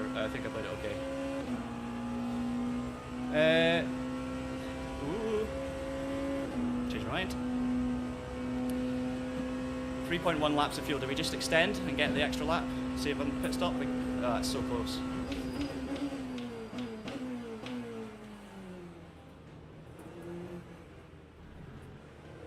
Pit stop's not going to take much longer if I'll still have a lap's worth of percentage in the tank, so that's okay. Extend. We can try extending. A bit of lift and coast.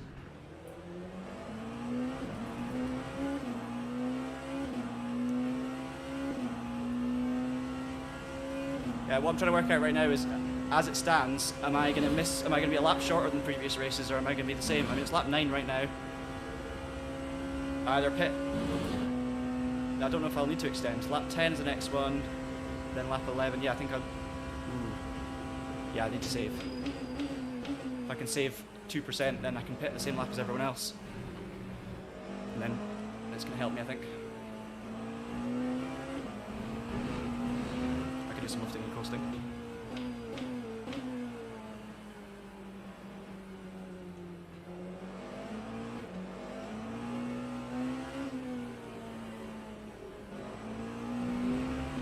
Save some. The annoying thing is I need to save some more map, not use it, which is going to use more fuel.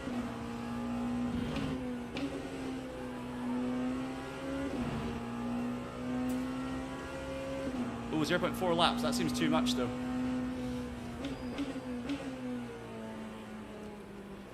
I don't think I need to save that much. It says 2.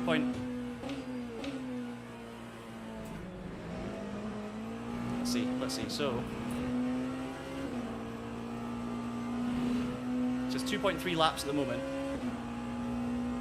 Oh, it's going to be so tight. It's 0.2 going into pits is okay, right? Let's just do a big lift here.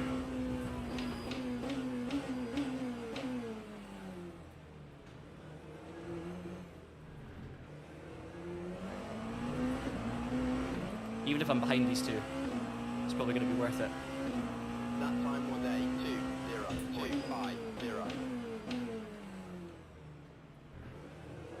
Okay, so it's saying I've got 2 laps of fuel now, so that might have. Yeah, I need to save 2 point. Yeah, I can do that.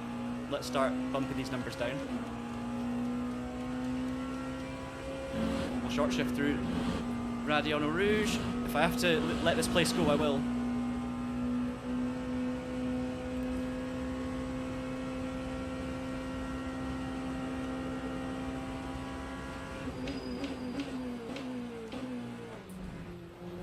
It's going to be worth it. I can just follow the Peugeot, take a bit of slipstream, do more lifting and coasting without having to defend, and then we'll get the fuel we need.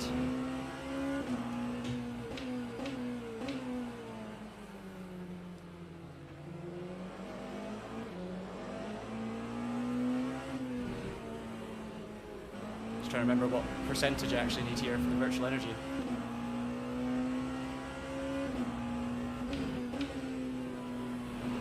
One up on the ratio just to give you a tiny bit more.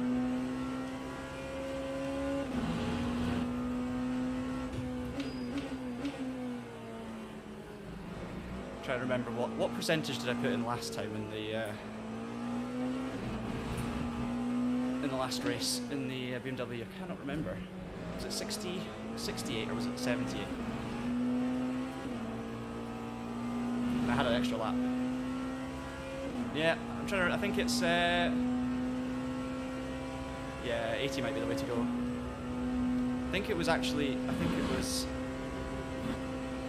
around about this. Yeah, let's do 80 to be safe. You're right. Big lift and coast there. I think we'll be fine. So now we've got 1.1 laps of fuel. I'm short shifting. I'll do more lifting and then we're good. Yeah, we'll get it. 2:02.72. No bother. I would have used the fuel target feature, which is the one feature I forgot to tell you about, and it's really cool on the build up to this race. But it was too late for it because I didn't know if it was gonna work efficiently. So you should, if you're doing that, you should do it early in the stint. So I'll show you that another time.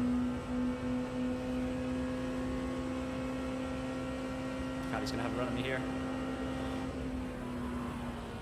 It's fine.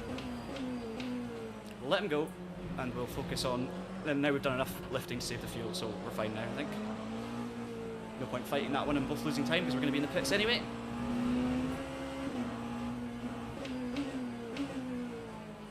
I love this. I've got Charlie, my live race engineer, in the chat, and I haven't even employed him. How much am I due you, Charlie?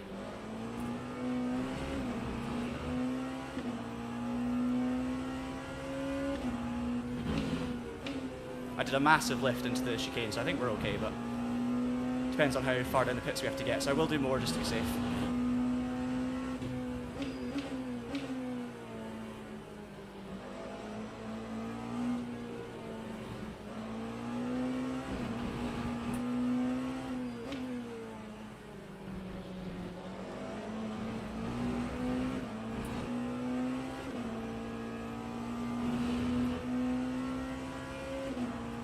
So we're going 80%. I feel like that's maybe a bit high, but let's just see what happens. It should fill up to 80%.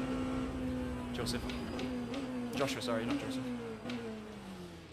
Right, in we go. Behind the GT anyway.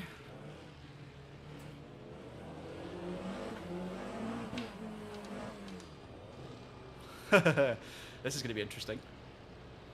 Contact, of course, can happen. Can't see my pit box. Time 2:14.94.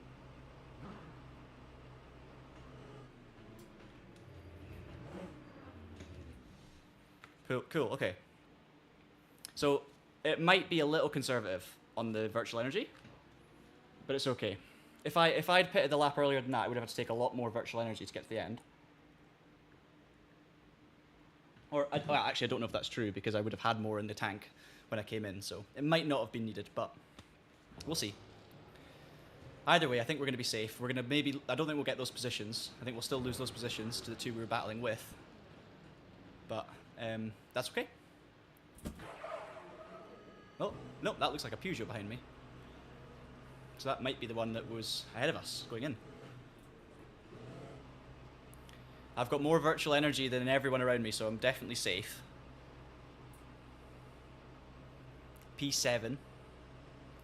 I think the caddy took less, like a lot less. Was it Ralt in the Cadillac, or was it someone else? Honestly, I was so focused on that battle, I don't even think I checked the names of the drivers I was racing. I was just like the Cadillac, the Peugeot. I don't know if it was Ralt or it was someone else. I think it was someone else. I think he's probably gone. I saw a blue caddy pass me.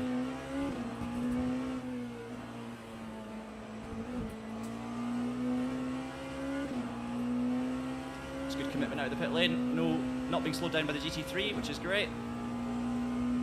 Yeah, exactly. It is pushing it, and I didn't know for sure. I'd not obviously prepared in this car for the race, so I hadn't done the maths. Went a bit safe, and that's absolutely fine.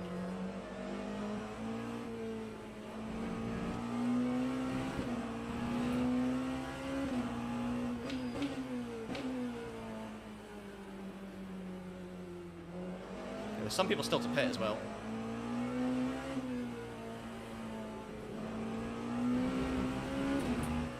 Right, head down. The battle's gone. It's moved around. I don't actually know where, if it's gone ahead of me or behind me. I think the Peugeot's behind me. The Caddy's maybe ahead of me, but we can now just focus again with clean track, not worrying about lifting and coasting at all, and we're good.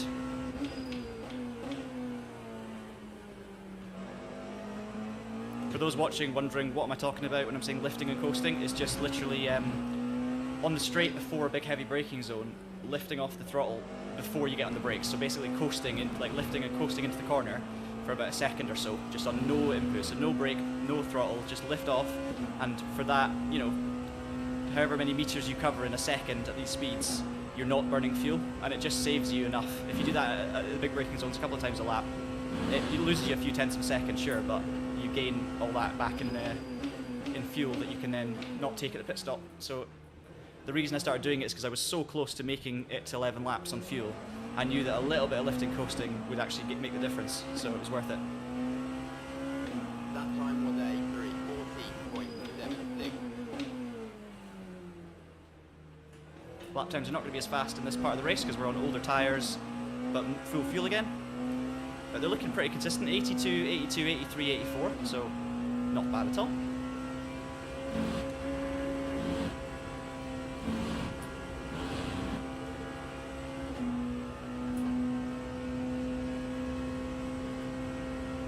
Two seconds to the Peugeot behind, so that's really the person we're racing right now.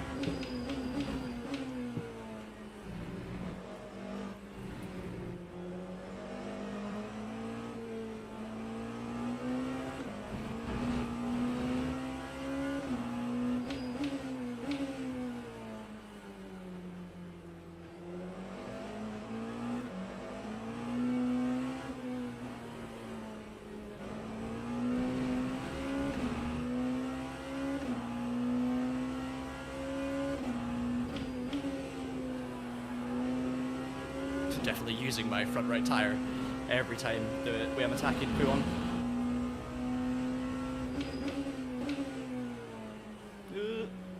Read the chat at a bad moment. The leader may have to fuel save. It depends. I think if he's got one lap more than me, yeah, it's going to be close. It's going to be close. Might have to do a bit of lifting coast, but he should make it to the end. Because I think I've got a lap extra plus a tiny bit of extra on top of that as well. So I think the people on, like, I'm on 65. Most people in front have got like 55 or 64. So it's either my lap or one lap less.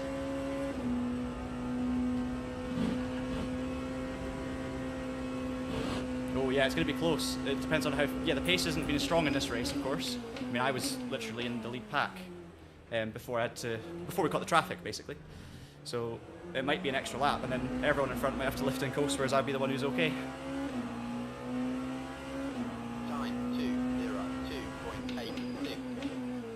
That's the thing. That's why it's always, like, in my opinion, unless you're absolutely nailed on what you're doing and you're taking it down to the last 10th, it's always good to have one extra lap of fuel at the end, just in case. Because if this race is slower pace, there's a good chance that it'll be extended by a lap because the leader won't cross the line in time. You know, one or the other, or if they're faster, they'll get, you know, it just depends how fast they are and whether or not they'll do extra laps. And then it's good to just have one spare, just in case the race distance is one different to what you expect.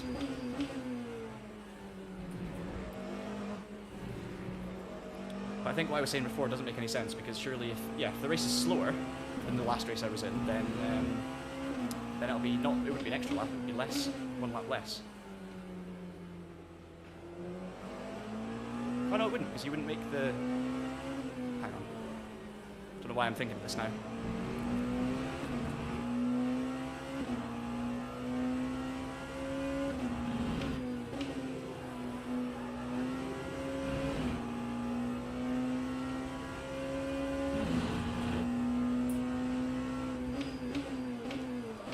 I'm so sorry, BMW. I thought you were letting me leave me the room there. That's my bad. I wasn't going to go for it. And then I thought I will. I thought he was letting me go, and then I just sent it, and he didn't, you know, expect me. So that was totally on me. That was bad. Too focused on things that didn't matter. Whoa. Right, I need to look where I'm going.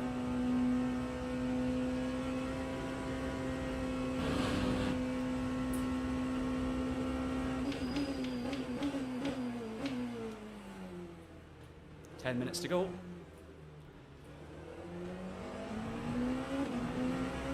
If I was that GT3, I'd be annoyed with me.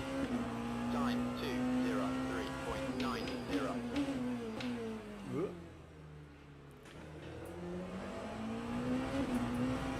Missing apexes. Come on.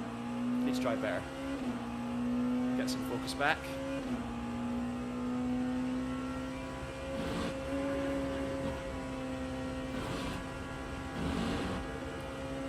Traction control back down to 6 is going to help us a little bit, I think.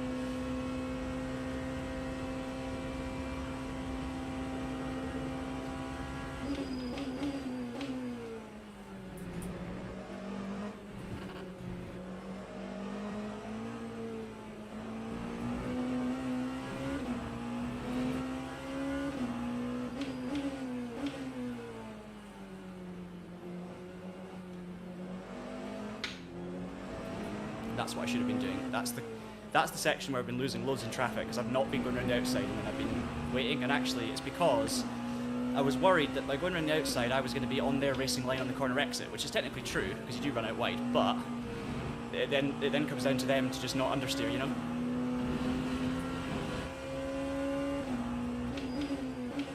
So I think I should have been maybe setting up those more to go around the outside of the first half. This one I'll wait.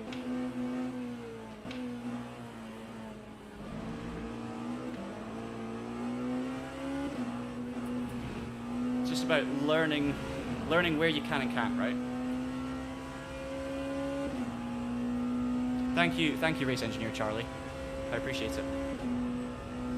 We're at P5 again, so we're back in the top 5. Got 2 seconds the car behind, similar pace.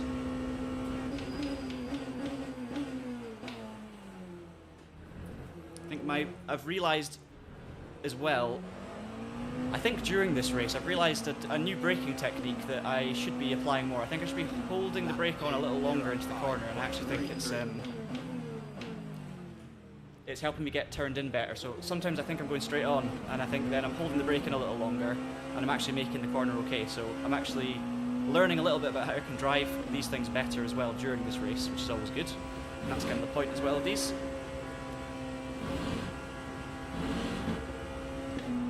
Don't roll off the brake as early. We're trying, Dave. We're giving it a go. It's been a good race so far.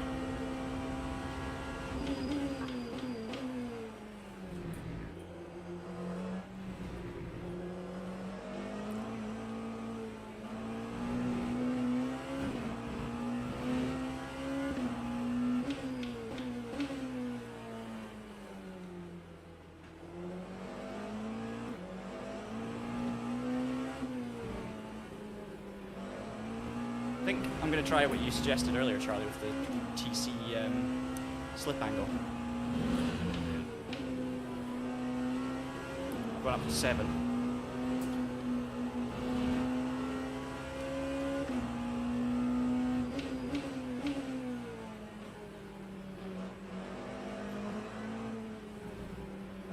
It's better.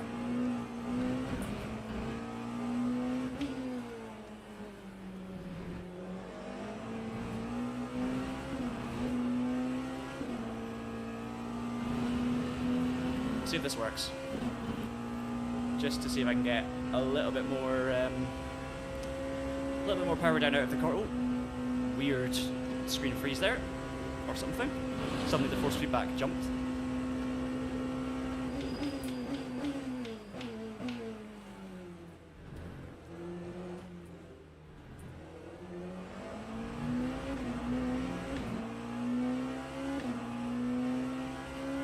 Time 2:03.53. Too wide. Not a good exit, so it's okay.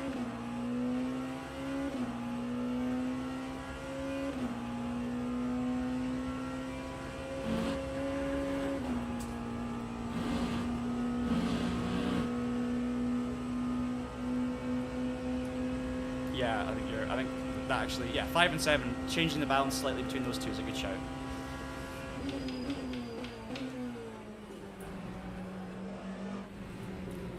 Didn't mean to drift into that corner. 5 minutes to go. 2.8 seconds. I'm definitely not going to catch the guys in front unless there's a big issue. That goes without saying, but P5 at the moment, it's just can we hang on from this Peugeot?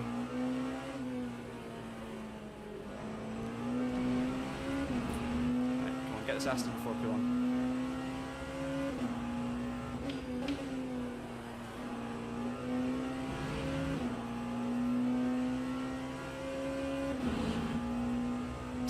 Lambo and then all caddies up in front. So the Lambo clearly, actually I've got my regen too much. Lambo clearly a strong pick around here because people have been doing very well on it. Hang on, other way. I need to use it more. What am I doing? I just realised my bar was almost full, so I need to put that up a bit. Let's just put it full for a second. Get down the straight, and then we shouldn't lose braking performance. That might explain why I locked up into the chicane. I might have been, might have not had the regen available.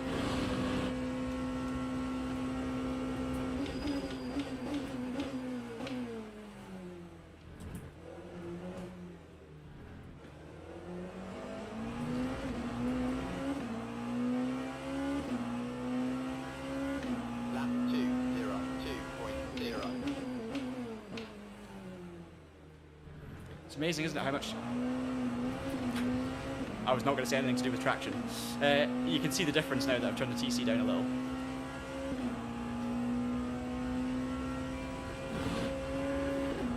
Now I'm changing the battery usage because I'm needing to burn off more of the battery so that it's not to do with virtual energy, but just so that I can get my regen under braking. That's why I'm changing the motor map. I let it go too high by accident. Oh, hang on. Interesting. Very slow moving hypercar. That's cost us a bit.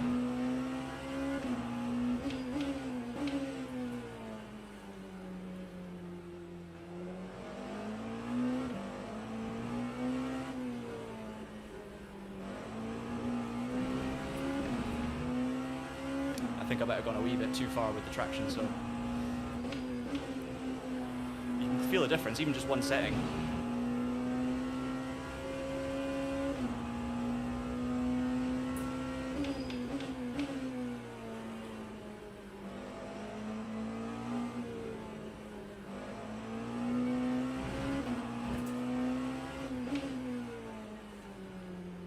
Yeah, I have noticed force feedback's clipping slightly at times, so might go and lower it a little bit in game and turn it up in the software and just try and balance that out a little bit, give us a bit more headroom. But it's all right. It's not bothering me. It's just going to numb a little bit of detail at the high end. Oofed.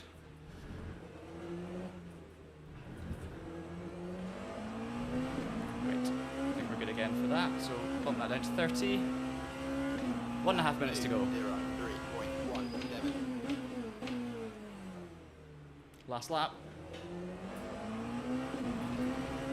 Cars in front are going to be very close for fuel, for virtual energy, but they can lift a lot and still hold on ahead of me, so they'll be fine.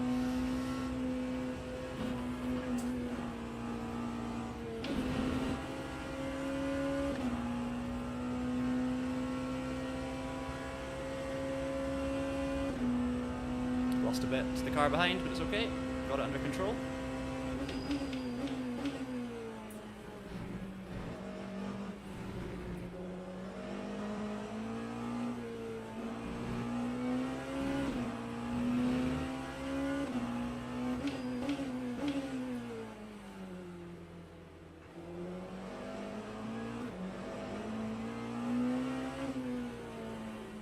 It's been a schooling today in hypercar racing. It's been great fun. It's been very intense. I'd say it's been more physically and mentally taxing than the other races that I've done as part of this Road to Gold series, I have to say. Compared to the GT3s, the GTEs, there's more to think about. Things come at you quicker. It's more challenging to drive these cars on the limit. And the competition's been higher. Obviously, I didn't, go and win GT3 races, so the competition there was really good, but I just mean like the level you have to constantly be driving at just to try and stay somewhere in the mix here in this high split, to try and qualify in the top half requires such a good lap. So it's been great. I've really, really enjoyed it. Lots and lots of learning happened. Compare this third race with my first race. So different.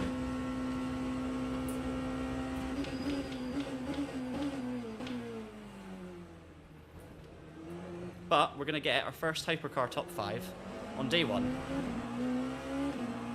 And I'm very happy about that.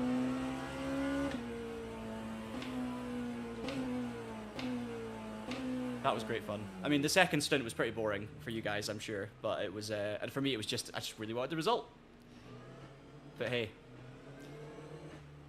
Probably one iffy moment with the back marker that was on me. Shouldn't have been as aggressive. Other than that, traffic was good. Managed it quite well. And there you go. So what's that? P15, P9, and P5 across 3 races. And that was split 1. There was actually 5 splits in that race. So there was more drivers enter. So it was a competitive split. Best lap time. I mean, obviously the incredible Fabio Grioletto, 2-minute dead 0.5. So he's quicker than everyone, same as qualifying. But other than that, winner had a best lap of a 2:01.3, and I was a 2:01.4. 2:01.1, 2:01.5. So we're there. Like, that race was great. I was right there. Obviously, there's one, I think Fabio's the kind of one wild card in the pack that shows how far away I am from really, truly good pace. But, and when I say truly good pace, I mean, like, winning split 1 pace. Hello. Oh, Ross is here. Just in time. Your microphone's muted. Oh. I've just joined to see There you go. you. What have I missed in the last 4 hours? You've missed 3 hypercar races. Excellent. And honestly, it's been great. I started off, the first race was not great. Like I was okay. I wasn't driving very well. There was some contact early on. It wasn't really my fault. It was just, it was a bit scrappy. Lots of little incidents here and there. A few dodgy moments with traffic, and overall I just wasn't very good. I didn't drive very well. Race 2 was a lot better. I had a lot less pace because I was in the BMW and I was near the back of the grid, but I got a top 10 finish. And then race 3, I've just got top 5. So I've progressed. Nice. I've gone 15th, 9th, 5th throughout the day in top split every time. So it's been really good. And is it a positive impact on your driver rating and safety ratings? That one was a much bigger positive on the driver. So I was the 17th highest rated in that race. So I was expected to finish like last. And I finished 8th. No, I finished 5th. So I gained a lot of driver rank, up to silver 2. Safety rank, I've gained all day consistently, big time, because I've had very little contact, very little invalid laps. So I'm now up to safety rank 3, silver 3. So I'm probably 1 stream away, maybe 2 streams, depending on what races I do, away from getting gold safety rank. So it's been good. Ooh, well, there's Exactly. the trailer for the next stream. If you're volunteering to make it. But looking at if you look at the results sheet there, guys, the gains, like you can see, I've gained way more than everyone else. Like that was a great race for me. That worked really well. So I'm happy about that. But yeah, 3 40-minute spa races. So that's quick maths. 2 hours of racing, mixed with obviously all the qualifying, the gaps in between. That's been a proper day's racing, and hopefully you guys have enjoyed it. Ross missed it all, obviously, so. Yes, He's now going to have to go back and watch every single moment. That's exactly what I'm going to do. Perfect. Yeah, I'm going to watch it twice. Yeah, exactly. Watch it twice just to make sure I've got everything and picked up all the kind of tips and your driving tuition on the way. Yeah. Excellent stuff. What have you been up to today, Ross? Anything you can talk about? Yeah, I've been typing up a review of the Moza FSR2 steering wheel. Very nice. Which, well, we both sampled it in Newcastle, and I've had it on my rig for the last kind of month or so.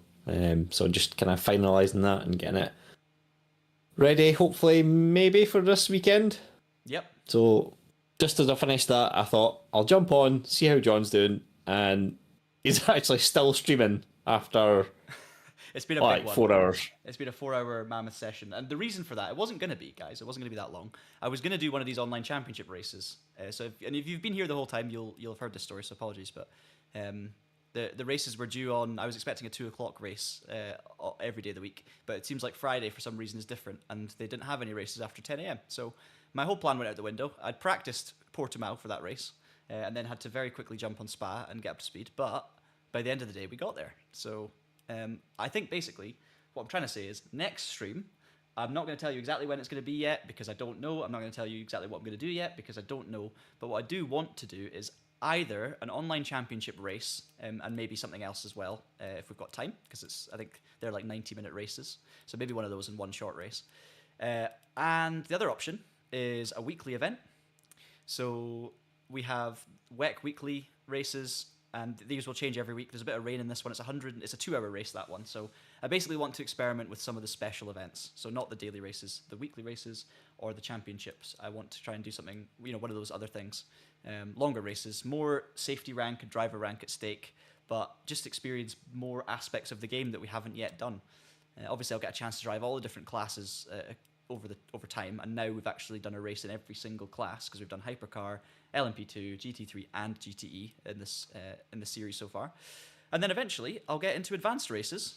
We're pretty close to getting a gold safety ranking, and then I can try the one stint sprint or whatever other advanced race is going to be in the schedule. So there's plenty still to unpack, but I'm beginning now to kind of form my opinions on this game and its overall kind of state at the moment. I guess how it sits nowadays compared to where it's at a year ago, and just how much I've been enjoying it across these streams, and obviously some of the things I've picked up that have been challenging and things that are worth knowing. So I'm beginning to kind of get there with this and form my opinions on it. And I mean, overall, it's just been really enjoyable. I think if you've been doing some LMU, Ross. Yeah, I did a bit today actually, but I really struggled. Like I just can't get my head around it at the moment. And it's mainly the braking feel for me. Yeah. But again, it's just like I've not really played it that much, so it's one of those things like if you give it more time, then it's going to kind of click eventually. Yeah. And obviously, like because I've been trying GT3 and the kind of hybrid hypercars and stuff like that, it's like you're switching between cars that have got ABS and cars that have not got ABS. Yeah. So it's like It's challenging. there's like another kind of learning curve there as well. So Yeah, I think that's a big thing. I think for me with the hypercar today, the braking, I actually was saying during that last race, I think I learned something new about braking technique during the race. Just by accidentally, I accidentally held on the brake a little longer into the corner as I turned in, whereas I've been kind of braking hard and then getting off it a bit more just as I turn in. And all right. I actually discovered by holding it on a little bit longer and just keeping a little bit more trailing in there, the nose went in a lot better. And suddenly I was realizing when I was thinking I was going to miss the apex and miss the corner, I was suddenly making it. So yeah, it's been a good day of learning. I'm sure we will have plenty of races and we'll catch up. Maybe we should do a co-op race at some point as well, and that'll be good fun. And, yes, we'll go over definitely. I've learned a lot about hypercars today. I've learned a lot this week, actually, to be fair, about hypercars, and I think what I would say about them is once you understand them and begin to know what sort of things you can play with, they begin to be a little less intimidating, and suddenly racing them is going to be fun.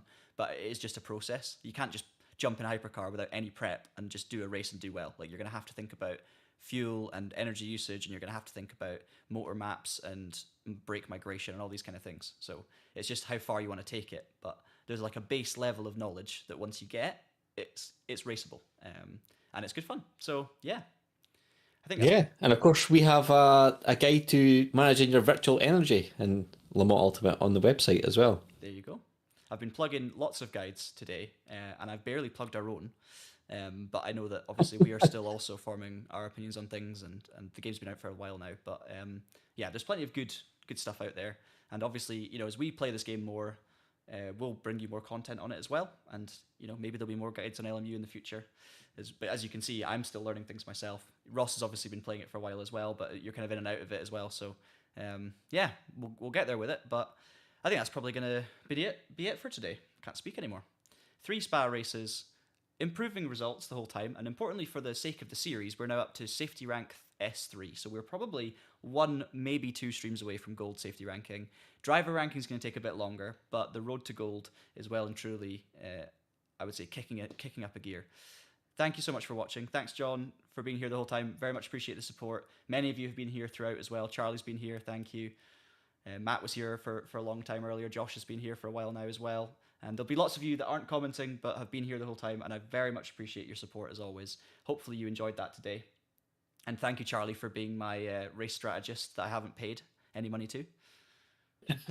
Ross, if only you were here, you could have had some money.